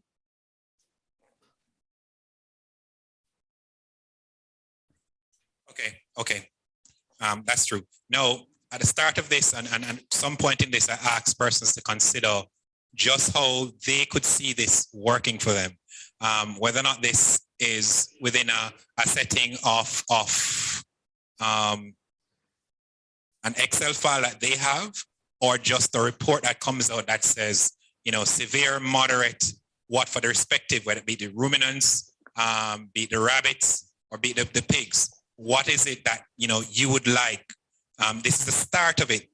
This was, as Dr. Rankin said earlier, this didn't exist before. There's nothing there.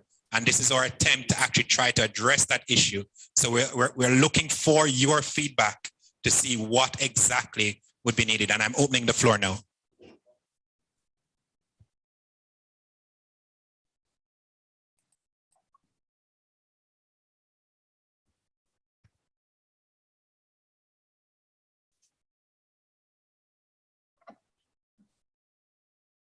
I'm not sure if anybody has their hand up. First and foremost, was this exercise useful?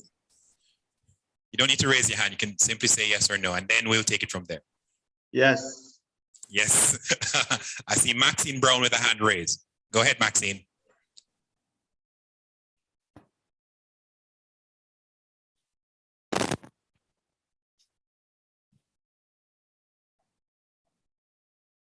Maxine, I think you're unmuted, so you can go ahead. Oh, yes, I just got unmuted. Okay, so as you have indicated, it's the first kind of information that is really targeting livestock in a wholesome way where we can see everything together, the whole picture on what is happening and have the data to support it. So what I would say now is that this type of information is information that needs to get to the policymakers. We have a new Minister of Agriculture that is coming. It's a young minister. So it is individuals that we want to target to say, you know, this is the way of the future. We have to be using the technology and the information that we have to make plans going forward with livestock. So I think this is where we have to start. We have to start promoting it. I think more presentations with this data is going to be needed now amongst the different technical experts, just to emphasize that when it comes to climate change, we need to stop focusing just on crops, but we need to really seriously look at how it's affecting our livestock industry. So I think it's really to start promoting the fact that we do have concrete data that is showing what can happen to the animals, and we do have this tool that can help us to see for ourselves, like you're saying, when are some of the critical times, and to use that as a guide to say how we should guide our production practices. So that is how I think we need to start moving forward, start moving it further, start linking again with the research institutions, start engaging, for example, CARDI and board with research stations to help to promote it, and to, as I indicated, link with the policymakers who are the driving force, who will let, who are able to get resources to push some of the activities that the farmers would need to engage in based on the data that we have. Maxine, thank you so much. I'm happy to hear it was found useful. I see Sir Lalu had his hand up as well. Yeah, you know, I'm listening to Maxine. You know, very often I say that we livestock practitioners in the region actually come in like John the Baptist. We are a voice crying in the wilderness. Because I've been to several conferences, and the only thing you've been talking about is what will happen with the crop, what will happen to these. And there's hardly a voice standing up for, excuse me, for livestock. And we need to understand that livestock is also a very critical part of the tapestry of our agriculture in the region. But I know one of our biggest problems when we look at the import bill, and you see that the high import bill for livestock products. And one is not surprised, because in many instances, this is because of our Chamber of Commerce. I remember once speaking to ex-Prime Minister from St. Lucia. I wouldn't call name. And we were talking about that at the SCR one night. And his answer that was, but every Monday morning, there is these business and commerce people knocking on my door. But I haven't seen a farmer that come knocking on my door asking for anything. And that is significant. So that I think the livestock people need to start making some more noise. Agreed. Just one point. The part of the reason I ask, and there are two other hands raised. Part of the reason I asked, to think about how you use this tool and everything. I'm sorry. I know there are persons from Met here, and I'm sorry. I'm dragging them in. They're my friends, and I'm dragging them in. If the proposal was made that, for a year of reports, just sorry, I'm going to say, a single, be it $100 Jamaican dollars for the year, just $100 Jamaican dollars. You are paying $100 Jamaican dollars to support this data coming out to you in a text message form.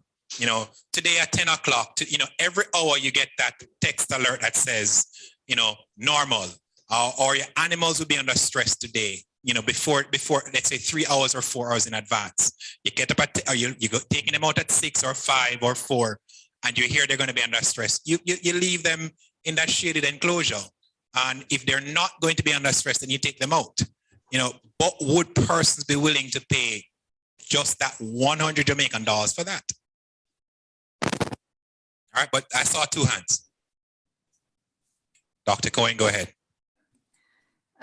Thanks, Jay and Lalo. These are all the critical points of the exercise. I just want to point out that I know we don't have any more time to go through this, but there are some other data in these other worksheets in this Excel file. We could look at an example of future projections.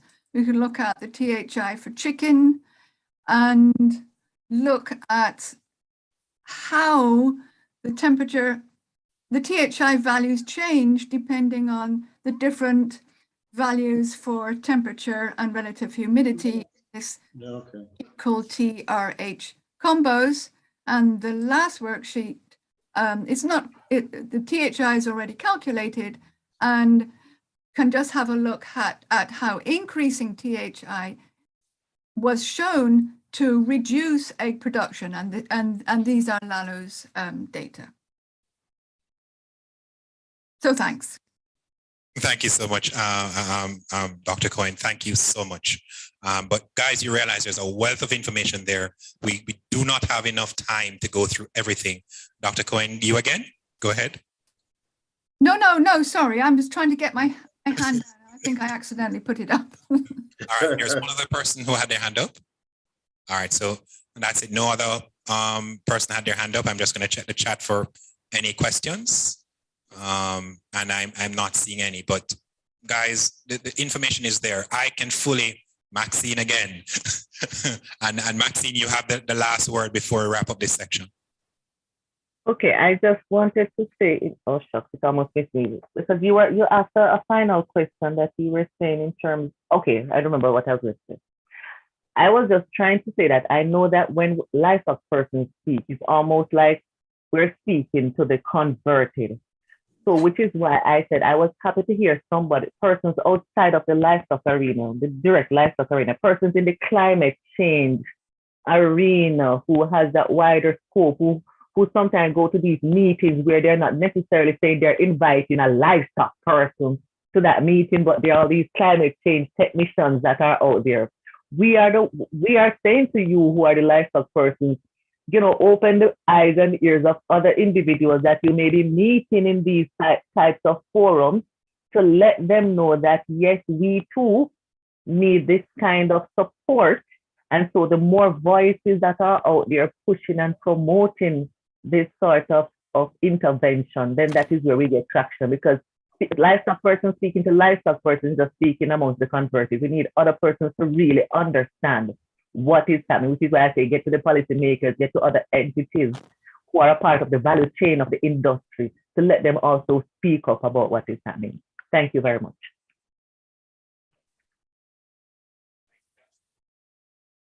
Thank you so much, Maxine. Guys, before we leave, I'm sorry.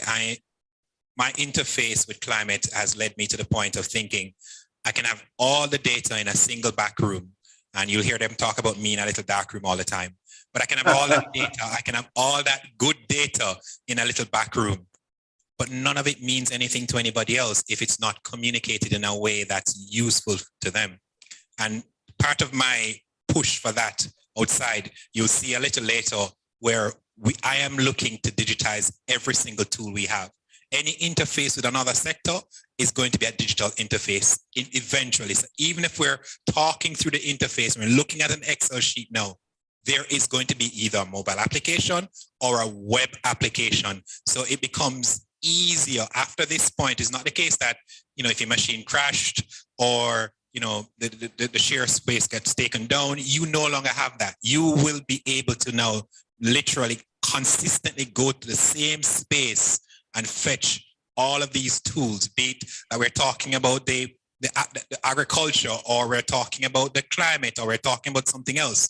We're trying to give you one unified space with all of these tools. And as such, I'm asking if this is something that's urgent. And based on what Maxine said, and based on what Lalou said, this is something that is urgent and is needed for that final push to ensure that, it's not just in the wilderness talk. It's more, I am being heard, and there's data to support from another field what I'm saying. All right.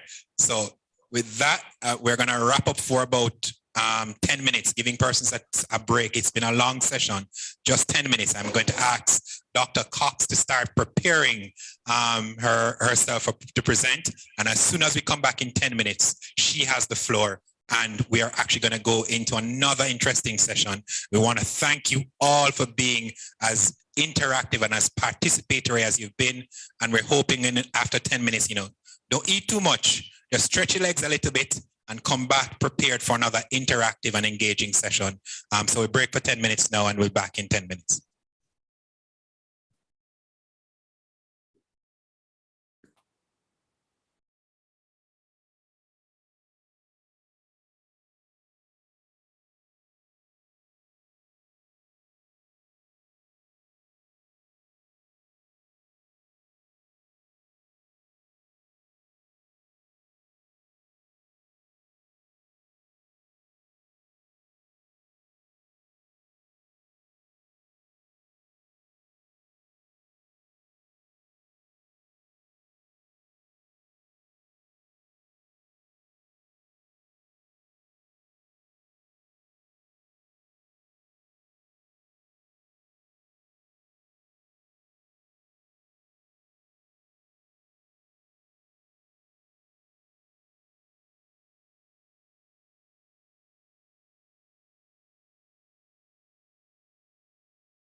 Rarely prevented, but with planning, the risks can be managed and negative impacts can be minimized.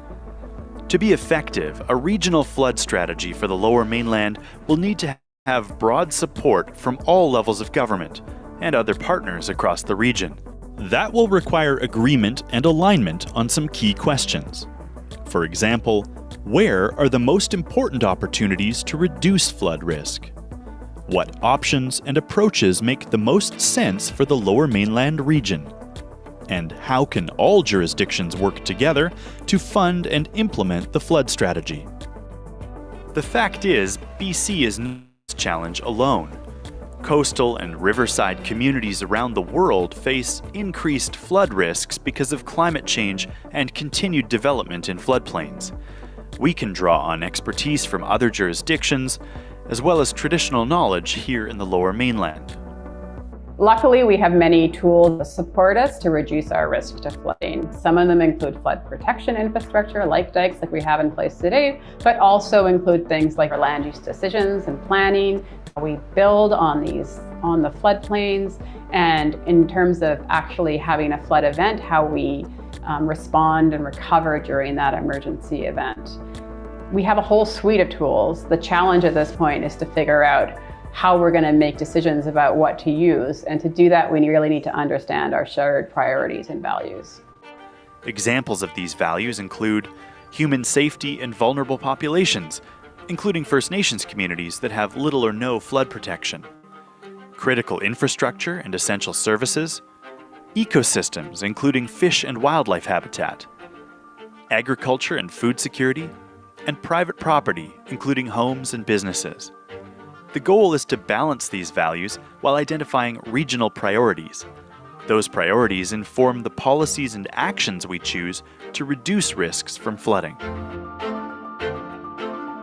Local governments, First Nations, and others can implement measures to reduce risk before a flood. For example, land use planning, zoning, or building codes.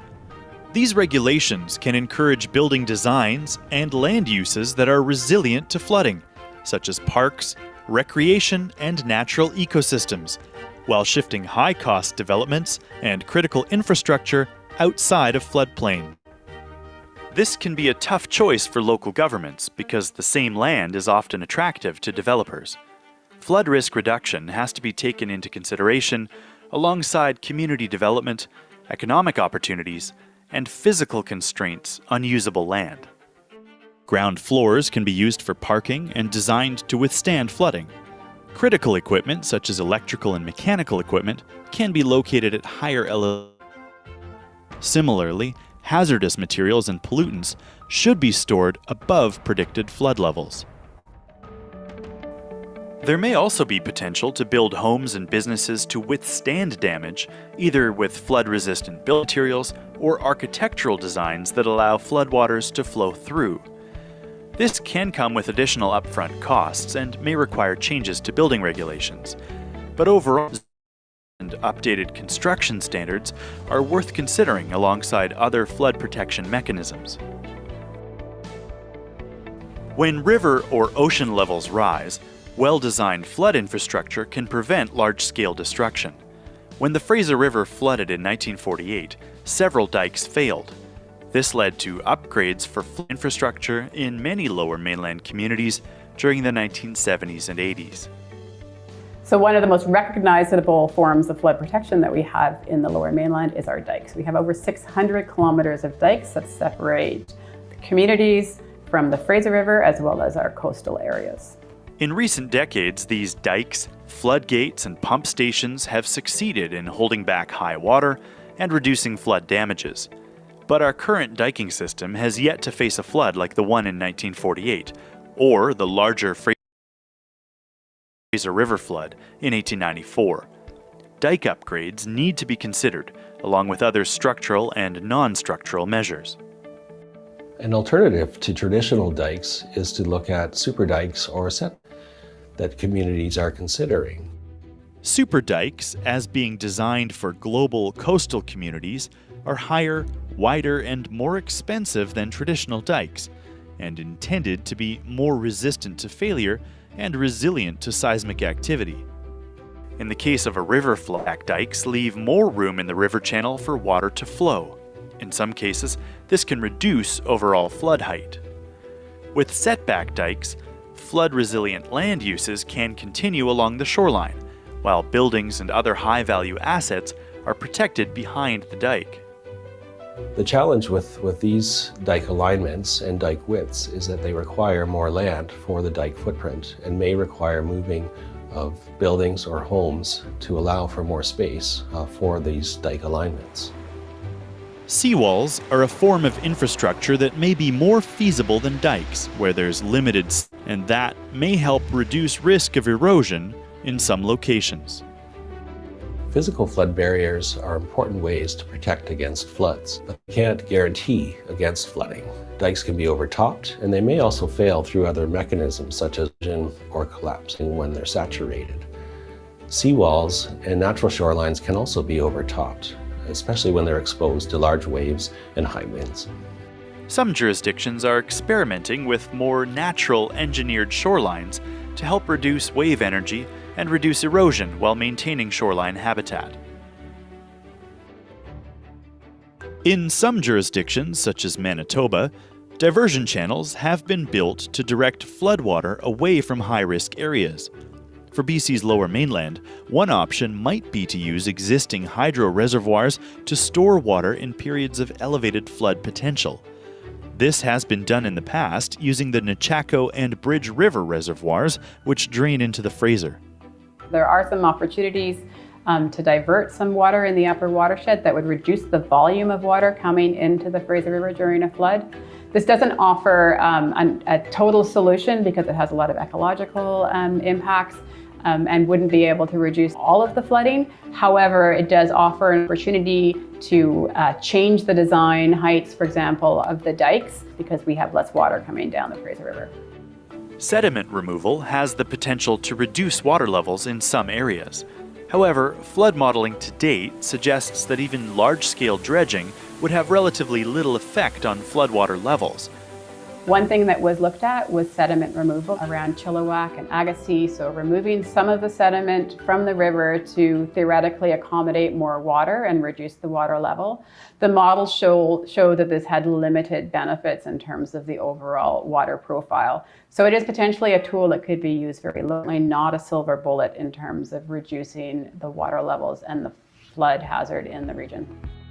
In the lower Fraser River, there are concerns that removing gravel could destabilize the river channel, with negative consequences for salmon, sturgeon, and fish habitat. No matter how prepared a community is, in a major flood, many things will be out of our control.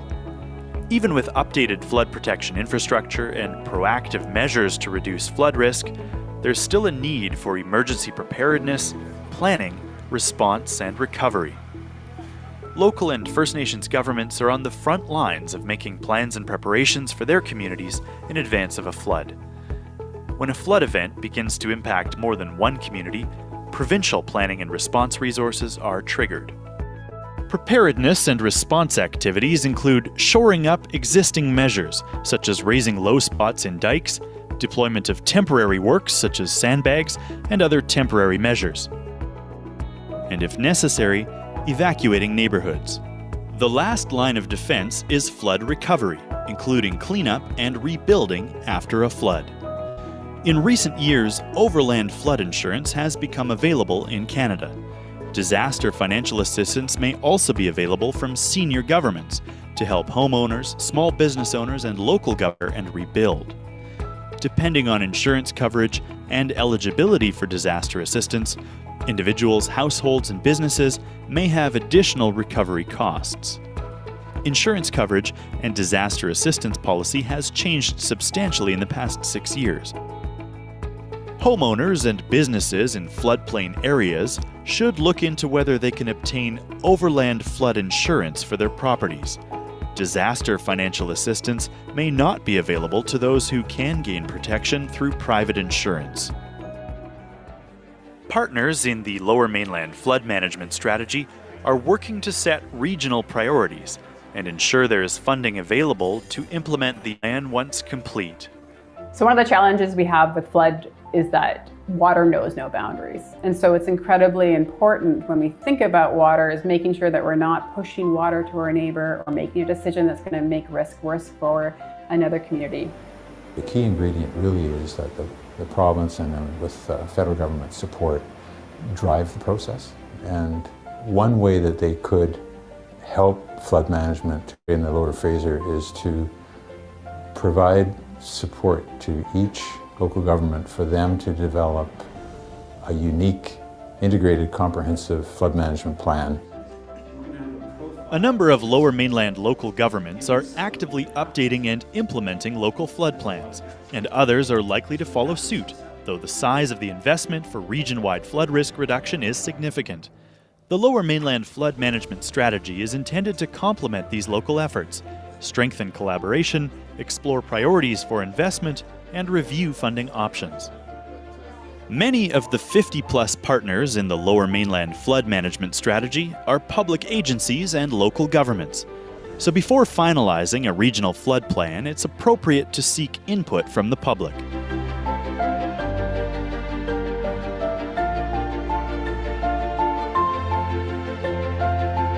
Together, we can build a flood management strategy that brings communities together and reduces the impacts of future floods.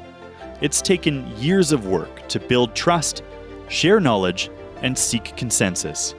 Now we have a range of land use planning and infrastructure options under evaluation in terms of what is likely to work best in the Lower Mainland. It will be up to governments and partner organizations with input from the public and stakeholders to finalize the plan and ultimately put it into action.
All right.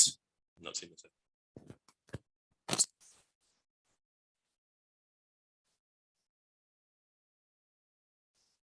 All right, good.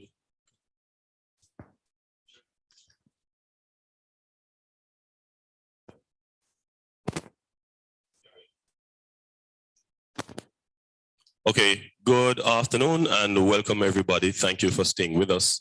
We're happy to have you and we're back here with our session to continue. Thank you for those of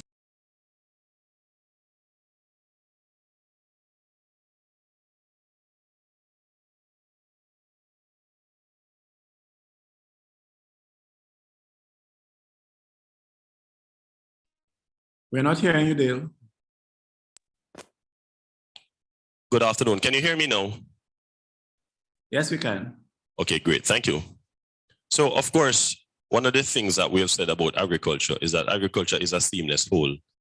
You cannot talk about agriculture and just talk about crops. You can't talk about agriculture and talk about livestock alone and so on. I just think it should be the Ministry of Agriculture. And in that it should be implicit that you're talking about crops, livestock, fisheries, and forestry. So for me, Steve, I don't know if it irks you, but it irks me when I hear them say the Ministry of Agriculture and fisheries, as though fisheries isn't implicit, but that's another thing. But on that note, I am very happy to welcome our very beloved Dr. Shelley-Ann Cox, who is the Deputy Chair of the Fisheries Advisory Committee in Barbados. She is an experienced ocean professional in fisheries management, a specialist, and the mother of a 3-year-old aqua toddler, she calls him. And his name is Shea Ocean. Shelley-Ann has more than 10 years experience in fisheries management and applied interdisciplinary climate-related research. In her role as Deputy Chair of the Fisheries Advisory Committee in Barbados, she is well known for building productive partnerships with national and regional fisheries stakeholders. She's also passionate about the promotion of digital technologies in building the resilience of the Caribbean and the fisheries sector in particular to climate change, variability, and change.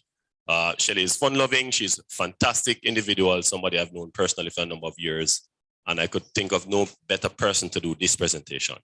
So audience, again, would you help me to welcome Shelley-Ann with a little hand clap? All right, thank you very much, Shelley.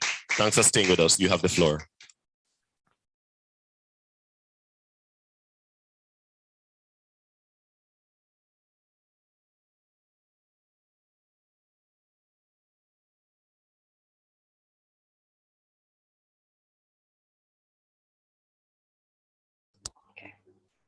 And yes, please. And can you please make me co-host?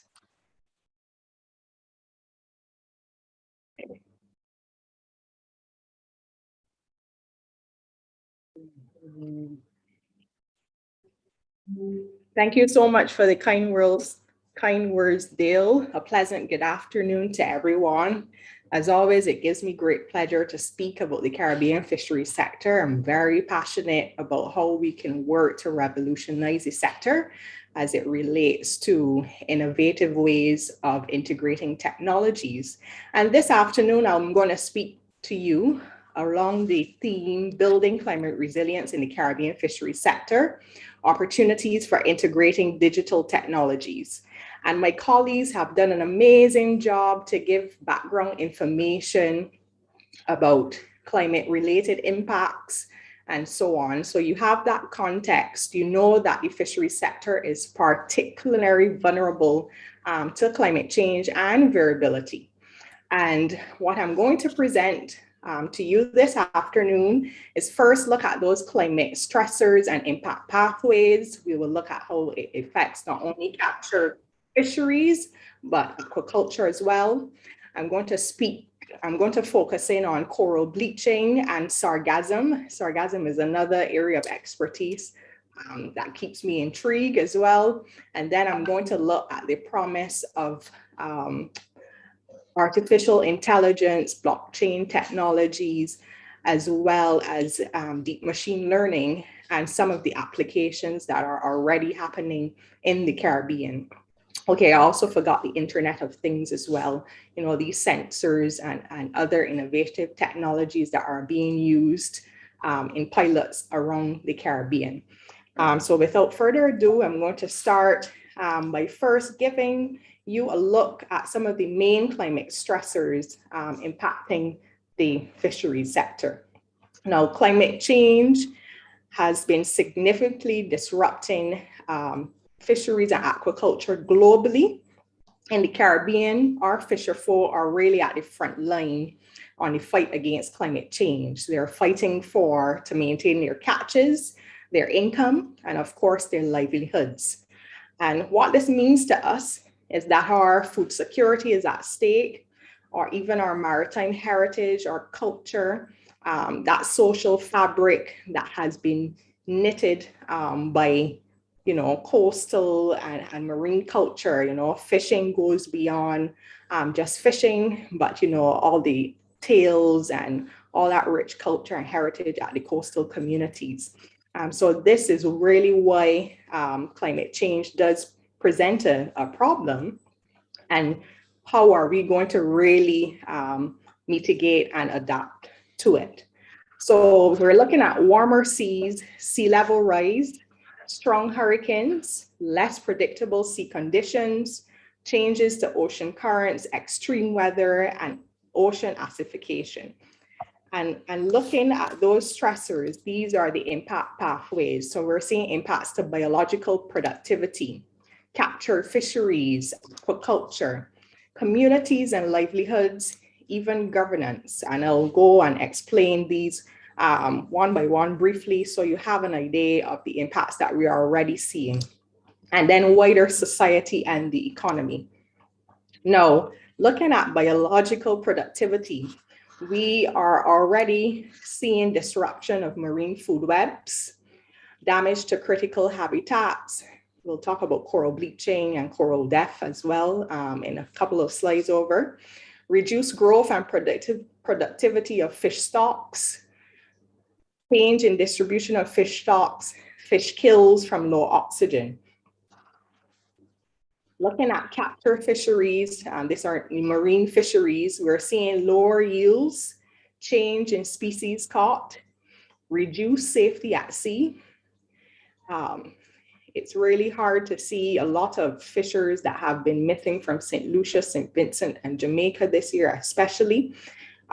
St. Lucia, there is actually still 3 fisherfolk missing. So this is something that we really need to work on. We're seeing more damage to infrastructure, gear, and boats, increased travel time, reduced days at sea, and greater operational cost as it relates to aquaculture. And we spoke, you know, about heat stress and other things. We are seeing increasing diseases incidences, reduced freshwater supply in drought conditions, more damage to infrastructure and equipment, and increased operational cost. Looking at communities and livelihoods, we're seeing loss of income, reduced well-being, reduced health and safety, loss of physical assets, and threats to cultural identity. I'll talk later about how our flying fish landings in Barbados has, you know, decreased by 52%, and we are known as the land of the flying fish. You know, it's on our dollar, it's all around the country, it's been used in marketing. So with a fishery threat, you know, it's a threat to our cultural identity. And then governance, for instance, we know that some of our stocks are highly migratory, so hence not one country can manage that stock. So, you know, there may be a change in shared stock boundaries.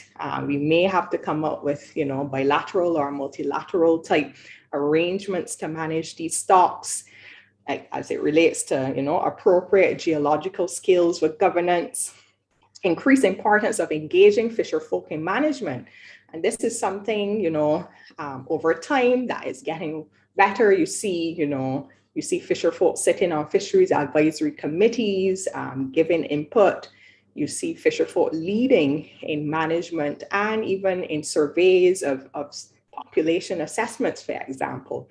So the tide is changing there. And then integration of sustainable fisheries in the blue economy. And we know this emerging blue economy fisheries is one of the mature and important sectors in the blue economy. And, you know, many people have said that the response to the COVID-19 crisis could be a blue recovery. So hence another reason why this sector is so important. And finally, looking at wider society and economy, increased poverty and reliance on social protection. I really enjoyed that presentation by Ms. Phillips this morning, looking at those products that, you know, they're exploring and implementing. Reduce food security and nutrition, reduce revenue generation and foreign exchange earnings, especially as it relates to exports. You know, Barbados, Trinidad, and Grenada, for example, are producing high quality, high grade tuna to markets in the US and beyond. Disruption of fish supply or the value chain. And then finally, adaptation and mitigation costs. So now you have a good idea of all the impacts pathways that have been affecting the fishery sector. And, you know, there's lots published on this and documented, although there are also anecdotal reports as well about some of the impacts. And, you know, I'll speak to some of the ongoing adaptation measures that we're attempting, but, you know, there's still a lot of work to be done. So simply put, what to expect by the end of 2100, warmer seas, we'll see sea level rise, stronger hurricanes, less predictable sea conditions. We're still not sure the changes in currents, although we have anecdotal evidence to suggest that there is, you know, fishers are seeing more green water, slightly smaller waves. We're seeing more heavy rainfall events. And of course, with the ocean acidification that are affecting, you know, commercially important species like conch and other carbonate type creatures, you know, all of these are the things that we can expect by the end of the century.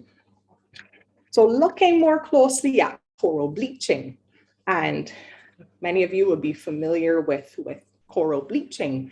But essentially what happens is, you know, corals can tolerate a certain type of temperature, just like the livestock, you know, they get stressed. And when they do get stressed, that plankton that lives with them is expelled. You know, they have a symbiotic relationship. Once it gets too hot, you know, it leaves and the corals turn white, as is illustrated in the photo on the left. But sometimes the coral can bounce back after. But if the heat stress, continues for an extended period of time, it does lead to coral death. And, you know, we've seen significant bleaching events. We've seen some bleaching in Barbados. I've heard about reports in other Caribbean countries. Trinidad, for sure, had more widespread bleaching this year as well. Now, what does this mean? It means less living space for reef fishes, and reef fish are a commercially important species. I know the Jamaicans, you know, you love the parrotfish and other reef fish, and as well as the lobster, very high commercially important species, less living space. You know, the reefs provide that coastal protection as well. The reef is also important for coastal and marine tourism. You know, it's, you know, some place to go to see a beautiful reef in terms of the diving part of tourism. And, you know, just to show some of the ongoing adaptation measures, there is a Caribbean Coral Reef Watch Bulletin produced by the CIMH in collaboration with NOAA. And this is produced monthly.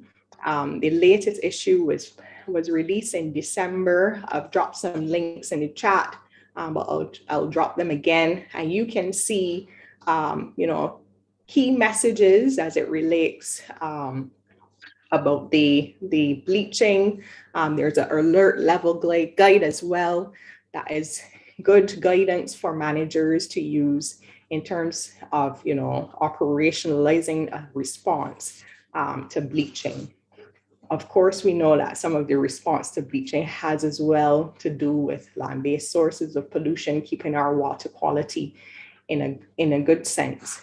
But that's coral bleaching, and of course, quite impactful. And then sargassum. And sargassum influx events. Many of you would know that this has been impacting the Caribbean for a decade, or more than a decade now, since 2011. And the negative impacts are great and multi-sectoral. We've seen impacts to fisheries, tourism, environment, and health. Even last year, October, for energy, Puerto Rico, their power station was affected by the seaweed getting into their pipes. And, thus was part of the reason they were getting several power outages in Puerto Rico then. So some significant impacts, as sargassum has been called, hazard, symptom of climate change. It has been even called as well the golden tide. I like to tend to call it, the golden jewel, and we'll talk about how it can be an opportunity in just a bit. But, Professor our Pro Vice Chancellor Hilary Beckles referred to it as the great single threat to the Caribbean's tourism industry. And of course, we know that, 2018, which is still our worst year to date, there was significant amounts of sargassum on our shores. In Barbados, stat higher than 6 feet, resulting in, exorbitant costs in cleanup, estimated to be 120 million in 2018. And looking at this satellite image from July 2018, you can see it stretched from West Africa to the Gulf of Mexico. And this, my colleagues referred or dubbed it the Great Atlantic Sargassum Belt, over 8,000 kilometers of sargassum. And of course, lots of research going on in terms of remote sensing and forecasting. I'm part of a team that produces a sargassum outlook bulletin for the Eastern Caribbean and coordinate the team. We're due to produce an issue by the end of the week. So I'll share that with you to include in the workshop resources.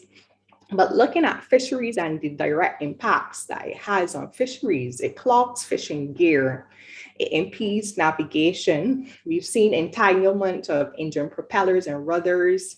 The engine overheats because the kind of berries from sargassum gets into the engine intake. And then it hinders access to boat and jetties, resulting in lost fishing days at sea. So, we're seeing major disruption of fisheries. As I was saying, we saw reduced dolphin catches, but then we started to see catches of juvenile dolphin fish or babies. Because, the sargassum started to bring the dolphin fish closer to shore earlier in their life cycle. And then we started to see a huge reduction of flying fish. But a bonus was that these amber fish that weren't caught before were now being caught.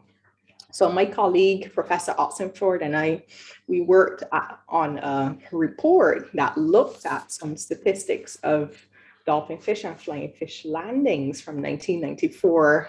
This was to just before 2018. And we saw a 37% decrease in dolphin fish landings and a 52% decrease. And looking at the contribution, that dolphin fish has is 25% of all of the landings in Barbados, with an ex-vessel value of 2.5 million and an overall value of 6.7 million. And then flying fish accounted for 60% of all our landings. Recently, I heard the Chief Fisheries Officer report that it's down to maybe 30% of our landings now.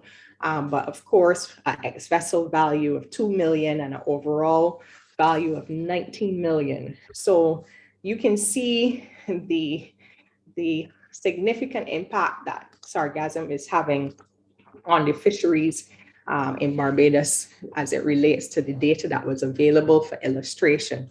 But now we're seeing these amber fish, and the market is now demanding the amberfish because of the absence of the flying fish. And there are some other impacts being positive impacts, seeing more, a few other species, smaller lobsters as well. So not always dwelling on the negative, but we must see the positive side of things. So how are we responding to this? I spoke earlier about a sub-regional outlook bulletin and that our team produces. And it's a 3-pager now because we are working on an experimental 6-month product. Right now we are in development trying to work on a 1-year product because, working with the users, they are recommending that they might need more lead time so that they can plan accordingly. So some of the users are entrepreneurs and innovators, of course, who need, information as it relates to getting funding for their startups. They need to show, and what we've seen that some of the challenges that exist is that there's unpredictable supply. Some years there's lots of sargassum, and then a couple of years there will be limited sargassum. So there are challenges to exploring this as an opportunity, but of course the science is, every month really we're seeing 10 and 20 publications of researchers in the Caribbean as well as West Africa working on the issue. Our colleagues as well, Meteo France, in collaboration with CLS in France, they're producing weekly bulletins actually for Guadeloupe and Montserrat. NOAA and their AOL team, they're doing inundation reports, and the University of South Florida is doing a monthly bulletin as well too. There's not really a forecasting component as such, but it's more on the monitoring. But we also collaborate with the University of South Florida, the University of Southern Mississippi, and CLS in France, NOAA as well, in the production of these bulletins. Under the SAR Track project, of which University of Mona is a partner, they are looking at piloting an experimental bulletin for Northern Caribbean as well as West Africa. So hopefully soon there will be a similar product for that would speak more to Jamaica and other Northern Caribbean countries. Now, sargassum, the golden jewel, exploring sargassum as an opportunity and looking at sargassum as, sargassum value chains. There are a multiplicity of uses for sargassum, some that are actually being produced and piloted as we speak, and then others that are quite, are just, concepts right now.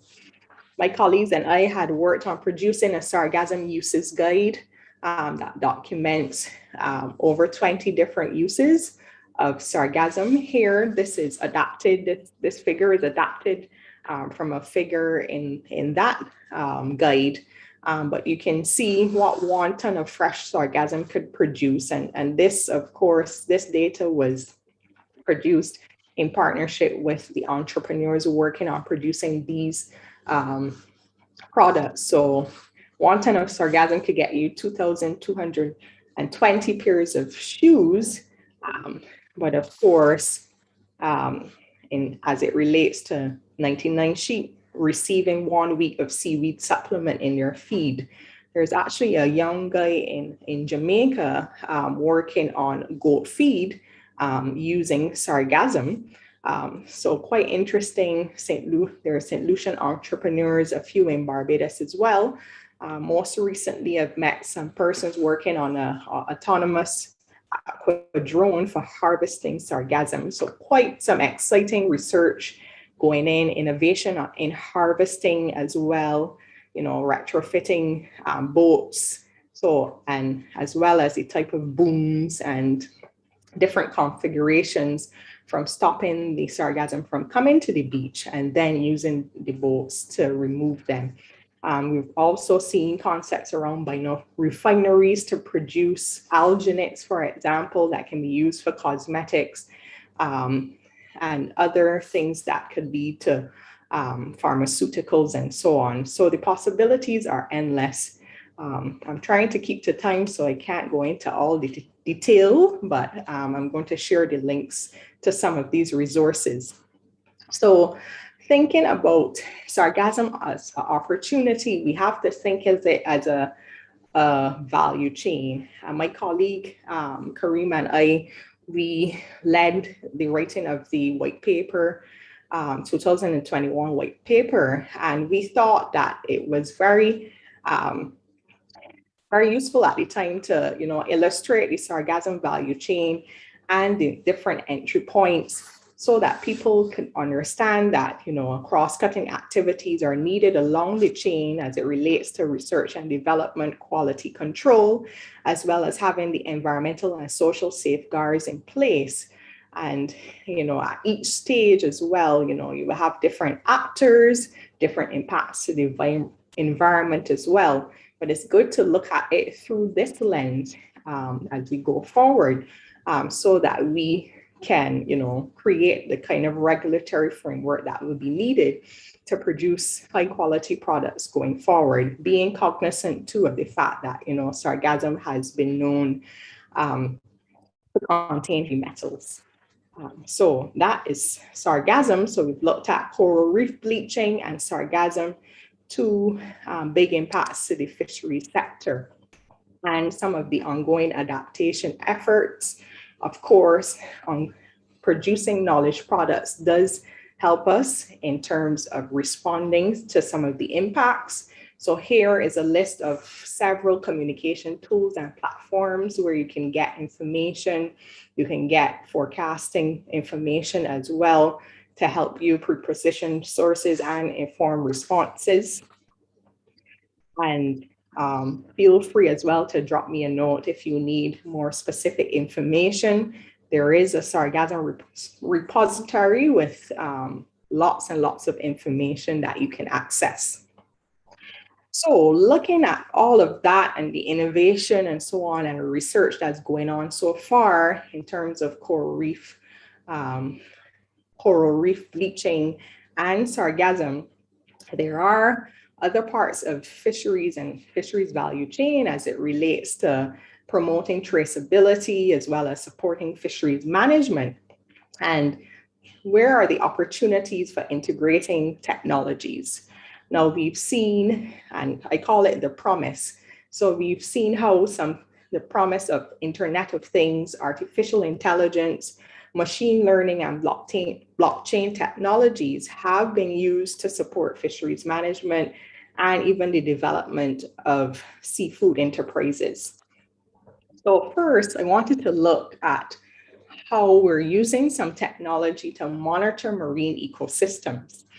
And there's a project called BlueBot in Barbados that has been using these semi-autonomous underwater robots. So when we say semi-autonomous, you can use a remote control, but then you can train it to navigate on its own as well. And these are being used to collect marine data for a growing data lake. So it collects pH, sea surface temperature, salinity, and other water parameters. Right now, they have been using, they have a huge growing data lake, deploying it at different areas in Barbados. And then I guess the added value, of course, to this project is that they're using machine learning algorithms to classify, batch, and compress these labeled data sets. So this is one of the inputs there. I've worked with this team in terms of, offering some advice, and we are going to look at some of what I've listed here as potential applications. These are some things we're going to test out later this year.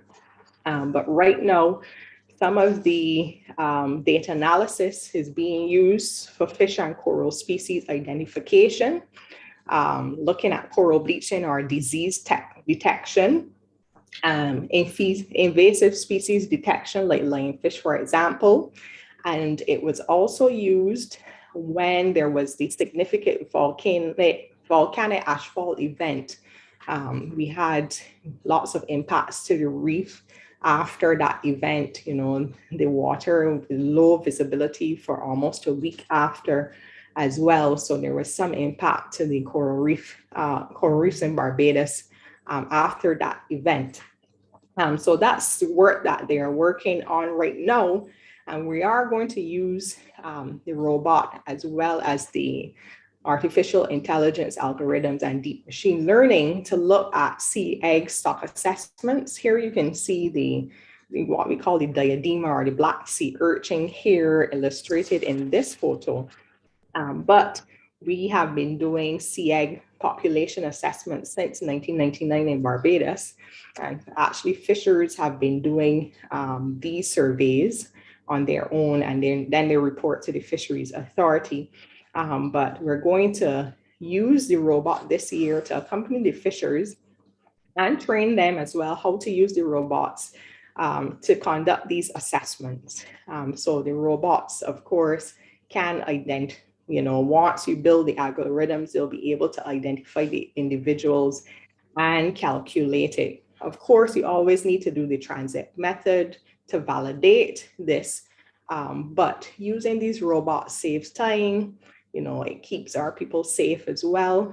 So, you know, we use it to make our work a bit more efficient, but sometimes the robot pick up things that we can't see with our human eyes, hence why it has been proposed to be used in terms of coral reef restoration monitoring, because sometimes the growth of coral, you know, is so, you know, you can't really measure it. But, you know, using, you know, looking at different images and getting the computer to look, using algorithms to determine growth, this can be done. In terms of fish aggregating devices, we recently deployed 6 in Barbados, but you know, there are over 3,000 FADs in the Caribbean alone. And you know, there has been a lot of talk right now about creating smart FADs, you know, FADs that are climate smart, you know, have satellite beacons, they have other equipment, but we can also use the robots in terms of monitoring and surveillance at the FADs. So we're going to embark on that again this year as well. And mariculture, you know, the robots can be used in mariculture, you know, to count the fish that you are raising, as well as look at their temperatures. There are lots of, well, in the US, especially in Canada, some companies that are already doing this. So we have some examples to follow, but of course we need to adapt it to our local context. So feel free to visit those links to get more information. And then vessel monitoring systems. Now, of course, this is another area that really excites me because it empowers fishermen to use their data to really help them, you know, to be more fuel efficient, to fishing areas, and, you know, even using the information in collaboration with fisheries management. So the video here would show you a time lapse, and this is Timor-Leste, an area that Pelagic Data Systems has worked with in the past. We are now working with them on a two-year project in Barbados, piloting 30 devices, and you can see they're solar powered on 30 of our vessels. We started installation this week, so I hope that I can report good things in a few months about how this data can help us see how fishing is changing through space and time. We know that they're going further, but we don't have the evidence base, and we've been talking about data-driven solutions. So this gives us the opportunity to really see how far they're going, where they're going. We use the innovative data algorithms to see where fishing pressure is highest. And then we can also use it for marine spatial planning. It can also be used for surveillance in marine protected areas. So you can set an alert if a boat goes in a marine protected area it would indicate to authorities that that boat is there. And of course, it's good information in terms of traceability and supply chain insight. So this is how the portal itself looks. Actually, I have a training session with the fishers later tonight on this. And we're going to be quite excited to see, you know, how our data will be used in the future. But these are some of the visualizations that have been produced using data. And you can see in just 1 year, there is a big change in fishing activity. Red here is fishing and white is steaming. So white when they're traveling and red where they're fishing. And of course, these algorithms have studied vessel behavior over time. So based on the vessel behavior, they would know if it's fishing activity or steaming activity. But you can see in just 1 year that the fishing, it has changed. And you can use landing data as well to calculate catch per unit effort, which is one of the indices used in fisheries management. And you can see here with these hexagons, you know, the darker purples would indicate exactly where more fish has been caught. Here they illustrate kilograms per hour. So you can get an idea of which areas are more productive than others over time. And then I like this illustration because it shows, you know, how marine spatial planning can work. In our context, though, I was trying to get if there were any satellite trackers on the turtles, but unfortunately there aren't any this year. But here they use the satellite trackers on marine mammals and overlaid that with fishing pressure hexagons. So it actually showed that where fishing pressure was highest or where they're frequented, the areas where they're frequented, you know, the whales weren't necessarily there. So, but if the case was then, you know, that this information would then have inspired a discussion between, you know, those working in marine conservation, fisher folk, and other authorities to come at a table to decide, okay, how are we going to manage this? Are we going to go to different areas while the whales are passing? You know, this starts the kind of discussion, which is good. And, you know, which promotes an ecosystem approach to fisheries, which is the ideal, where there are diverse societal objectives, but you try to strike a balance. And then finally, I just wanted to this I'm very excited about because I have some young, very brilliant software developers who are going to embark on this project with me. So I did reach out to the developers of Tuna Scope. And interestingly, within some of our supply chains, in terms of grading tuna, sometimes when there's a grade done before it's exported from the Caribbean, you know, we might grade it higher, but then when it reaches Miami or somewhere else, the grade is dropped. And sometimes because, you know, you haven't sent it to multiple suppliers, you have to just accept what you get. So technologies like this and Tuna Scope is really an AI-based system. It takes the cross-section of the tuna tail as you see it here, and they use criteria like freshness, firmness, layering of fat.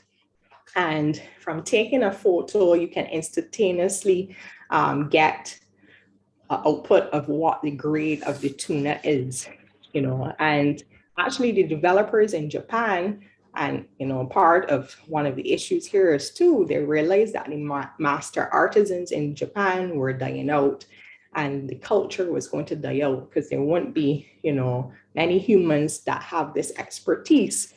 So what they did was to take, you know, thousands of photographs and work with master artisans to validate it, and then teach the computer to do it until they got to a point where you basically have the app, you take a picture of the cross-section of the tail and it generates the tuna grade.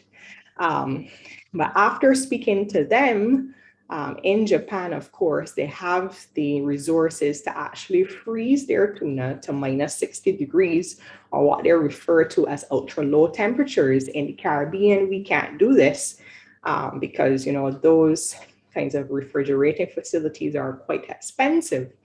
So their algorithm doesn't work for fresh tuna. And, you know, we have the additional ability to, because we take like a core of the tuna to determine the grade. So I'm going to work with some software developers then to create an algorithm to use fresh tuna to create a similar system where we take a picture of a cross section as well as the core of the core and be able to instantaneously determine what the grade is. You know, this makes it more objective because when that is done on our end, you know, the importer on the other end uses the same system and matches back the grade. So quite some exciting digital technologies that are ongoing in the region. I've just highlighted a few in the limited time that I have available, but you can see already that these technologies are making the industry more climate smart because as it relates to the impacts of climate change, we have to make sure that our operations are more efficient. We see that our stocks are being impacted as well. So these technologies allow us to have more informed decisions by providing that evidence base. Fisheries management is very important going ahead, especially when constantly being hit by external factors. And of course, COVID was another one on top of it in the last 2 years. So I'm going to end on this note, but I just want to thank you for your attention. Of course, I want to thank my usual photography contributors that, you know, give me their awesome photos to illustrate what's happening in the fisheries sector. Here's my contact information. Thank you so much.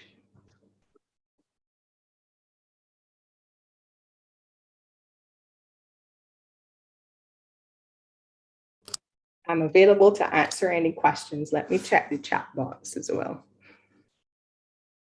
All right. So you're checking the chat. I was actually going to ask you all those questions as you go along, but you can check the chat. I'm sorry, Steve, I gave her some of your time. It was very interesting, very intriguing, especially that, no problem. Especially that last picture you showed. I was already dancing in my seat when you said you're using photos and AI and digital signal processing to actually get that yield, which means once you have that developed, it's not just for a single location, but wherever that tool within the region can reach. Yes. So I am going to leave you to take the questions as you see fit. I think I was starting at the bottom where Dr. Mitchell asked if Dr. Cox was working with the Sargassum group at UA. No, I was working in Barbados at the Center for Environmental Resource, at CERMES, UWI CERMES, Center for Natural Resource Management and Environmental Studies.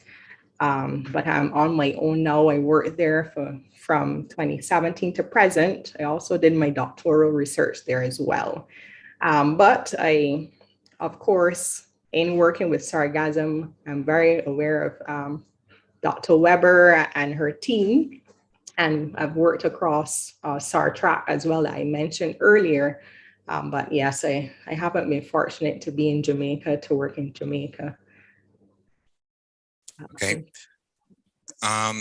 There's another question that somebody said, is there any concern that potential deep sea bed mining could enhance the issues that SIDS in the Caribbean face? Yes, well, certainly. And I want to, I guess, share that. We have a colleague in Trinidad, Dr. Devon Amon. She's a deep sea biologist, and she recently was in a documentary with Will Smith. And I don't know if you'll have a chance to see it, Welcome to Earth, episode 2, but she really hones in on the type of impacts that deep sea bed mining and other things can have. I've been reading a really interesting book as well, and actually going with them in the submersible under the sea and seeing the type of life that is down there and how that affects the upwelling. We have to be very careful when we want to explore things like that. Of course, the science of deep sea biology is now coming because it's very expensive. But, you know, these are some questions that are being answered right now. Mm-hmm. And the final question was, how can the deployment of FADs aid in the quantity of fish, safety at sea, reduce fish travel, and GHG emissions due to the shorter distances of fisherfolk? Yes, well, Mr. Edwards, of course, these are all the benefits that people are promoting for fish aggregating devices. It's seen as a godsend. I know that I'm going to sound like I'm in opposition for them. I think it's a tool, yes, but it has to be a tool that is used right. And even in my context in Barbados, these FADs were deployed without consultation on the site selections, without consultation, doing a proper deep sea assessment as well. There was no thought given into making it smart from the start as well. But of course, politicians in publicizing this event, they say that, you know, it reduced the cost of travel because eventually fish will come. But we know that if it's not strategically located, sometimes FADs don't produce the results. And if there is not a good monitoring program in place, sometimes we really don't see the impact. Another thing too is that I've seen hurricanes and so on damage FADs, and FADs are very expensive. So yes, these are some of the benefits that you would have outlined in terms of, you know, fishers being able to access larger fish closer to shore. Here we have FADs like 4 miles. St. Lucia would have some in excess of that. I've visited a few FADs in St. Lucia myself and seen the impact. But sometimes I believe that, you know, in terms of climate change adaptation, we can spend money better in building, you know, our infrastructure on the ground and using those resources in that way. But thanks so much for that question. And with that, we end this session on a very, very good note. And thank you, Dr. Cox, for your time. I was thoroughly engaged by your presentation. I was one of those persons screaming in the background that I know have a full understanding of the blue economy. And thank you so much. Thank you so much. All right. Now we're gonna segue to the next presenter. He comes with no need for any introduction.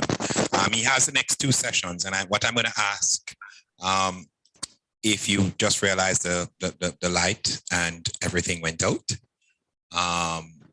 So just bear with us a second. All right, we're gonna keep going. So here we go. Technical challenges. He needs no introduction, and you will not see me again until that last session you have. So he's going to do 2 sessions in one. I'm simply going to nudge him when the first one should end, about 5 minutes before the first one should end. You have him here. You've heard him speak already. He's coming with a world of experience, and he's coming, as he said, with thunder. So please ensure you give him your undivided attention.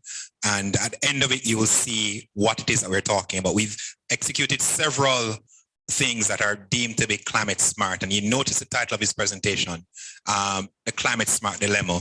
And at the end of this, you will be able to scrutinize and hopefully better be able to use that term, climate smart. Steve, over to you. Thank you so much, Doc. Colleagues, good afternoon. Welcome to this very brief session on understanding the climate smart dilemma. Those of you who were fortunate enough to be with us yesterday would have heard Professor Taylor describe the 1.5 dilemma. I have been given a rather simpler task, given the difference in intellect. And I've been asked to talk about this dilemma with climate smart, whole concept of climate smart.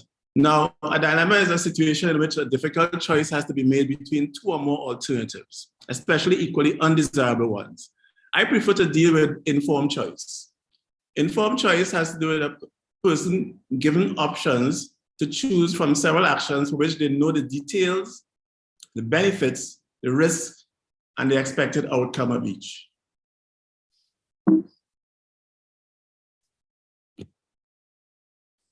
Now, I have been being at the moon for years, trying to get people to recognize the difference between climate resilient versus climate smart. And those of you who, again, were able to hear Professor Taylor yesterday, I used the opportunity as moderator to ask him a very leading question, which had to do with the IPCC definition of resilience. And resilience, as defined by the IPCC, is the ability of a social or ecological system to absorb disturbances while retaining the same basic structure and ways of functioning, the capacity of self-organization and the capacity to adapt to stress and change. And I am reproducing the slide that Professor Taylor used yesterday when he talked about resilience does not rest on any one pillar. Those of us who have been advocating climate resilience as being solely about adaptation need to refocus and realize that resilience does not rest on any one pillar. And as I said, coming from no less an authority as Professor Taylor, I don't think I need to reiterate that. Why is there a dilemma? Why is there concern? Because there are problems associated with national scale adoption of climate smart agriculture. I think climate smart agriculture has been maligned, misused, and abused. And that is why there are some people, even in very significant positions, and I'm not telling tales out of school. These are people who have told me to my face that they don't want to hear anything about climate smart agriculture, that it is, you know, some airy-fairy stuff or it's a rehash of old stuff.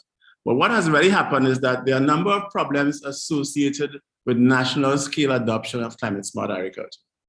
There's incomplete articulation of a truly comprehensive climate smart agriculture. What has happened and what has led to the concept being in disrepute in some places is that there tends to be these unidimensional designs, this implementation and evaluation that is centered on just one aspect. Listen to me carefully. Just one aspect of climate smart agriculture.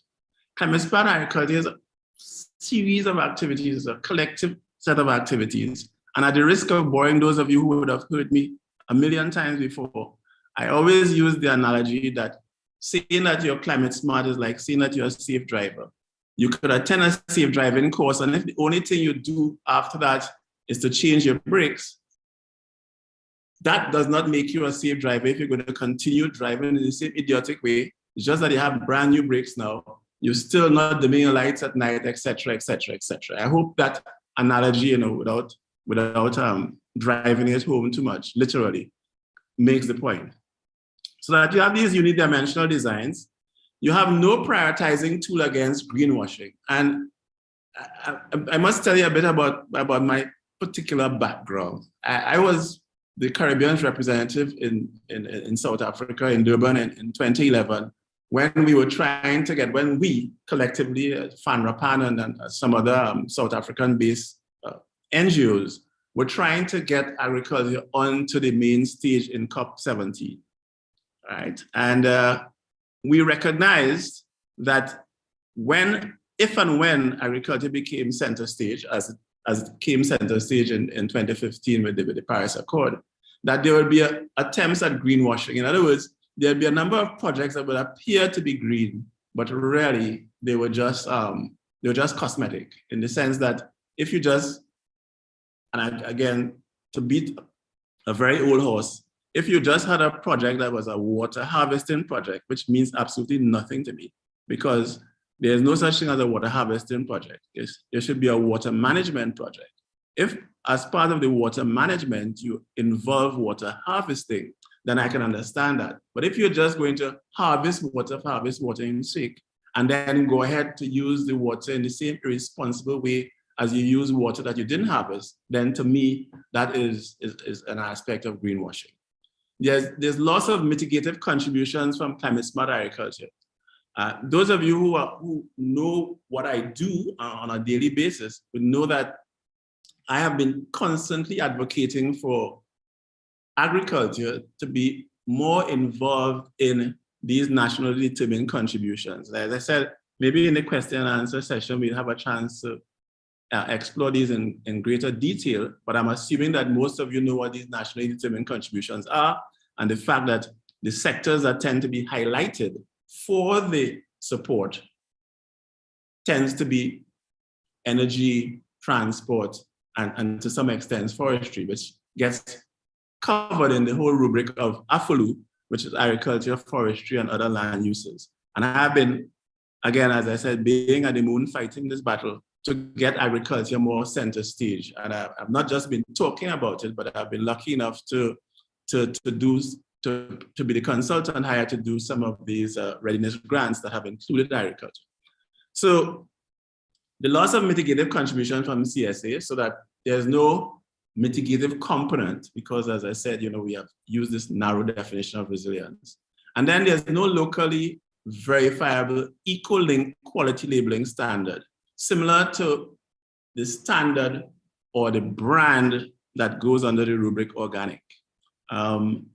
What we have found is that if there's no way to reward a farmer for literally being climate smart or producing his produce in a climate smart way, then there's no incentive, there's no commercial incentive. So there's no labeling standard that can certify this product as being climate smart agriculture.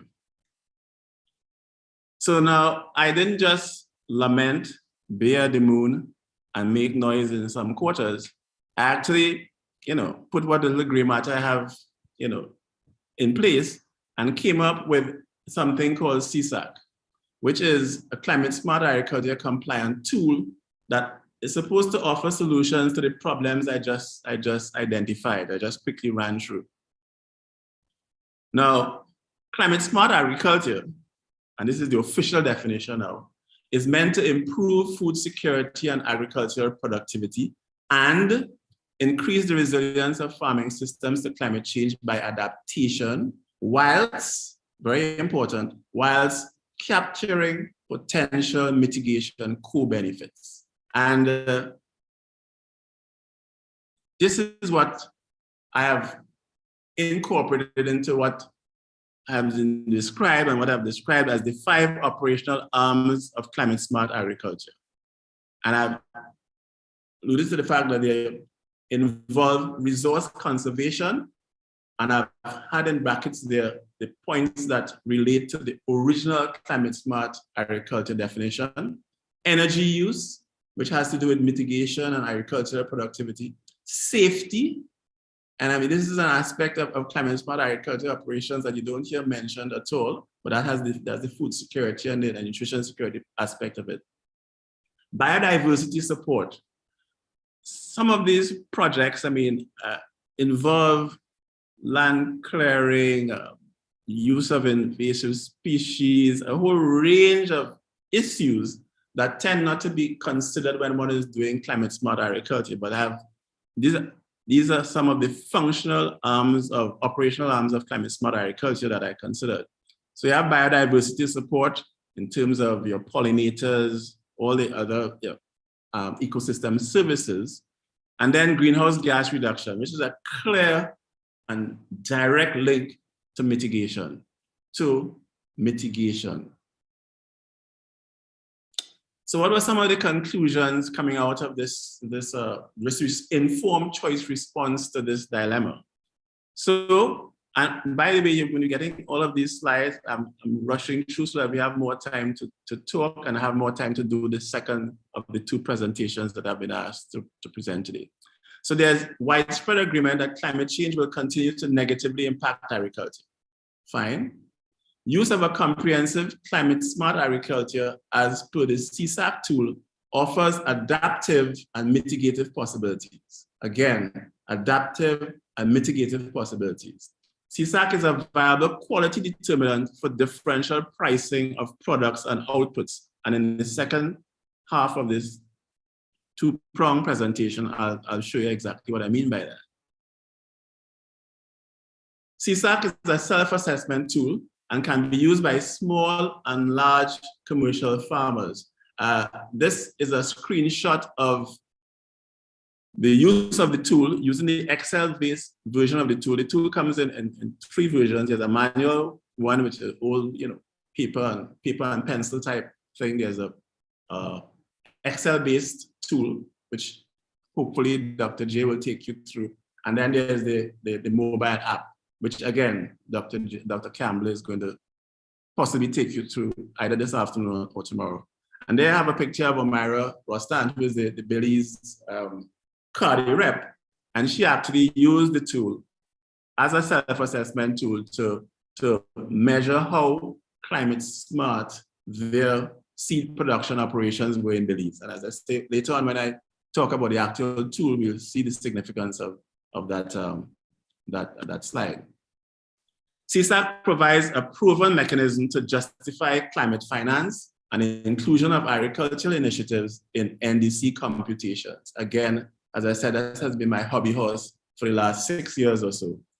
Livestock and mixed farming operations can be assessed using CSAC. That is why I was so comfortable, not necessarily defending, but adding to what my good friend Cicero was saying in terms of the contribution of livestock and the importance of livestock in climate smart agriculture. Because to just deviate a bit, I mean, those of us who know anything about organic production will know that it's very difficult to have organic production without livestock, right? And that is a point that I will argue separately.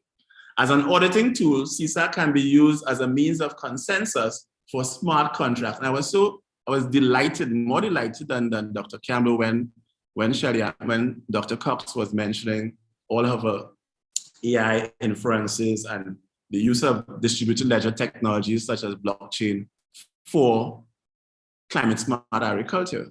Because I'm fortunate enough to have been working with a leading group of farmers here in Grenada, where I'm based currently, where we are looking at smart contracts in the sense of having distributed ledger technologies used to develop smart contracts based on verifiable production practices that fall within the rubric of climate smart agriculture, and that can be certified using this tool that I'm about to tell you about, which is the Climate Smart Agriculture Compliant Tool, CSAC.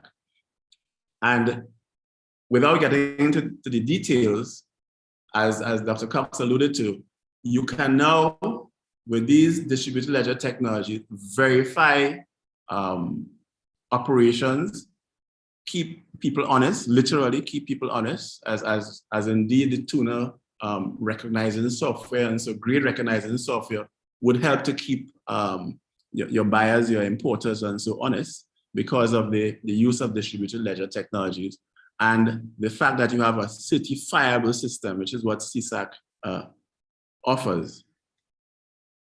So in conclusion, a comprehensive CSA, a comprehensive climate smart agriculture approach is a legitimate measure to address current and future impacts.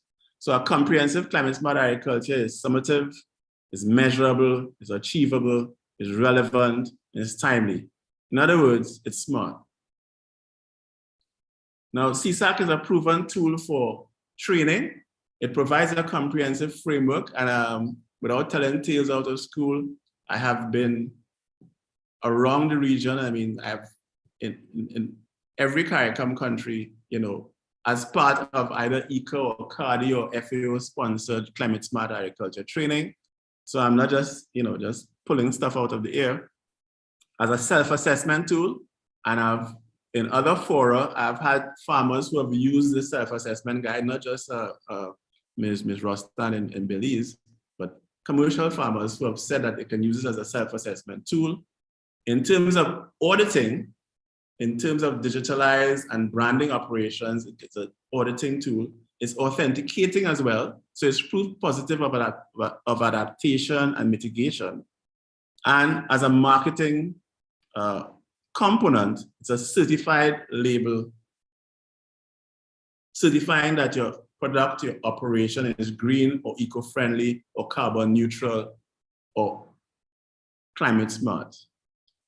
All of these are aspects of the climate smart agriculture compliant tool that I am alluding to. So it can radically transform climate smart agriculture operations. And as I said, when I go into describe the actual tool, you will see the significance of this slide. This is for when I'm presenting this as a standalone response to the climate smart agriculture dilemma, which is not the case this afternoon. So thank you. I am going to stop sharing now. Take any questions from those of you who are still awake, and if not, I will segue into the next of my two blitz presentations. Any comments or suggestions from the chat? I wasn't able to look at the chat because I was using the full screen. Dr. Rankin or Dr. Campbell? Any comment? Are either of the two of you still in the room or not fast asleep? We were not fast asleep. There are no comments. You're slowly asleep, okay. No problem. But permit me to ask you though, why do you think this problem has languished for so long? And there's one question from K.E. Edwards. Is the CSAC tool free to access? Yes, it is. And it is going to be even more freely accessible when it becomes part of your web portal, Dr. Campbell. I think you're greasing your own wheels there. But yes, I have to admit, yes. Yes, it is. So sorry, was there a question from Kenley? That was a question from K.E. Edwards. My question is, okay. why do you think the problem has languished for so long? Why do you think this problem of not being able to, as you say, almost greenwash or green label things, why do you think it has been around or has been allowed to persist for so long? I'm tempted to say it's because agriculture did not have a strong enough voice in the early sets of negotiations. As I said, the reason why I was in Durban in 2011 was to be part of that movement to have agriculture as a contributor, as a carbon neutral, a close to carbon neutral producer of goods, of ensurer of nutrition security, be included in the deliberations. Because up to now, even now, I should say, AFOLU is still a category in determining nationally determined contributions. Is people still talk about agriculture, forestry, and other land uses. And there are a number of issues surrounding that, which I don't necessarily want to get into now, but it's just to say that it is easier for a country to say we have 5 acres of forest because we know what kind of carbon capture we can assess from those acres of forest, as opposed to so many acres of pigeon peas, because that type of research has not been done yet. But I am pleased to announce that I was part of an ECA-led project that is now looking at the type of MRV results, the monitoring, recording, and validation results that you need for those kinds of determinations. So I hope I didn't, go too far off the original question, but there are systemic reasons why it has taken so long. Doc. One question from Ronald. Can CSA be used as an overall framework to treat with food and agricultural systems and that climate dilemma?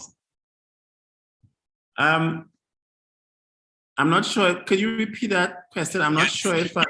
Can CSAC be, climate smart agriculture, be used as an overall framework to treat with food and agri-systems, and the climate dilemma?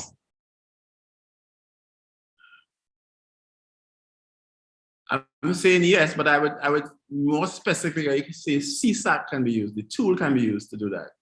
Okay. Not climate agriculture as a concept or as a procedure. I hope I've been clear. I'm hoping that Ronald didn't leave off the C, because for me, CSA is climate smart agriculture. Yeah. But I don't see myself responding to it in that sense. I see a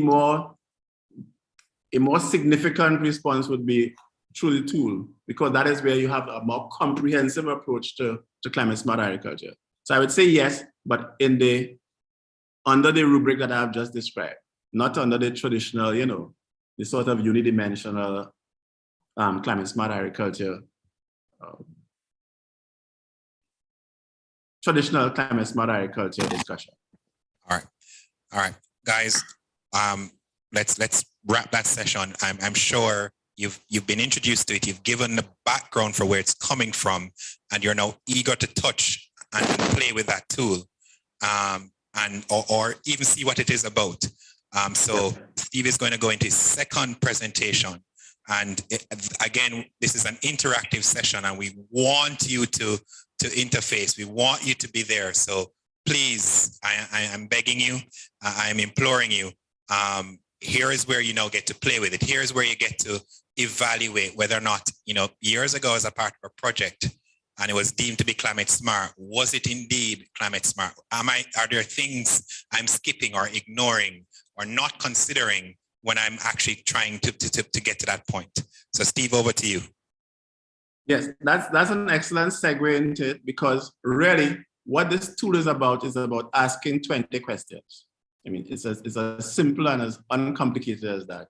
Have you asked yourself these 20 questions when you designed or implemented your climate smart agriculture project? So thanks for that, Doc. Let me just share my screen and let's get into it. Can everyone see my screen? Yes, we're seeing. Great. So this section is going to actually look at demonstrating the CSAT tool in terms of the applications of it. So let me just say a little bit about what the tool actually is. So everyone is calling the agriculture project climate smart. What is it really? I'm saying that there's a climate smart agriculture compliant tool that answers that question. Now, you just saw this slide in the earlier presentation. It's meant to improve food security, productivity, adaptation, and including mitigation.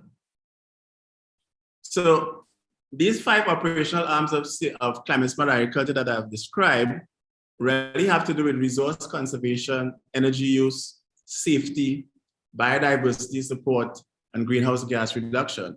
So these are the 5 operational arms, the 5 pillars, if you like, of what we've determined to be climate smart agriculture. So at the core of this CSAT thing is the aggregate score from the answer to 20 questions. So there are 4 questions per operational arm. The maximum score per question is 5 points. So the maximum CSAT total possible is 100 points. So failure to attain, and this is where the prioritizing and the separation of the goat from the sheep, to take some of Cicero's thunder. Failure to attain 40 points means that your project, your product, your process is not climate smart. That is the central premise of what I'm going to be talking about for the next 5 or 10 or 15 minutes. I'm saying that there are 20 questions that you have to ask yourself when dealing with a climate smart agriculture project, process, or product. And if you can't score 40 points, then really it was not a climate smart agriculture project. Now, we have determined that there are certain compliance levels. So level 1 would be an aggregate point scale between 40 and 49, level 2 between 50 and 59, level 3 between 60 and 69, level 4 between 70 and 79, and level 5 being 80 to 100. Now, as a prioritizing tool, you can easily see how if you had two competing projects and you did an assessment of both, and one was at a level 1 compliance level and the other was at level 3, then it would suggest as a prioritizing tool that this would help you choose or lean towards all other things being equal, the level 3 compliance mode. And as I said, when we get to interrogate the information, when you get a chance to question me on this, I'm hoping that I'll be able to expound on it a little more. So under resource conservation, in other words, under that first pillar that I've described, I have these 4 subcategories. So under resource conservation, we are talking about how is land being used in this project? Is this a water harvesting project? And I'm going to say this, I hope you all are seeing me. I'm saying this with a very, very straight face.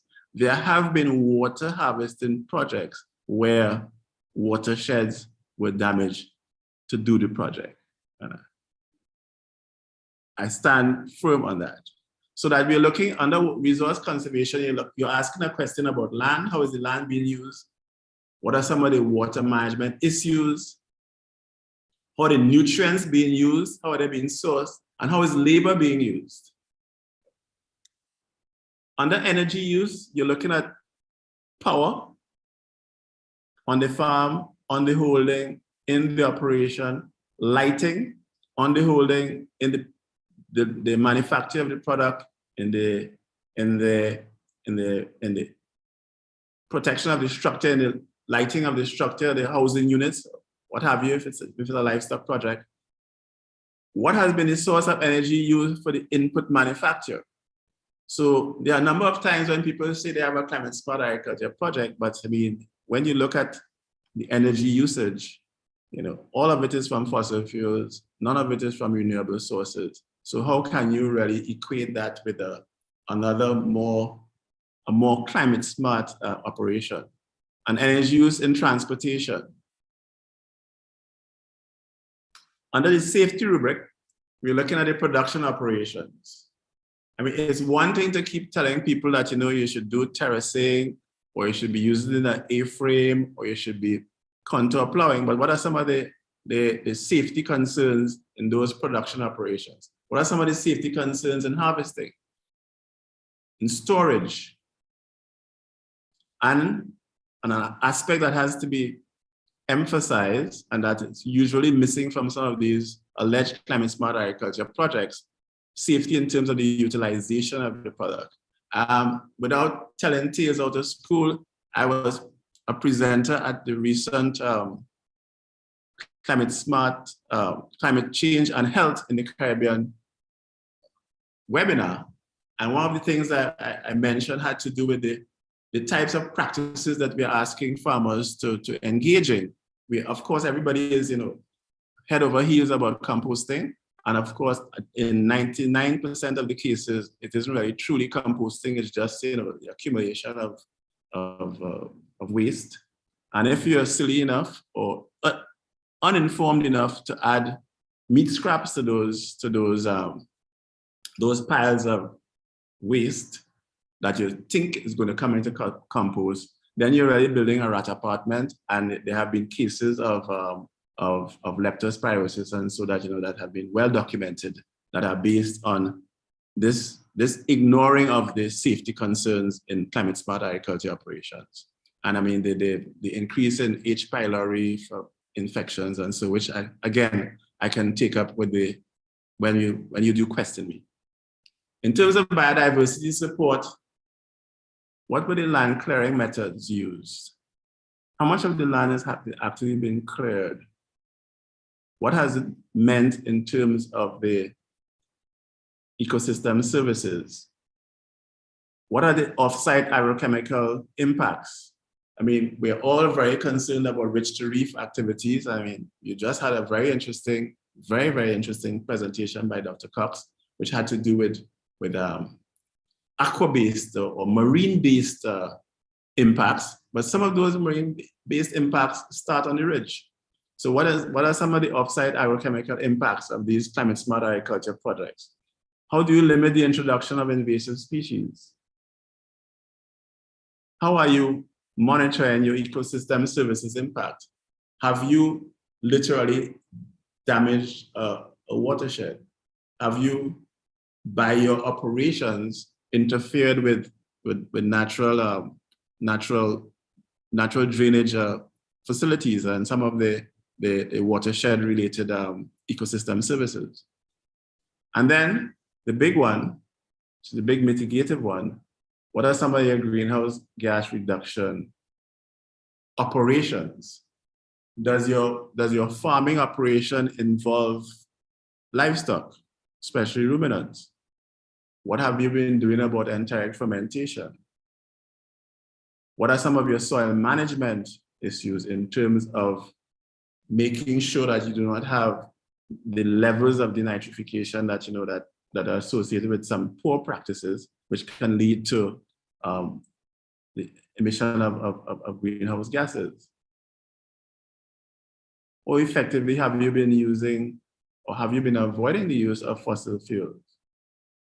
And again, what are some of your manual and waste management practices? Because we had a fairly lengthy discussion on methane and some of the ways in which one can either capture and use methane as biogas or so, as opposed to having it emitted into the atmosphere. So those are the 5 categories and the 4 questions, each of those 5 categories. So what the CSAP tool essentially is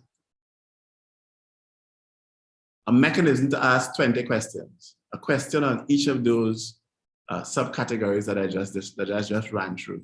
So at first it was a manual-based operation. So CSAP was launched and trademarked in 2016. We are now on to CSAP 2.1, which started off as a manual-based tool in the sense that there was actually a manual, a paper, physical product, a manual, a training manual, operations manual, if you like, where the 20 questions, would be asked. And since it's based on the aggregate response to those 20 questions, we had a point allocation scheme that said, okay, if your answer to question 1 is so, that is 1 point, 2 points, 3 points, 4 points, 5 points, as the case might be. You can easily see, if you've been following me, that type of arrangement, question and answer and point allocation arrangement, would easily be Excel-based. So I was bright enough to be able to do that on my own. But when it came to the provision of the mobile app, this is when I had to defer to the brilliance of Drs. Rankin and Campbell, etc. And they will be describing it later on this afternoon, once I don't keep you back with too much auto. So the CSAP manual actually is a booklet through which you ask the questions and you get the answers, which I will share with you in a little while. And then there's an Excel-based version, which, again, as the name suggests, is based on an Excel spreadsheet, whereby just putting the cursor over the particular question, you can see the possible answers. And if those answers coincide to what you're actually doing on your farm, then you allocate the points yourself. And that is the major use as a self-assessment tool. And then there's the authenticating tool, which has to be done by someone who's going to be independently verifying some of the answers that you gave. So apart from all this talk, let me stop sharing here and just give you a quick peek at what the manual looks like. And then I'll take you to the Excel-based version of the tool. So let me just course, if there are any burning questions, please, now is a good time to ask. There is one question in the chat from Dr. Mitchell. How would you grade compost versus biochar as being climate smart? Okay, I would not necessarily have to disaggregate or grade them separately. If biochar is part of your operation, then it will be captured in one of the 20 questions in terms of your source of nutrients, right? Or in terms of your waste management, because your biochar, I mean, I know that Dr. Simpson Leslie has been doing work in even bamboo biochar, so that as part of your waste management, if the bamboo was considered a waste or an invasive species, depending on where you are in the Caribbean, then the use of the biochar will be factored in, and as a matter of fact, would be a point-winning aspect of your operations in the same way that compost would be. So there's no direct conflict or disagreement between the use of compost or biochar. Another question, and this is from K.E. Edwards. How practical can you use the CSAC tool in evaluating the feasibility of designing a climate smart agriculture project for funding? This because of the way the questions are asked, how are you planning to use the land, or how are you using the land currently? So if as part of your design, you are going to do clear felling of a 20-acre piece of land and only plant at 1 acre, then the CSAC tool will be able to discriminate between projects in terms of which would be more climate smart than the other. So Kenley, that would be fairly easy and very practical once we get through the actual operation of the tool. So can I? Yes, yes, go right ahead. Okay. All right. So let me just quickly give you a look of what the manual looked like. This was for the early stages of the use of CSAC back in 2016, 2017. So there was this manual that was produced. There was a section on how to use the manual, and then we had the actual 20 questions in each of the 5 chapters, and I'll just go through that with you in a second. Say without going through details, this is the point allocation scheme. The fact that failure to attain a score above 40 means it's non-compliant. It's really not a climate smart agriculture project. And this is the grid that you would have to manually fill out. As I said, it was the old paper-based system. So what I would do is I would go to the particular farm when we were doing the testing. I go to the particular farm, ask the questions in terms of, okay, how is land going to be used or being used at present? What are some of the water issues? And then I'd put in a score based on criteria that I'm going to share with you in a while. So another important aspect of the tool is that projects with multiple production modes may elicit separate answers to the questions asked under a particular subcategory. In such cases, the arithmetic mean to the nearest whole number should be assigned as the subcategory score. In other words, there are projects, the CSAC tool can accommodate mixed farming type projects where you have, let's say, intensive agriculture as in shade production, greenhouse, well, what we arbitrarily call greenhouses in the Caribbean, but protected structures and side by side with maybe a livestock operation or side by side with an open field operation. Then there's a mechanism involved in the tool where you can aggregate the two scores, and as I said, use the arithmetic mean. All right, so let me quickly go down to give you a feel for what. Let's look at the first one. So climate change affects land, water, nutrients, and labor in the context of traditional resources associated with agriculture. Agriculture that can be considered climate smart would involve effective resource utilization. Climate change policies may in turn affect land and resource markets, thereby modifying land values, land use, and forest cover.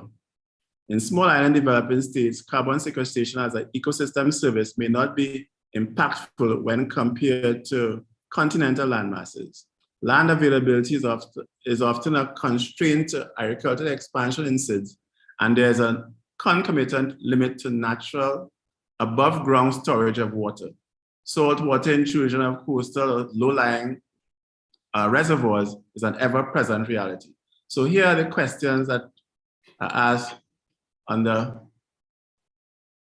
the first aspect of resource conservation, which is land use. And it's how effectively is the land used, or in the case that Kenley described, how effective is land going to be used?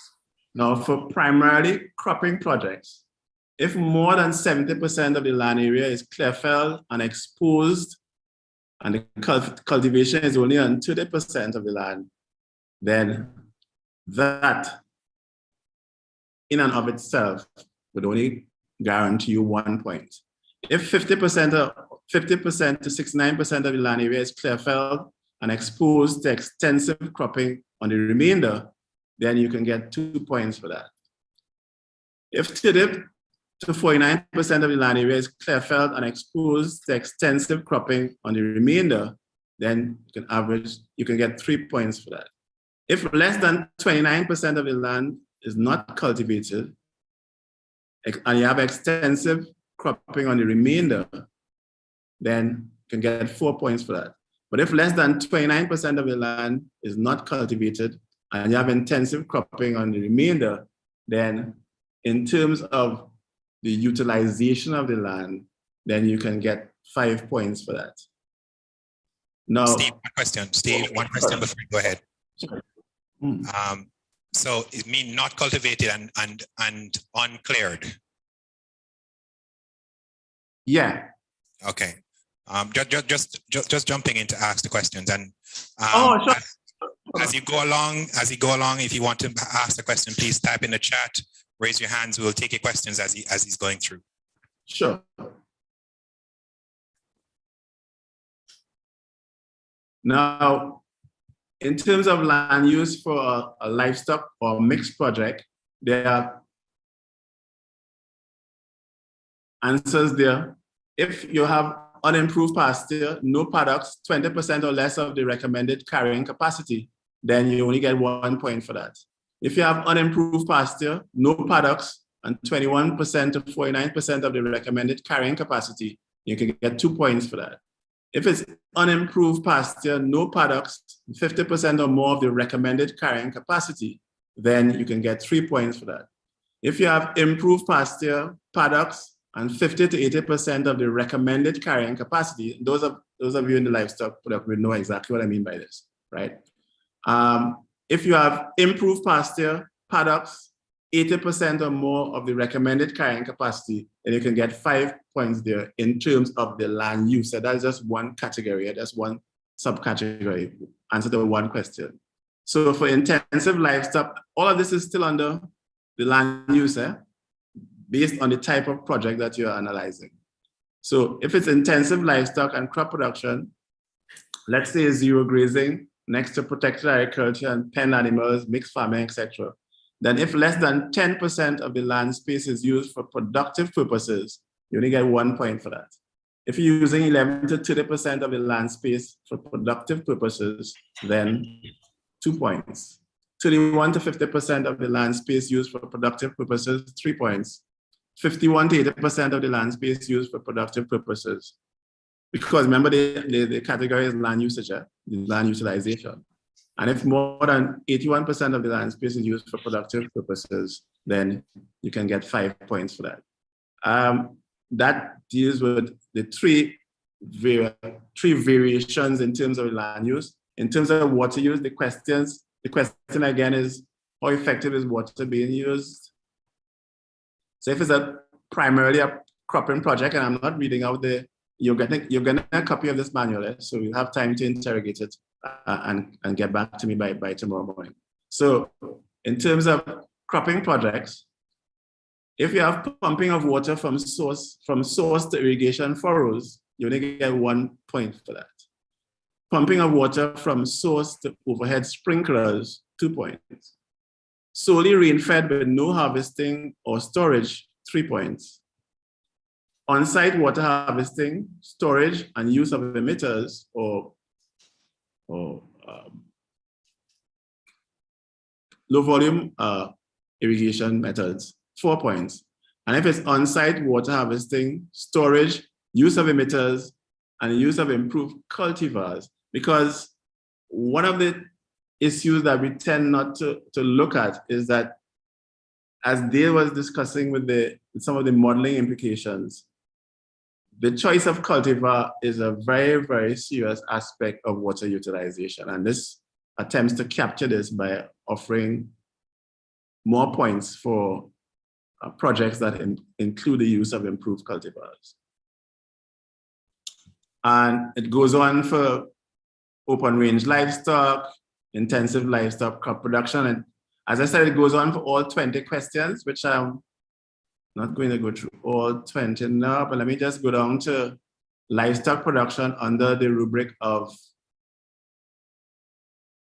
how animal manures and unsold produce manage. Remember, that was the last point, manure and waste management under category 5, which had to do with greenhouse gas reduction.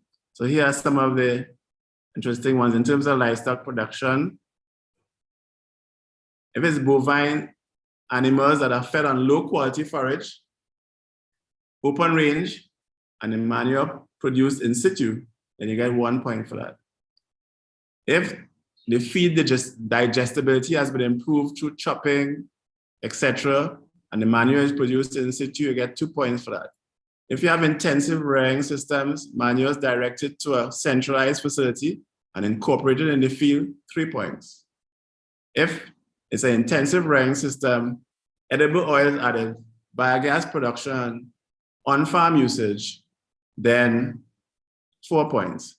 But if it's intensive rearing systems, edible oils added, along with additions such as ionophores, which I mentioned when I discussed with when I responded to the question from Mr. Walter, sorry, the surname slips me now, during Cicero's presentation. Biogas production and on-farm usage, then you get 5 points for that. So there's a recognition of the degree of climate smartness, if you like, in terms of how one deals with animal manures and unsold produce. So whether it's being used in a biogas digester, and I saw Noja Sandy, one of my students who has a farm here in Grenada, mentioning that they in fact use their waste for biogas production. And how extensive is the use of fossil fuels? Okay, so that's question 19. All energy needs are met with fossil fuels and manufactured agrochemicals. Remember, manufactured agrochemicals are major source of fossil fuel use. If you get 2 points if all energy needs are met with fossil fuels, but there's no manufactured agrochemical use. You get 3 points if between 50 to 79% of the energy needs are met from renewable sources. You get 4 points if more than 80% of your energy needs are met from renewable sources. And at the same Sandy farm that I just referred to here in Grenada, I mean, they would score at 5 on this because more than 80% of the energy needs are met from renewable sources, and there's no manufactured agrochemical use. So I am really, really rushing through this so that we can have more time to talk about it. And let me just quickly share with you the Excel-based version. And I know that Dr. Campbell is the Excel expert, as we found out earlier today.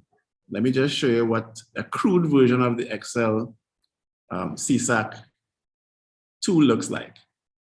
And I'm going to leave Dr. Campbell to tell you about the mobile version.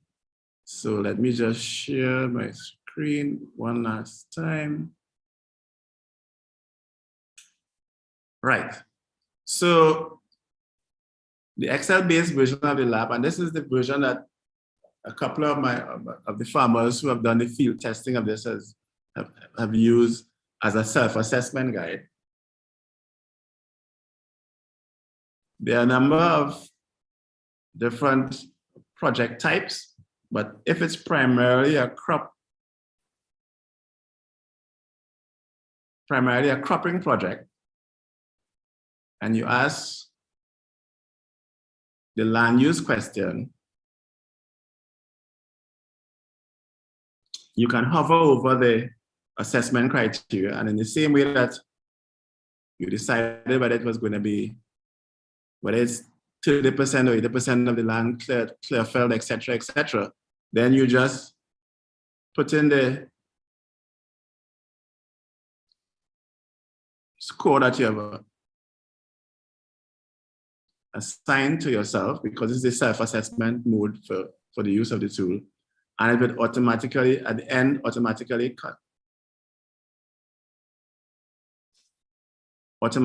compute the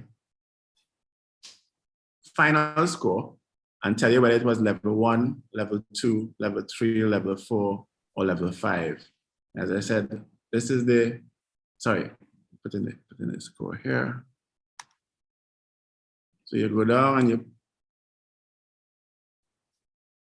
put in your answer to each of the questions, and of course there'll be an automatic tabulation below, and it will indicate which level of compliance you have attained. I hope I was able to quickly run through this, and I'm now ready to take the questions. Sorry, Jay, I hope I didn't exceed the allocated time. You're muted, Jay. I'm sure if you did, it's still engaging. So I'm opening the floor for 2 minutes to questions. Any questions anyone has? I noted there are no questions in the chat beforehand. Okay. So it's over to you now to see how we're going to put all of these tools into one web-based portal. Am I correct in saying that? Yeah. All right. So, guys, I know we're a little bit over time. In fact, we're 20 minutes over time. And I'm going to use the next 5 to 10 minutes to kind of just give you a brief introduction of tools. You'll be seeing not all the tools, but the space where you can access all the other tools. You can jump ahead of us a little bit and interrogate the tools. And tomorrow when we're going through, you can get that full-on experience of what the tools are going to be about. So without further ado, I am going to send something in the chat, and I'm hoping that that will be copied and pasted over to YouTube. I'm posting 2 things in the chat. And the 2 things I'm posting in the chat, again, the tools that you're going to see here are going to be freely accessible. So I'm posting 2 links in the chat, and one will not work just yet, but it will be the permanent home for all the tools. But I'm still posting that here. We had some technical difficulties this morning, and so it will not work just yet. After posting these links, I'm actually going to go to the link and actually give you a feel for what the things are about. So that's link 1. And this would be link 2.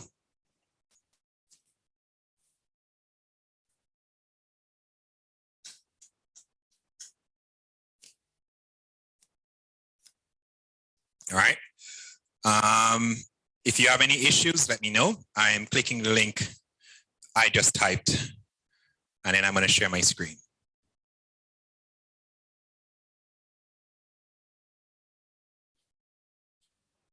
Hold on.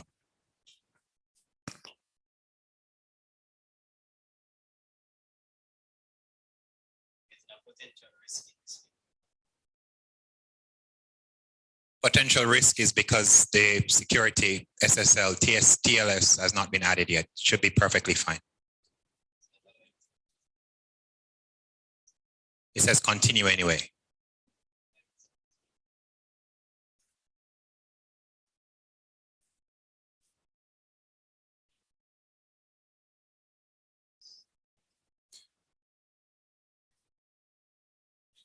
All right, so one person is there.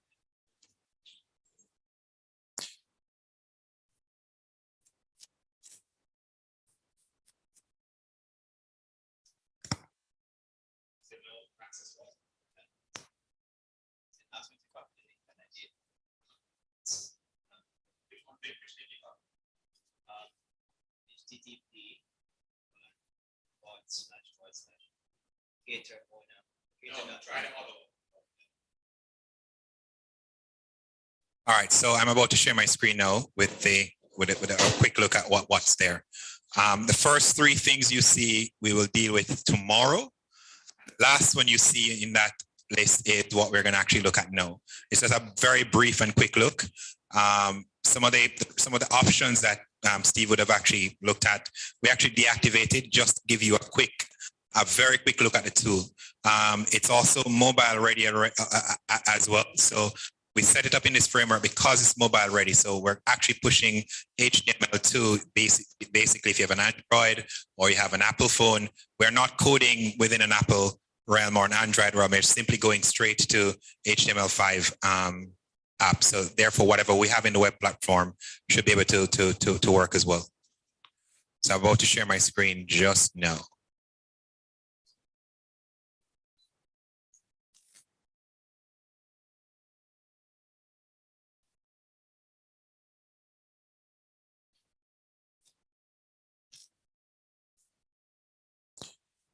So you should be able to see my screen, I'm hoping.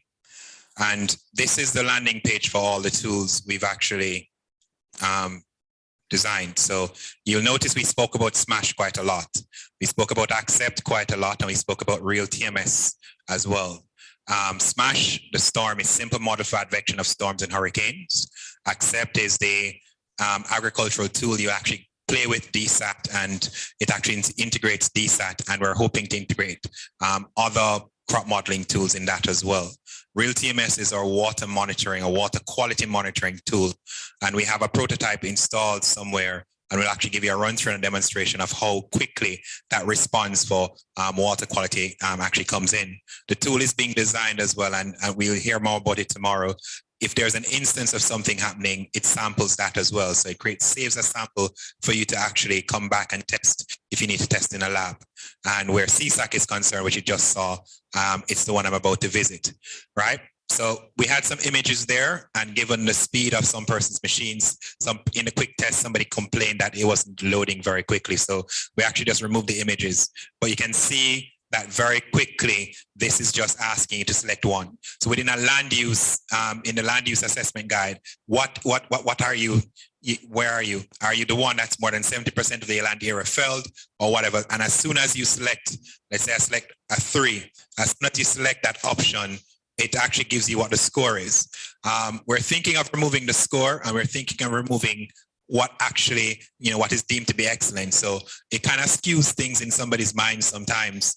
And the card that would be there, you simply have something to select. If you, at any point in time, you want to start over, you can click start over.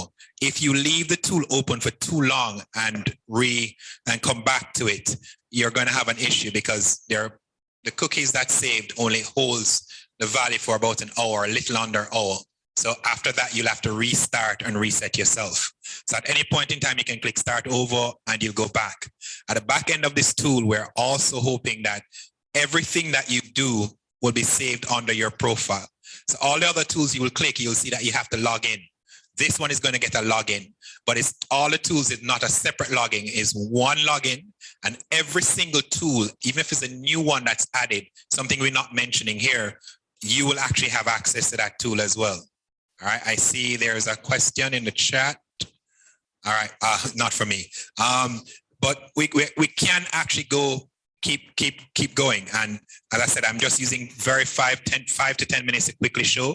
And at some point in time tomorrow, we'll have a full time to actually go through all the tools. I think I'm on the schedule tomorrow twice. So at some point we'll actually go through the tools. So you can select anything you want here. And as you click next, it's simply that score has been saved. You see a check mark appearing that you've already put a value for that option.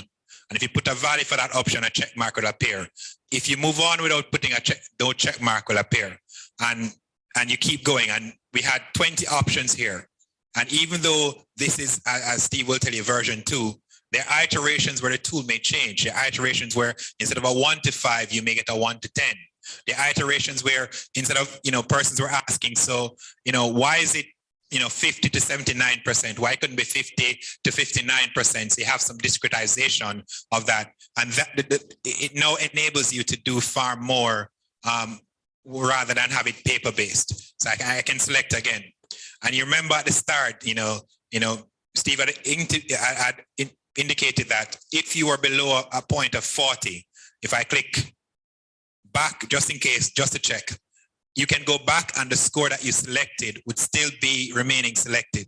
So you can change it if you want to, and you can go next. And so let's say I'm selecting again 4. When I click next, clicking the option of next saves the option you've selected. And as you realize, it produces to you that you have no level of climate smart compliance attained. And that's because the score you attained was below 40. We had the score displayed here, but we realized what was important was whether or not what level of climate smart you had attained and not necessarily the score you had achieved. Because if the ranges of those things changes, where instead of being at a 40%, let's say, if it's below a 50%, you have achieved no compliance. We want to ensure that it's the verbiage and not the value that is communicated to you. Any questions so far? We'll reactivate the other options, other 18 options for tomorrow, so you'll have a full run through. But in the 10 minutes I was just allotted, I think I should have actually communicated to you. I'm hoping somebody would have tried it on a mobile phone. I'm hoping somebody tried it on a tablet, but it works in all those instances. I will now stop sharing and take a few questions if there are any.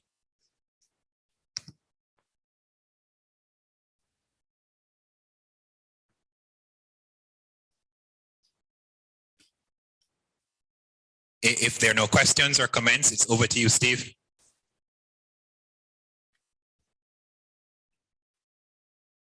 Well, I just wanted to thank participants for bearing with us. I know that we have, we've exceeded the allotted time.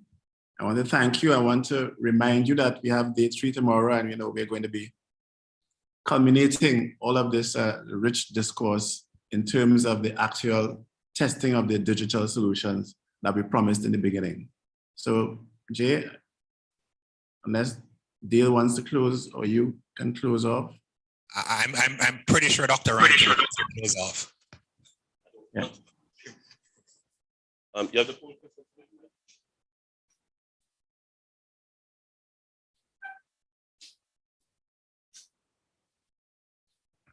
All right, thank you very much. Not that I want to, but I will, since Steve insists. All right, colleagues, thank you so very much for staying the course with us. I am very delighted to see that we have quite a bit of our audience still with us. I want to thank everybody. I'm not doing the official vote of thanks. That will be Erica's responsibility tomorrow, but we do have some good news. So let me just say, first of all, to everybody, thank you very much. We had a very involved day, starting with CCRIF, and then later on we had Jane with her excellent presentation. And Jane is still with us, despite it now being, by my watch, 9 after 9 in the UK. Jane, thanks so very, very much. Never believe you have been able to stay up with us. We owe you a great debt of gratitude. Lalu is normal inimitable style, taking us into the stratosphere where livestock is concerned. Thank you so very much. And then we had the THI exercise, which Jayaka has promised that he's going to put that THI in some kind of online platform, right, Jay? Eventually. Not right now, but eventually. Because it's a really, really useful tool. So Jay is coming to say no. I'm actually coming to say that as soon as CSAC is finished and written off, what's going to happen is that the THI, I'm sorry, Theo, you're not here, but I'm sorry, but the THI tool, that alert, what's all that's going to happen is that you're going to enter it. You're going to enter your cell phone number or an email address. And, you know, in partnership with the Met Service, I'm hoping they're still online. Right. That data, that daily data is going to be dynamically fetched. Right. And once that data is fetched and it is produced, I'm sorry, but I know I said $100. It could even be as cheap as $10. Yes. And so that alert that goes out, that money is not coming to you. That money is going to the Met Service. I'm hoping that I'm plugging in the Met Service. Guys, the data is important, and we have to get to a point of knowing that it's the units that they set up in the field are not free units. They have maintenance to do. So me saying now that, you know, it will be a charge, a $10 charge, not US, Jamaican, maybe a drop in the bucket, but coming from nothing and getting a drop in the bucket is better than anything. And this is a service that would be automatically just pushing out. You specify the location, the GPS location, and that data comes out from the nearest possible weather station to you. And if it takes hold, we can possibly get to a point of having better coverage for the data and actually getting to a point where it's not the case that you learn about the stress afterwards, where the cow was stressed and gave in to stress, and now you are stressed because the cow gave in to stress. Indeed. Right. Thank you so much, Jay. Really appreciate that so very much.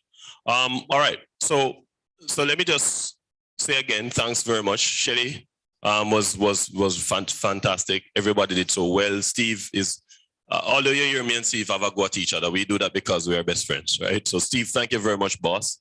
I appreciate that so very much. Regarding tomorrow, before we do a little, it's not going to be a jeopardy at all. It's just something for some fun. Jay, I don't know if you can grab a hold of that agenda. Let me just show something. You can see where you are, just look at it. So if you look at tomorrow's agenda, on day 3, the final day, that great day of the feast, Jesus stood and cried, saying, if any man thirsts. All right, the final day of the feast. We start with a quick opening with Professor Stevens, who will be back, the head of our department and co-director of the Climate Studies Group. Then we are going to have the panel discussion. All the panelists are on board. I had a meeting this afternoon with the members from the Climate Change Division. They will be here, Maya, so they have confirmed, and the representative will be here. I have actually gotten the presentation from the Green Climate Fund this afternoon, so they are definitely going to be here. I want to thank them for that. And also the CCRIF SPC, they've already confirmed, and they should be sending their presentations if they are going to do one. There's no requirement for the panelists to do a presentation at all, but some of them may want to do something, and so we will not deprive them of the opportunity to do so. Now, if you notice immediately after that, Jay, after the panel discussion, originally we were going to do a number of tools. So we have a 2-hour slot there. We definitely will not use that 2-hour slot for so Steve, we did a cumulative time management, and so on day 3 we'll actually end earlier, much earlier than originally planned. So for all the torture that we have put you through, we will actually end earlier. So that, I think that smash and real TMS, that's what we're going to do there, Jade, probably, I don't know, 20 minutes, 40 minutes, maybe about half an hour. All right, so we'll save right there 1.5 hours. So then you'll have to tolerate me. But a number of persons have been asking for us not to rush the DSAT. Many people are asking, there's several different applications of the model. And I'm not going to be doing a PowerPoint. I'm going to be using the model itself to teach you how to use it. It's a software application. You can go on DSSAT.net, DSSAT.net. This DSSAT stands for Decision Support System for Agro-technology Transfer. It's a decision-making tool. It incorporates in it models that facilitates 45 different crops minimum, right? It can tell you when to plant, where to plant, how close to plant, what fertilizer to use, which fertilizer will optimize your yield. It can tell you which irrigation system to use. It will tell you how much money you're going to make. It can do sensitivity analysis. It has up to 500 different soil profiles in it. It has several different cultivars. We can't go through every single thing because to learn that model, it actually takes a week. So we're not going to do everything, but we'll do as much as we can do in a day without boring you. We might intersperse it with a break. But the good news is after we've discussed DSSAT. Then Jay will take us through some little magic that himself and his partner in crime did, Theodore Winter, where they've actually gone ahead and made DSSAT simple by putting it on an online portal where you're going to be able now to, with a few clicks of a mouse, you're able to do what we have to do, take days to do, all right? Obviously, the idea is that if it works for Jamaica, it can work for other countries. It is scalable. If we can get your data, if you can talk to donors who are willing to fund the work, we will be able to do what we have done for Jamaica for other countries. Essentially, you'll be able to click on a location, select a crop, select a variety in the crop, and get within range, within some margin of error, what your yield can be. But that's not the only thing. You can get what your biomass can be, what all the capabilities of DSSAT can be availed in ACCEPT. ACCEPT stands for Agricultural Climate Change Evaluation for Production, Transformation, and in bracket Resilience Building. All right. So that tool will be available. We'll have a good talk about it. You'll get a chance to use it. It will be online. All the simulations will come to your email and all of that. We'll have a grand break after that. Then we'll have a final Jeopardy, which Michael is working on, which will include some of the questions that we did before and some other ones, some new presentations that were done. And then after that, we'll have the workshop assessment. Now, you must come back for the workshop assessment because the certification or the certificate that you're going to be getting, which is signed already by Prof. Taylor and Dr. Stevenson, will only be given to persons who complete the evaluation. All right, so please, please, please tell your friends to come back, finish the evaluation so that you can get your certificate. All right, and there are 2 eminent scientists in the Caribbean. To have them both sign in on a certificate, it counts for much. And then after that, that's the vote of thanks and we're done. So I would say we would be out of here easily by, I don't know, maybe 2 o'clock tomorrow, if so late. All right, so we'll save on time. We'll start promptly at 8. And I see some of my technical members saying if I can be early, but I was early this morning, so we'll see. But we'll start promptly at 8. Hopefully we'll have no technical glitches and we will be able to deliver. Thank you for your company. I see my good friend Leanne Roper online. I see a number of other stakeholders who have come to grace us with their presence. Thank you so very much. We really deeply appreciate all that you have done.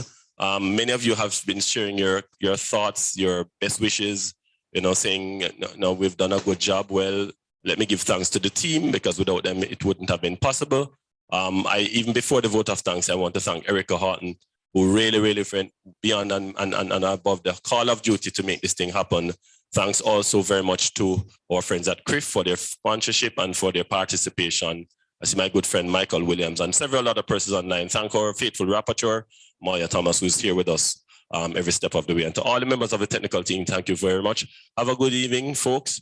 God bless you. See you tomorrow at 8 a.m. Take care. Yes, let's do the poll tomorrow. All right, thank you.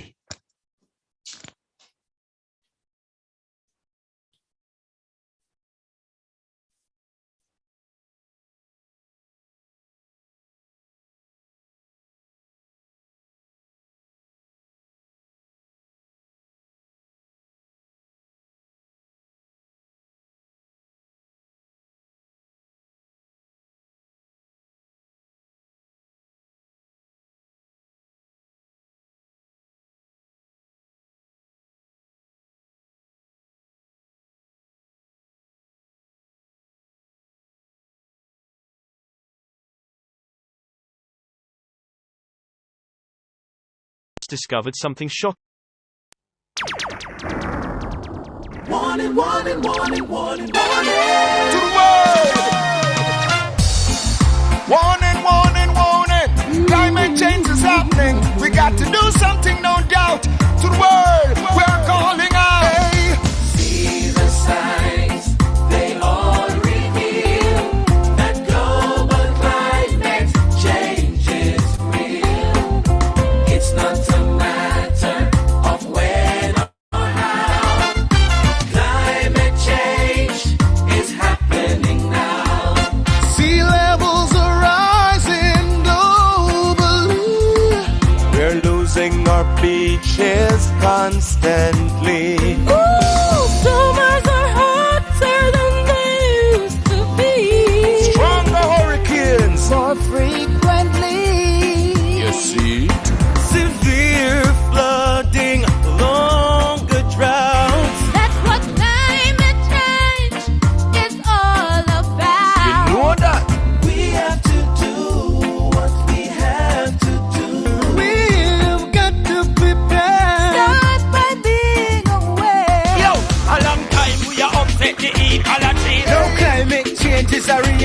happening. No strange weather changes all year round. We can't stop it, but we can slow it down. Small islands will feel it the most, especially the people them with the on the coast. We're losing the reefs and the beaches, flooded in the coastal communities.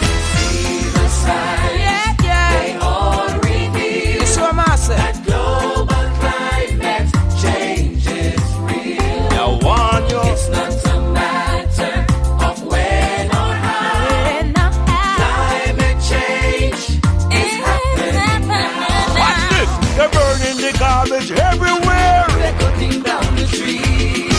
Pollution in the air. Mommy, I can't breathe. I know, my love. To adapt to the ever-changing climate, some lifestyle changes we got to make. Emission of gases we have to reduce. Turn off the lights when they're not in use. So much of the warming changes we see are caused by human activity.